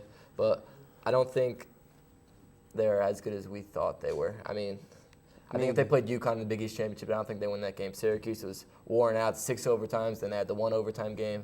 They were just worn out. You haven't seen them play really like a really good team, like a Carolina, or Oklahoma. I don't think they'll be able to win that game. UConn, Hashim Thabit, just a beast down low. I got Jeff Adrian, who can drive to the hole. My favorite team. I'm going to pick them Final Four every year almost because I just love them. But they got A.J. Price, who can drop 30 on any given night. So I think they're a well-rounded team. Although Dyson's been injured for most of the season, they've still been able to win games. Pittsburgh, they got the big 3. They're fantastic.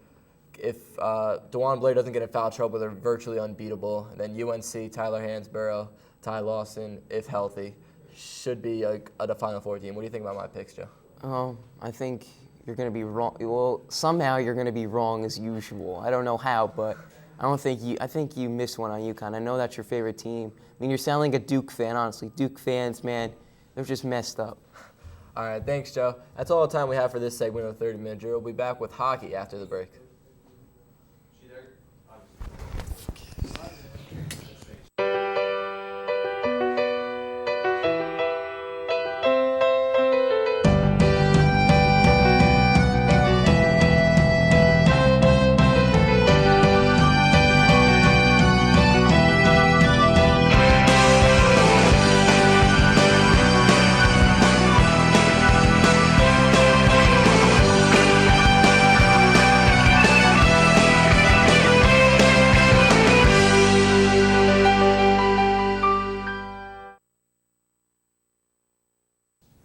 Hello and welcome back to the 30-Minute Drill. I'm Joe Rapp. Alongside me is the Peter Samylenko. How you doing, Pete? I'm doing pretty good, Joe. How you doing? I'm great, Pete, but also I can see the excitement on your face. Why is that? Well, a couple nights ago, Martin Brodeur broke that all-time wins record he's been wanting to break since November, even though he was out for 4 months. So he's coming back strong. Got it the other night. His dad was there, came down from Montreal. Big win for him against an upcoming team in the Blackhawks. And fantastic night, cut down the net. The whole crowd was standing ovation for 20 minutes. I was excited. Great game. Martin Brodeur is doing big things, Joe. He's doing big things right now. He's been doing big things his whole career, Pete. Now, he's been doing big things, as I just said, but not this season because he's been injured. But the Devils, you have to say, have been playing pretty well without him. How do you, give me your assessment on him. Well, Scott Clemmensen came in as a backup to Kevin Weeks when Brodeur first got hurt.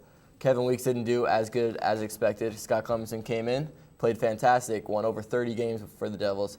He was great, coming in as a third-string goalie. No one expected him to do much, and he's proved himself he could play with the best, and I think he'll sign with another team soon, and he'll be a starting goalie in this league the way he played. Really proved himself. Think he's worth maybe $25, $30 million? Absolutely not. No player in the NHL is worth $25 million. It's not baseball, Joe. Oh. Maybe $10 million if he's lucky. I thought it was baseball, my bad. All right, now, Brodeur, he's great his whole career.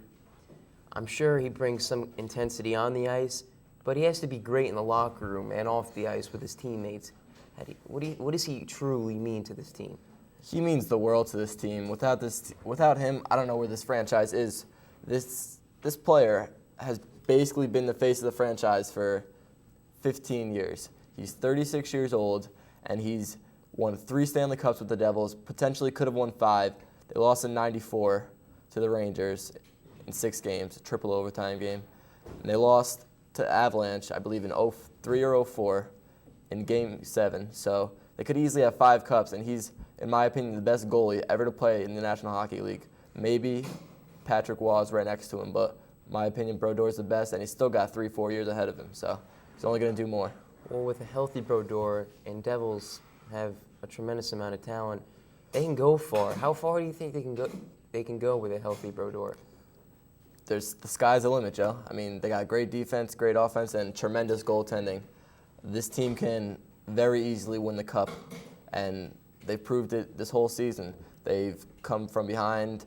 The Rangers started up strong. They came back. They're leading the division by 9 points now, just totally dominating the Atlantic Division. And the East is not, it's not a stretch for them to say they're going to win the East. They're 4 points behind the Bruins as of right now, and they could easily take the East and be the 1 seed. So it's an exciting year. Scott Clemson stepped up. Brodor's back. The sky's the limit, Joe. The sky's the limit. Well, I'm going to put the Devils and one of the top 4 teams in the NHL behind Boston Bruins, San Jose Sharks, and the Detroit Red Wings. Who do you think is truly the best team out of those 4? Right now, the Devils, I think, are playing the best, but I think the best team is the Detroit Red Wings. They are the most veteran team, and they, year in, year out, have brought tremendous talent every year. And they've won the cup last year, so they could easily win it again. They're a fantastic team every year, so that would be no surprise. But I think the Devils are right behind them. I think Bruins and Sharks have been on the decline since they had such a strong start in the beginning of the season. Well, I got to agree with you. Red Wings are always consistent. They always get over 100 points. They always win 55 games a year, and they always seem to get far in the playoffs. You always watch them in June. What team do you think can compete with them? They're like the outside looking into those 4 teams. I mean, I hate to say it because they're my favorite team, but the Devils, I mean, there's no doubt about it. The great defense, Johnny Oduya, Paul Martin, Colin White, Bryce Salvador, just protecting Brodor like they've been doing it his whole career. They know him very well. And the offense, Zach Parise has 41 goals already and could easily break the 50 mark, which would be unbelievable. And it's great. Patrick Elias broke the points record, New Jersey points record the other night. The whole team is coming together, and it's fantastic to watch. I'm very excited. P, I'm going to have to disagree with you. We rip on this team every time we're up here. I'm going to have to say the Pittsburgh Penguins. I mean, they have talent. Don't you agree they have talent? They got tremendous talent, but I don't think they're a team. I think they're individuals, Joe. Well, they got Sidney Crosby. I know you think he's a baby, but he's got a tremendous amount of talent. I think they're going to be good for years, even though, I mean, they've been playing well lately, you know? Yeah. Well, that's it for hockey. There'll be more 30-minute drill after this. Welcome back to the 30-minute drill. I'm your host once again, Max Zager, along with 2 new guys, Rob Feit and Bryan Ogden. We're going to continue our NCAA tournament talk. Moving now across to the other side of the bracket with the East and South region. Let's start off first with the East region. Top 4 seeds being Pittsburgh, Duke, Villanova, and Xavier. Who do you see winning this side of the bracket? I'm going to say Pittsburgh only because I really only see them having 2 tough games against FSU and Villanova. And I know if DeJuan Blair doesn't foul out of this game against FSU, they should be fine. And then when they go to Villanova, I feel like they should just take over this game and should be set because Villanova will beat Duke, but Pitt versus Villanova is going to be a good matchup. I see Pitt taking it. I'm going to say Duke. I think the only tough challenge they're going to have is maybe Texas second round. But if they get past that, I think they'll make it through.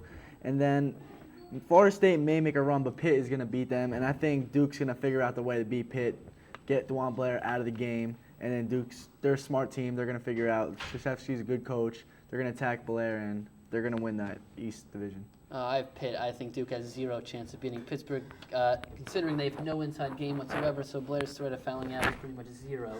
So I think Pitt's definitely going to win that. Maybe Villanova I could see possibly shooting the ball well against them and knocking them off, but besides that, I think Pitt is going to take that. All right, now you're an upset team possibly in this region? A minor upset. Virginia Commonwealth beating UCLA, the 6-11 game. Virginia Commonwealth's team 2 years ago who beat Duke in the first round, and it is very, I feel like they're a little overrated, but I mean, Eric Maynard, a top prospect of the first round, I feel like he could take over this game and maybe beat UCLA. Bryan?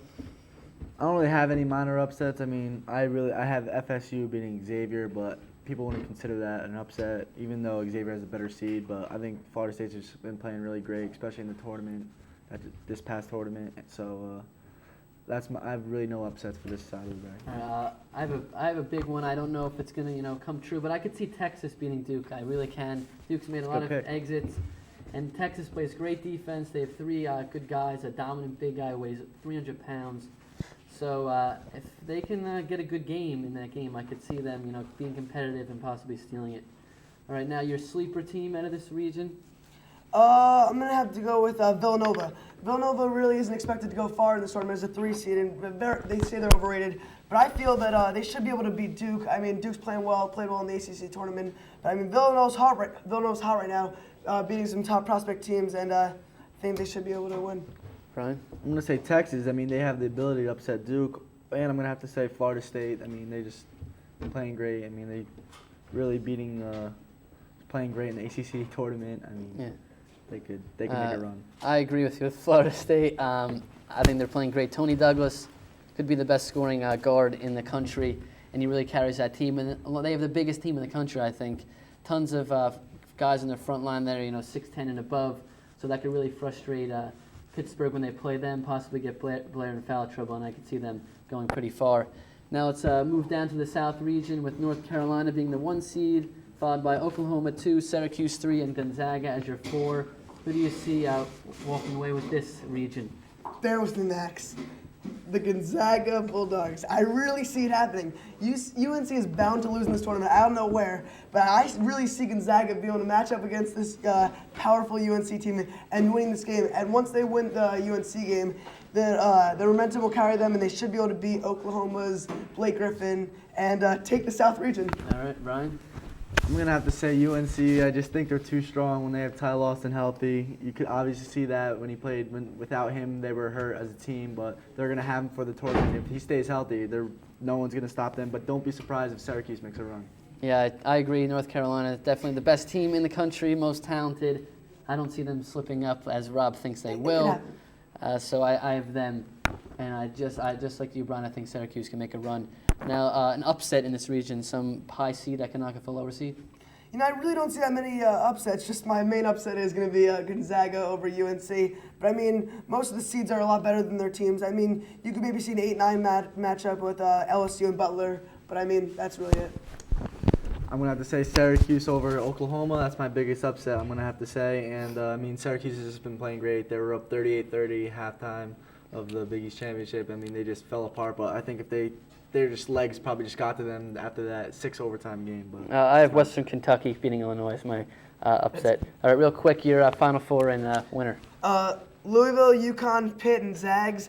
I'm going to say Big East Championship, UConn and Pitt, and Pitt winning this game, DeJuan Blair, MVP. All right, I'm going to go Big East against the ACC.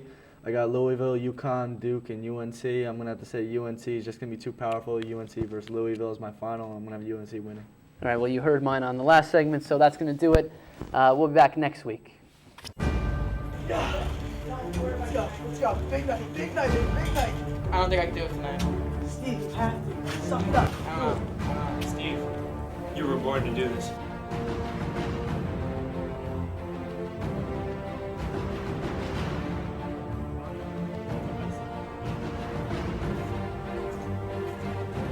Guys, you're here.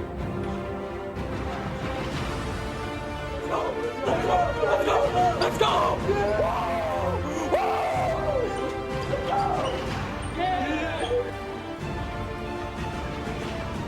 Welcome back to the 30-Minute Drill. I'm your host, Max Zager, alongside Steve Cinque and Rob Feit.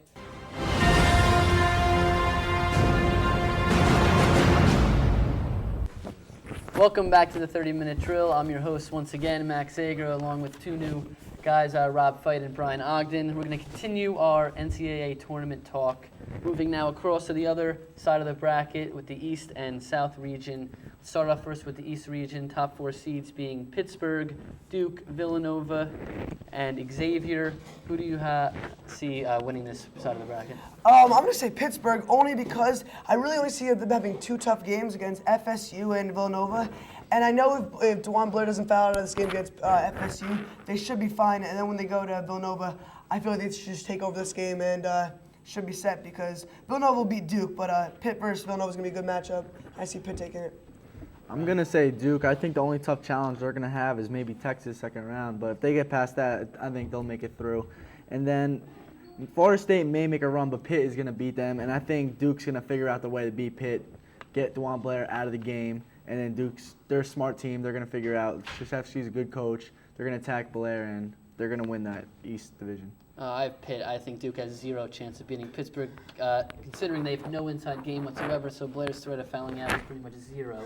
So I think Pitt's definitely going to win that. Maybe Villanova I could see possibly shooting the ball well against them and knocking them off, but besides that, I think Pitt is going to take that. All right, now you're an upset team possibly in this region?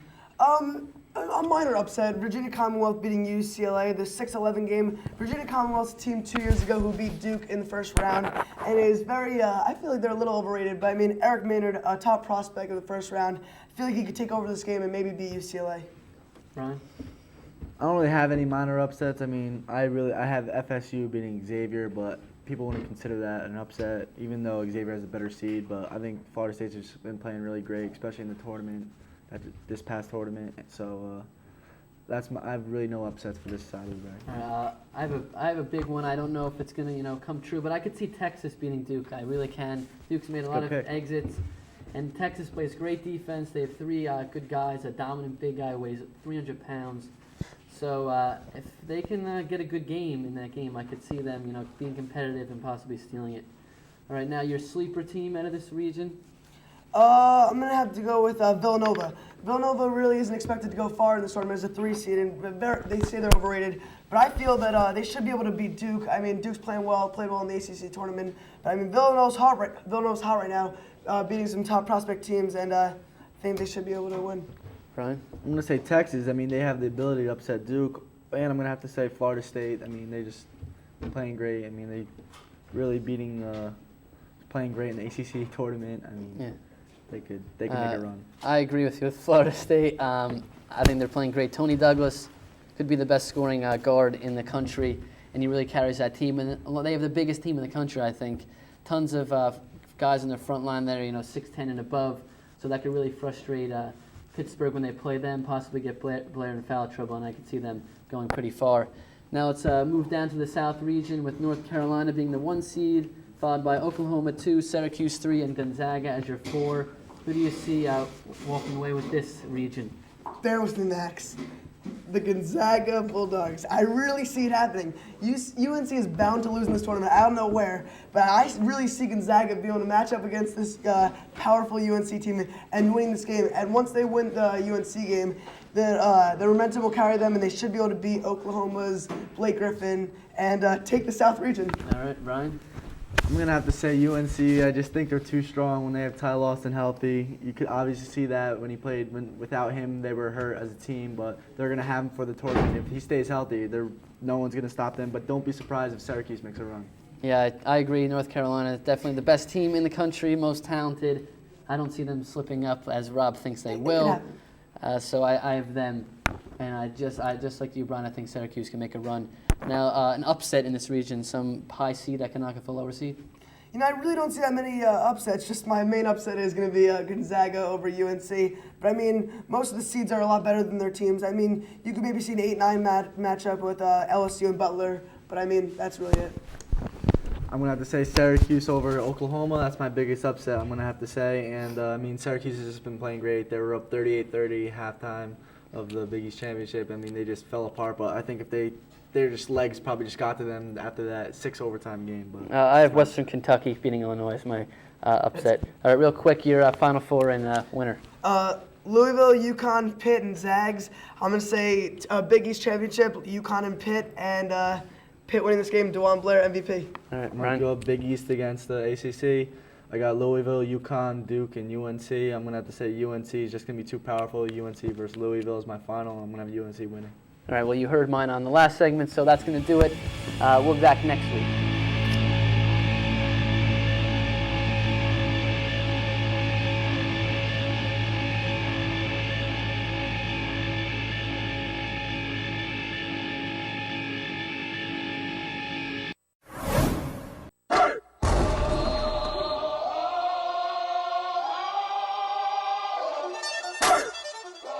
Here comes the, here comes the, here comes the. Y'all don't really want it like that. Yeah. Here comes the, no. Here comes the, oh. Here comes the. Y'all don't really want it like that. Yeah. Here comes the, no. Here comes the, oh. Yeah. Here comes the, no. Here comes the, oh. Here comes the. Y'all don't really want it like that. Yeah. Here comes the, no. Here comes the, oh. Here comes the. Y'all don't really want it like that.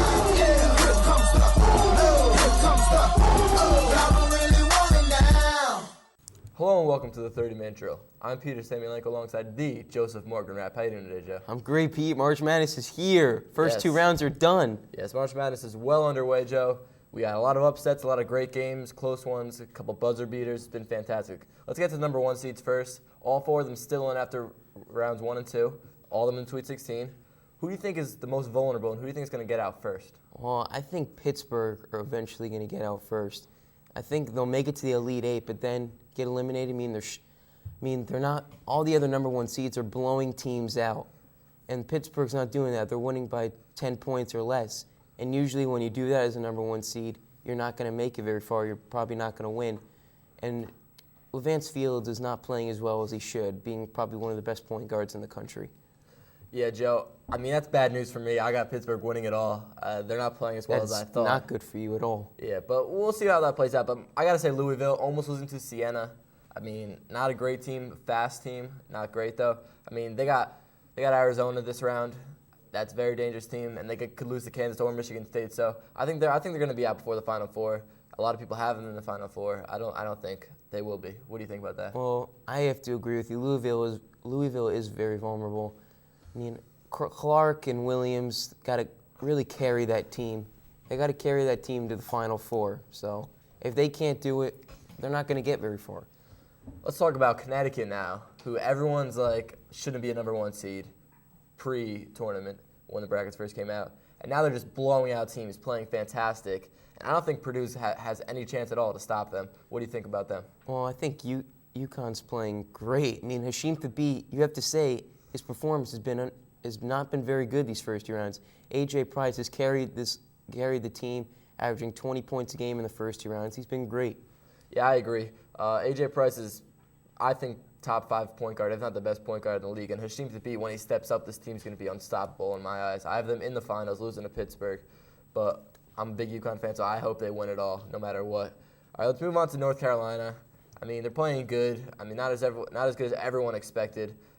LSU gave them a pretty good run. They pulled away at the end. What do you think about them? Well, UNC, they pulled away at the end of the game. Wayne Ellington is finally playing good. He hasn't played good this whole season, and he's playing great, averaging 20 points in his last few games in the ACC tournament. And Ty Lawson was a big key in that game. He was playing hurt, warrior, scored 20 points, 8 assists. He was just fantastic. And Tyler Hansbrough didn't have a relatively good game. He only scored 15 points. Yeah, I mean, Tyler Hansbrough didn't have a great game. UNC played very well, though, and they come out on top, and they got Gonzaga next. Should be a great game. Gonzaga's been playing pretty good lately. Well, let's move on to Gonzaga's second-round game against Western Kentucky, who was an upset in the first round and definitely would have been an upset against Gonzaga. Had a really close game. Western Kentucky very easily could have came out on top. How do you feel about them? Well, Gonzaga, everyone's been arguing throughout the season that they're a soft team. Well, they didn't play soft in this game. They got to the rack, they put it up, they got to the free throw line, scored 20 points from there, and they hit their threes like they usually do, and they came out on top. All right, let's talk about Michigan State in Southern California. Another very close game. Michigan State won the game. USC lost, but they were winning most of the game, USC. It was really close. I thought USC was going to come out on top. I had them winning in my bracket. Do you think Michigan State can go far? I don't know if they can go far. I mean, they're kind of going under the radar as a number 2 seed. No one thought they would make it to the Elite Eight, let alone the Sweet 16. So, I don't know. It's an iffy situation. I got Kansas beating Michigan State. I mean, they're a young, fast team. Michigan State, they're very well coached by Tom Izzo, but I don't think they have the stuff this year. I think maybe next year or a couple of years they'll be very good, but not this year. Collins is a great point guard. You got to say, you know. All right, let's move on to one of the first-round games that no one had. I don't think anyone had in their bracket. Cleveland State beating Wake Forest in an unbelievable upset. It's like the George Mason of this year. And how do you feel about them? Well, I knew Wake was not going to go far in this tournament. They haven't been playing well at all. They didn't really play that well towards the end and the ACC tournament. And I just feel bad for people that had them going for like the Final Four. What idiots. Yeah, I mean, Wake, Jeff Teague is a great, great player, and he just couldn't do it this year. I think in future years they will be very good, but Cleveland State, unbelievable story. No one had them winning. I mean, it's kind of sad they couldn't go farther than that, but they played a 12 seed in the second round, 13 versus 12. Who had that? Arizona. No one. But Arizona's a very good team. Arizona's a very good team. They got Louisville up next. You think Arizona has any chance? Yeah, because like we said before, Louisville's very vulnerable when they're not playing well. I agree. I think Arizona could definitely win this game, but I don't think they get to the Final Four. I think Kansas and Michigan State will definitely knock them off. Yeah. All right, that's all the time we have for this segment of the 30-minute drill. We'll be back with more college basketball after this.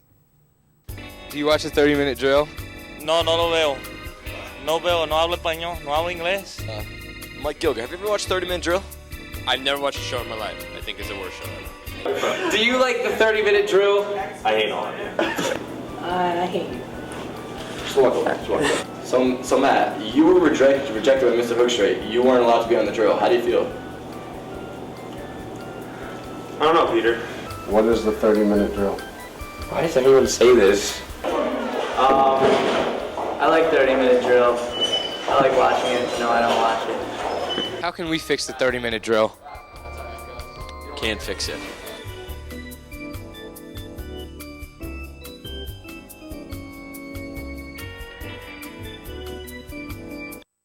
Welcome back to 30-Minute Drill. I'm Joe Rapp. Alongside me is the Peter Samylenko. How you doing, Pete? I'm doing pretty good, Joe. How you doing? I'm good. I know we talked about college basketball last segment, but we're going to move a step up and talk about NBA.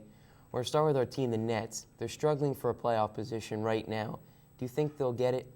I don't think they'll get it. Devin Harris has been injured recently, and this team is just not playoff ready. And if they do get in, they're going to get killed in the first round by Boston or Cleveland or even Orlando if they make a run. But I mean, getting into the playoffs really doesn't mean that much because they're gonna lose first round. Those teams are just fantastic. I like watching the Nets, but I can't seem to figure out why they're so inconsistent.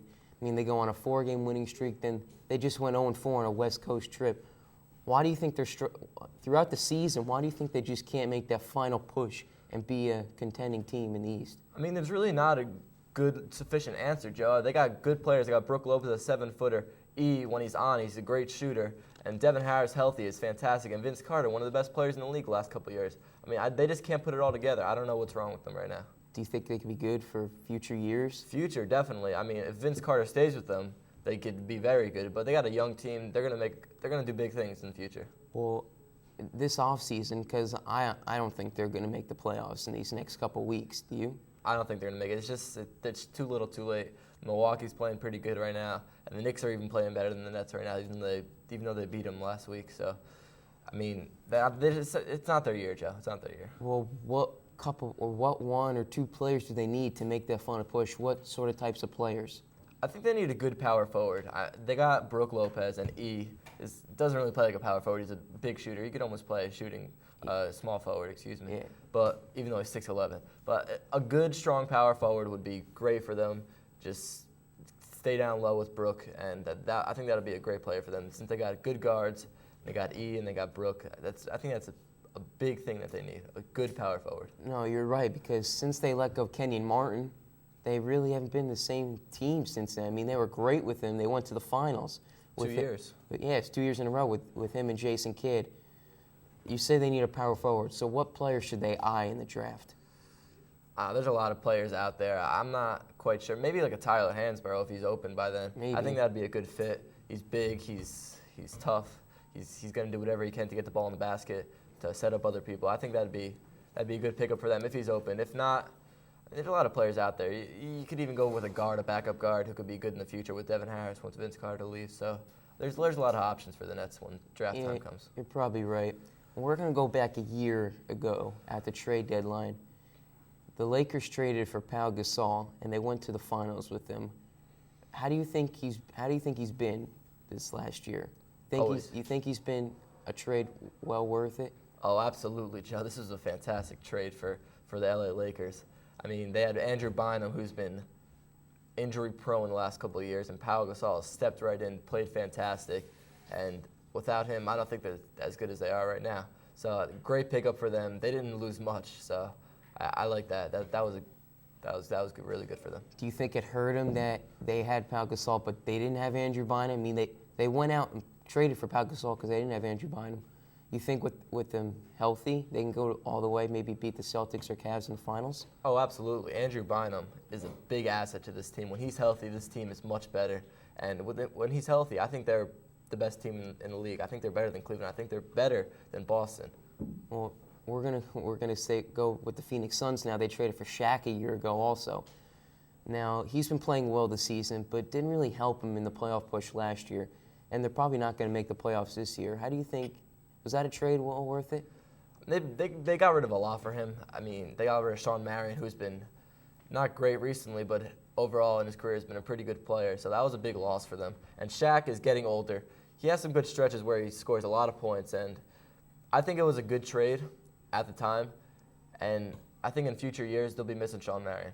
You think so? I think so. Because he was the Matrix, man. He had Steve Nash as point guard, so. Yeah, I mean, best point guard in the league in my opinion over the last few years. So, maybe bar Jason Kidd, who's been definitely on the decline recently. He got older. Jason Kidd was older. Yeah. So we're going to compare the trades, Shaq and Pau Gasol. I think you're going to put towards Gasol being the best trade. Yeah, absolutely. Gasol's a great trade. He's a lot younger. Shaq in his prime, definitely Shaq's a better trade. But Shaq's getting old. I think Pau Gasol is a better trade. He fits right in with the Lakers. Great thing. Well, we're going to stay in the West. We're going to talk about what team can challenge the Lakers in the West. Well, there's really three teams that I think can challenge them. I'm going to have to go with San Antonio, the Utah Jazz, and the Houston Rockets. All three teams are right below the Lakers. And I think, as everyone doesn't think so, but I think Houston is going to make a run at them. Yao Ming is playing really good right now, and I like the way he's playing. They got Shane Battier, who's playing really well too. So with those two together, they could definitely get a shot at the Lakers. Well, I have to disagree with you. I mean, when Tracy McGrady's not healthy, that takes 20 points away from them. I mean, Rockets got a second-year point guard in Aaron Brooks. Do you honestly think they can go far with a second-year point guard? He's really not experienced. I think they can. I don't think experience means much in the NBA. It's more spur of the moment. If you're a good player, you're going to step up at big times. And I don't think it matters what stage it's on, college basketball, NBA. I think Houston's got a really good team this year, and I think they could definitely make a run. Even though they haven't won a playoff series in years now, I think they can make a run. Well, we're going to move to the East. We're going to talk about the Cavaliers, the Magic, and the Celtics. Who do you think's the best team out of those three? I have to say the Cavaliers. As much as I think the Celtics are very well coached, a lot of good players, the Cavaliers have just been playing so well. And LeBron James is the best player in the league, no doubt about it. And I like what they're doing up there in Cleveland, and I think they're going to be able to beat the Celtics, no doubt about it. And Orlando's going to be a very tough series for them, but I think they can get through it. Yeah, you're right. Well, that's it for NBA basketball. There'll be more 30-minute drill after this.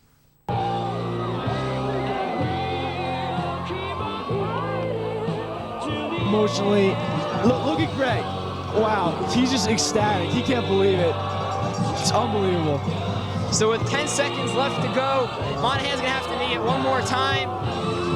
7, 6, 5, 4, 3, 2, 1, and it is over. Wayne Hills is the 2002 Group 3 North 1 State Championship, their first ever state championship, and what a fantastic end to an amazing season for Wayne Hills. And you know what? Greg Olson has won a state title for his father, Chris Olson, and first one in Wayne Hills history.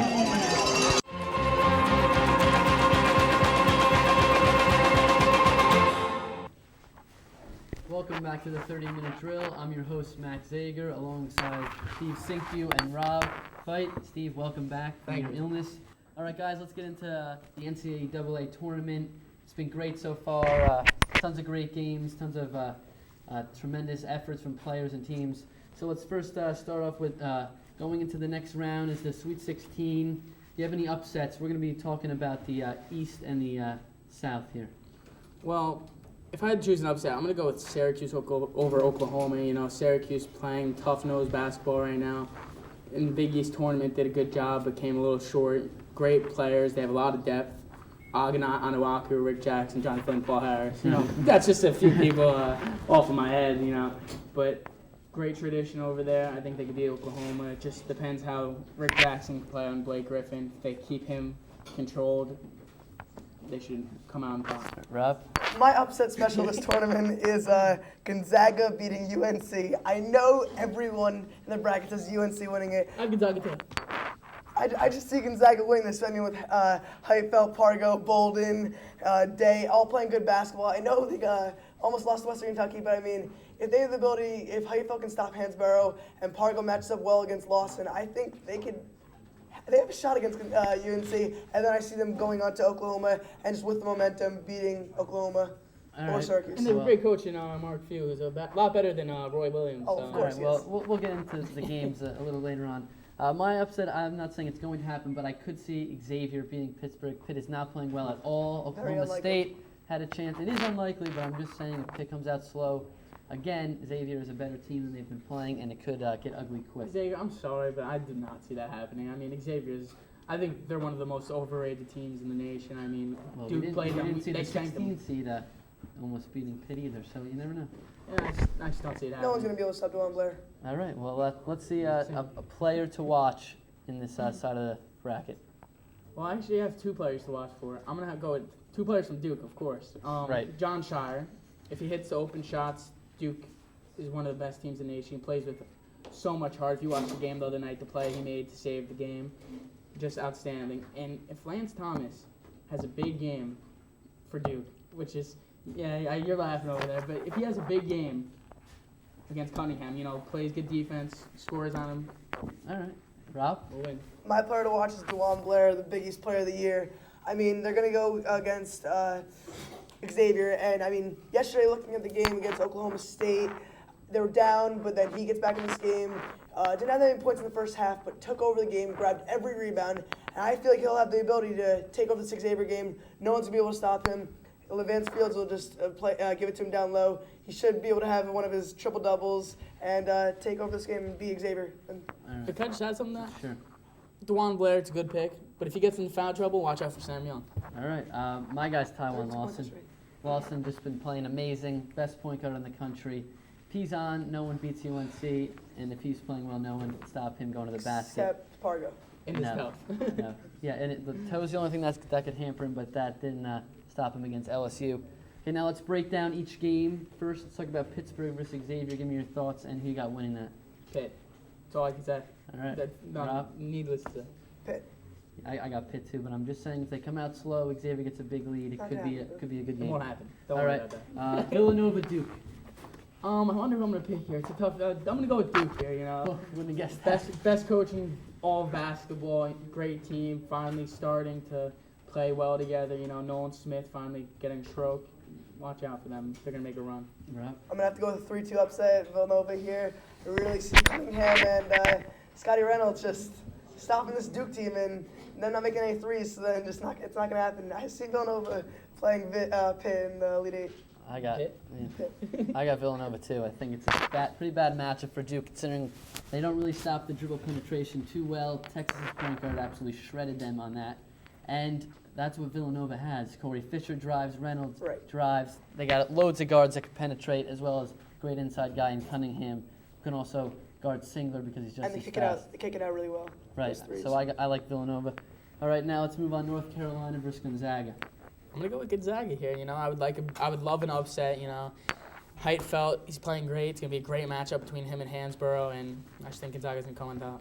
Completely agree. I just see Gonzaga stopping this UNC team, and they're not going to go to the championship, so they're bound to lose sometime, and I see it happening right now. All right, I don't think they're bound to lose any time, maybe next year sometime. But I just think Lawson back, if that toe does not hamper him, I just think that he's playing too well right now. He kicks the ball to Green, to Ellington. Hands broken, do what he does down low. It's all right. And Ed Davis is coming along and being a big presence down low, and I think that he'll be able to stop Heitfeld if he has a good game. How's Zeller doing in the tournament? It's all right. We're fine. All right, Syracuse, Oklahoma. I already said Syracuse. Oklahoma, Willie Warren will not be able to stay with Paul Harris or Devendorf, whoever he covers. Devendorf, it seems like he's been here forever. Just hits 3-pointers, does what he's supposed to do. He's a true player. Not off the court, but on the court, he's great. They go to Oklahoma. They got the player in the land, the best player in the country. Taylor Griffin. Blake Griffin will have about 40 points in this game and beat Syracuse. I like Syracuse. I think 2-3 zone's going to be able to control Blake Griffin, and then I think with the outside shooting with Routins and Diebendorf and Flynn, they can get it done. All right, that's all the time we have for this segment. We'll be back next with more college basketball. And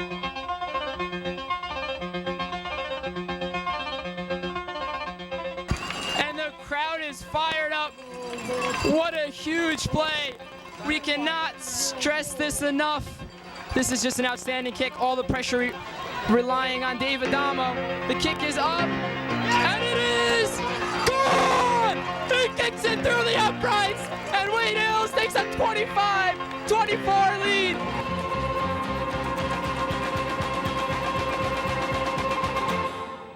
Welcome back to the 30-minute drill. I'm your host once again, Max Zager, alongside Bryan, Ogden, and John Vittas. We're going to head back into the NCAA tournament, this time looking on the other side in the Midwest, in the West brackets. Now, just like in the other side, tons of great games, tons of great efforts by players and teams. Now let's start with the upsets, just like we did in the other segment. Do you see any upsets occurring on this side? I'm going to have to say Missouri over Memphis, only because Missouri's full court pressure defense could really stop Memphis. I think they can match Memphis's defensive aggressiveness, and Missouri, I just think they're just too fast for them, and I don't think they're going to get many points. I mean, they're a really good defense, so it's a really good pick, I think, Missouri over Memphis. All right, John? Yeah, that's not a bad pick. I think Kansas has a good shot against Michigan State too, but I don't really consider a 3 over a 2 to be an upset. So I'm going to go with Purdue over UConn. I don't know. I didn't pick this in my bracket, but I think it's a good possibility that it could happen. I think if Purdue can slow the game down against UConn, not let A.J. Price run the break, and try to set picks against Hashim Thabit and try to get some space down low, I think Purdue could take advantage of UConn. They haven't come up big in tournaments in the past, so I think that's my upset, Purdue over UConn. Mine is, just like you said, not a big upset. I think Kansas could beat Michigan State with Cole Aldrich down low, big 7-footer, he had a triple-double with 10 blocks in their last game against Dayton. So, he's a big presence down low, and Michigan State could possibly have some difficulties there.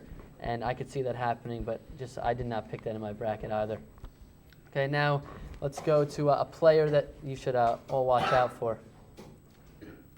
I'm going to have to say A.J. Price on UConn. I mean, he's really been stepping it up in the way UConn's been playing. They look like they're unstoppable right now. And it's because of him. He's a big part of this. I mean, he's been shooting very good, and he controls the pace of the game. And with him and Thabit, I mean, they're unstoppable. John? Yeah, I think at this point in the tournament, any of the games could go either way. So I think it comes down to point guard play. You can't turn the ball over in big games like this. So it's definitely got to be a point guard. I think Terrence Williams is very important in their game against Arizona. But I'm going to go with Sharon Collins, a point guard from Kansas, because a lot of people had questions about Kansas, an inexperienced team. They only returned a couple players from last year's championship team. So there's a lot of question marks going into the tournament, but they've answered the questions. They came in, won 2 games. They're playing their first big test of the tournament against Michigan State. But if Sharon Collins can control the ball, not commit turnovers on offense, I think he gives his team a great chance to win. And I think they're more talented overall than Michigan State. So I think Kansas might win that game, but Sharon Collins is definitely the key. My guy's Tyreek Evans from Memphis. Just like Bryan said earlier, that Missouri has a great pressure defense. It's going to be on Tyreek Evans' back to break that press, to lead Memphis up the court and not to turn the ball over too much to the point where they can't win. So if he plays well, takes care of the basketball, can score as well, I think that Memphis has a really good chance of beating Missouri, just like they're favored to do. Now let's break down each game. Let's start off with the number 1 overall seed, Louisville, going against Arizona. What are your thoughts about that one? Well, a lot of people have question marks on Louisville about the way they've been playing, but even though Arizona's been playing great and Hill's been playing amazing, I'm going to have to say that Louisville's going to take this game because I just think that their defense is still very good. They've been playing poorly on offense throughout the first 2 games, but they come together towards the end. They know how to finish a game, and I think they'll take this one. John? Yeah, Arizona being the lowest seed left in the tournament, I don't think too many people are going to be picking them, and I'm not going to be one of those people. I think Louisville's going to win, actually, because although they didn't look too good against Siena, they almost lost that game. Siena's a good team. I honestly think they might be better than Arizona. Arizona, a lot of people didn't think they deserved to be in the tournament, but they did win 2 games. So it's clear that they deserve to be in the Sweet 16. But I think Louisville's defense is too tough for them. I think Coach Pitino is going to have his team ready. They have 4 days to prepare, so I don't see how Arizona is going to be able to break Louisville's defense. Yeah, I agree with both of you guys. I think Louisville is just too much for them defensively, and Arizona's got tons of talent, but they haven't got it all together all year, and I don't see that happening in this game. Okay, let's move down to Kansas versus Michigan State.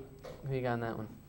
I'm going to have to take Michigan State. I just think there's too much for Kansas to handle. I mean, even though Aldridge has played a very good game his last game, I just think Michigan State is a better rebounding team.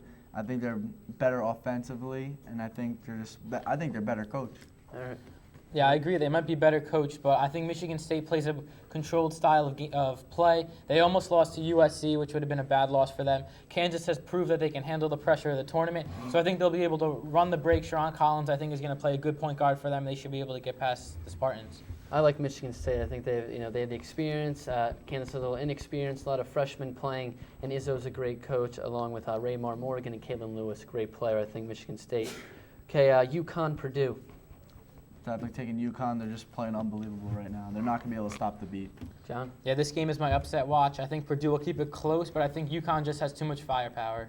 I agree, both of you guys. UConn too much there. The beat down low is going to be too much. I could see Purdue taking away from the basket a little bit, but A.J. Price and him too much. Okay, now the last game, Memphis, Missouri. Who you got? I think Tyreek Evans is a great player, but I don't think he's going to be able to handle Missouri's full court defense and the pressure. All right. I got Missouri. John? I think Pitino and Calipari are the best two coaches in college basketball. Maybe Krzyzewski's up there too. But I think Memphis their team will be ready to play come game time. Missouri, I don't think they're going to be able to match up with Memphis. I like Memphis. I think Tyreek Evans, too athletic, too good defensively. I just think that they're going to win that game. All right, guys, thanks. That's all the time we have for this edition of 30 Minute Drill. We'll be back next week.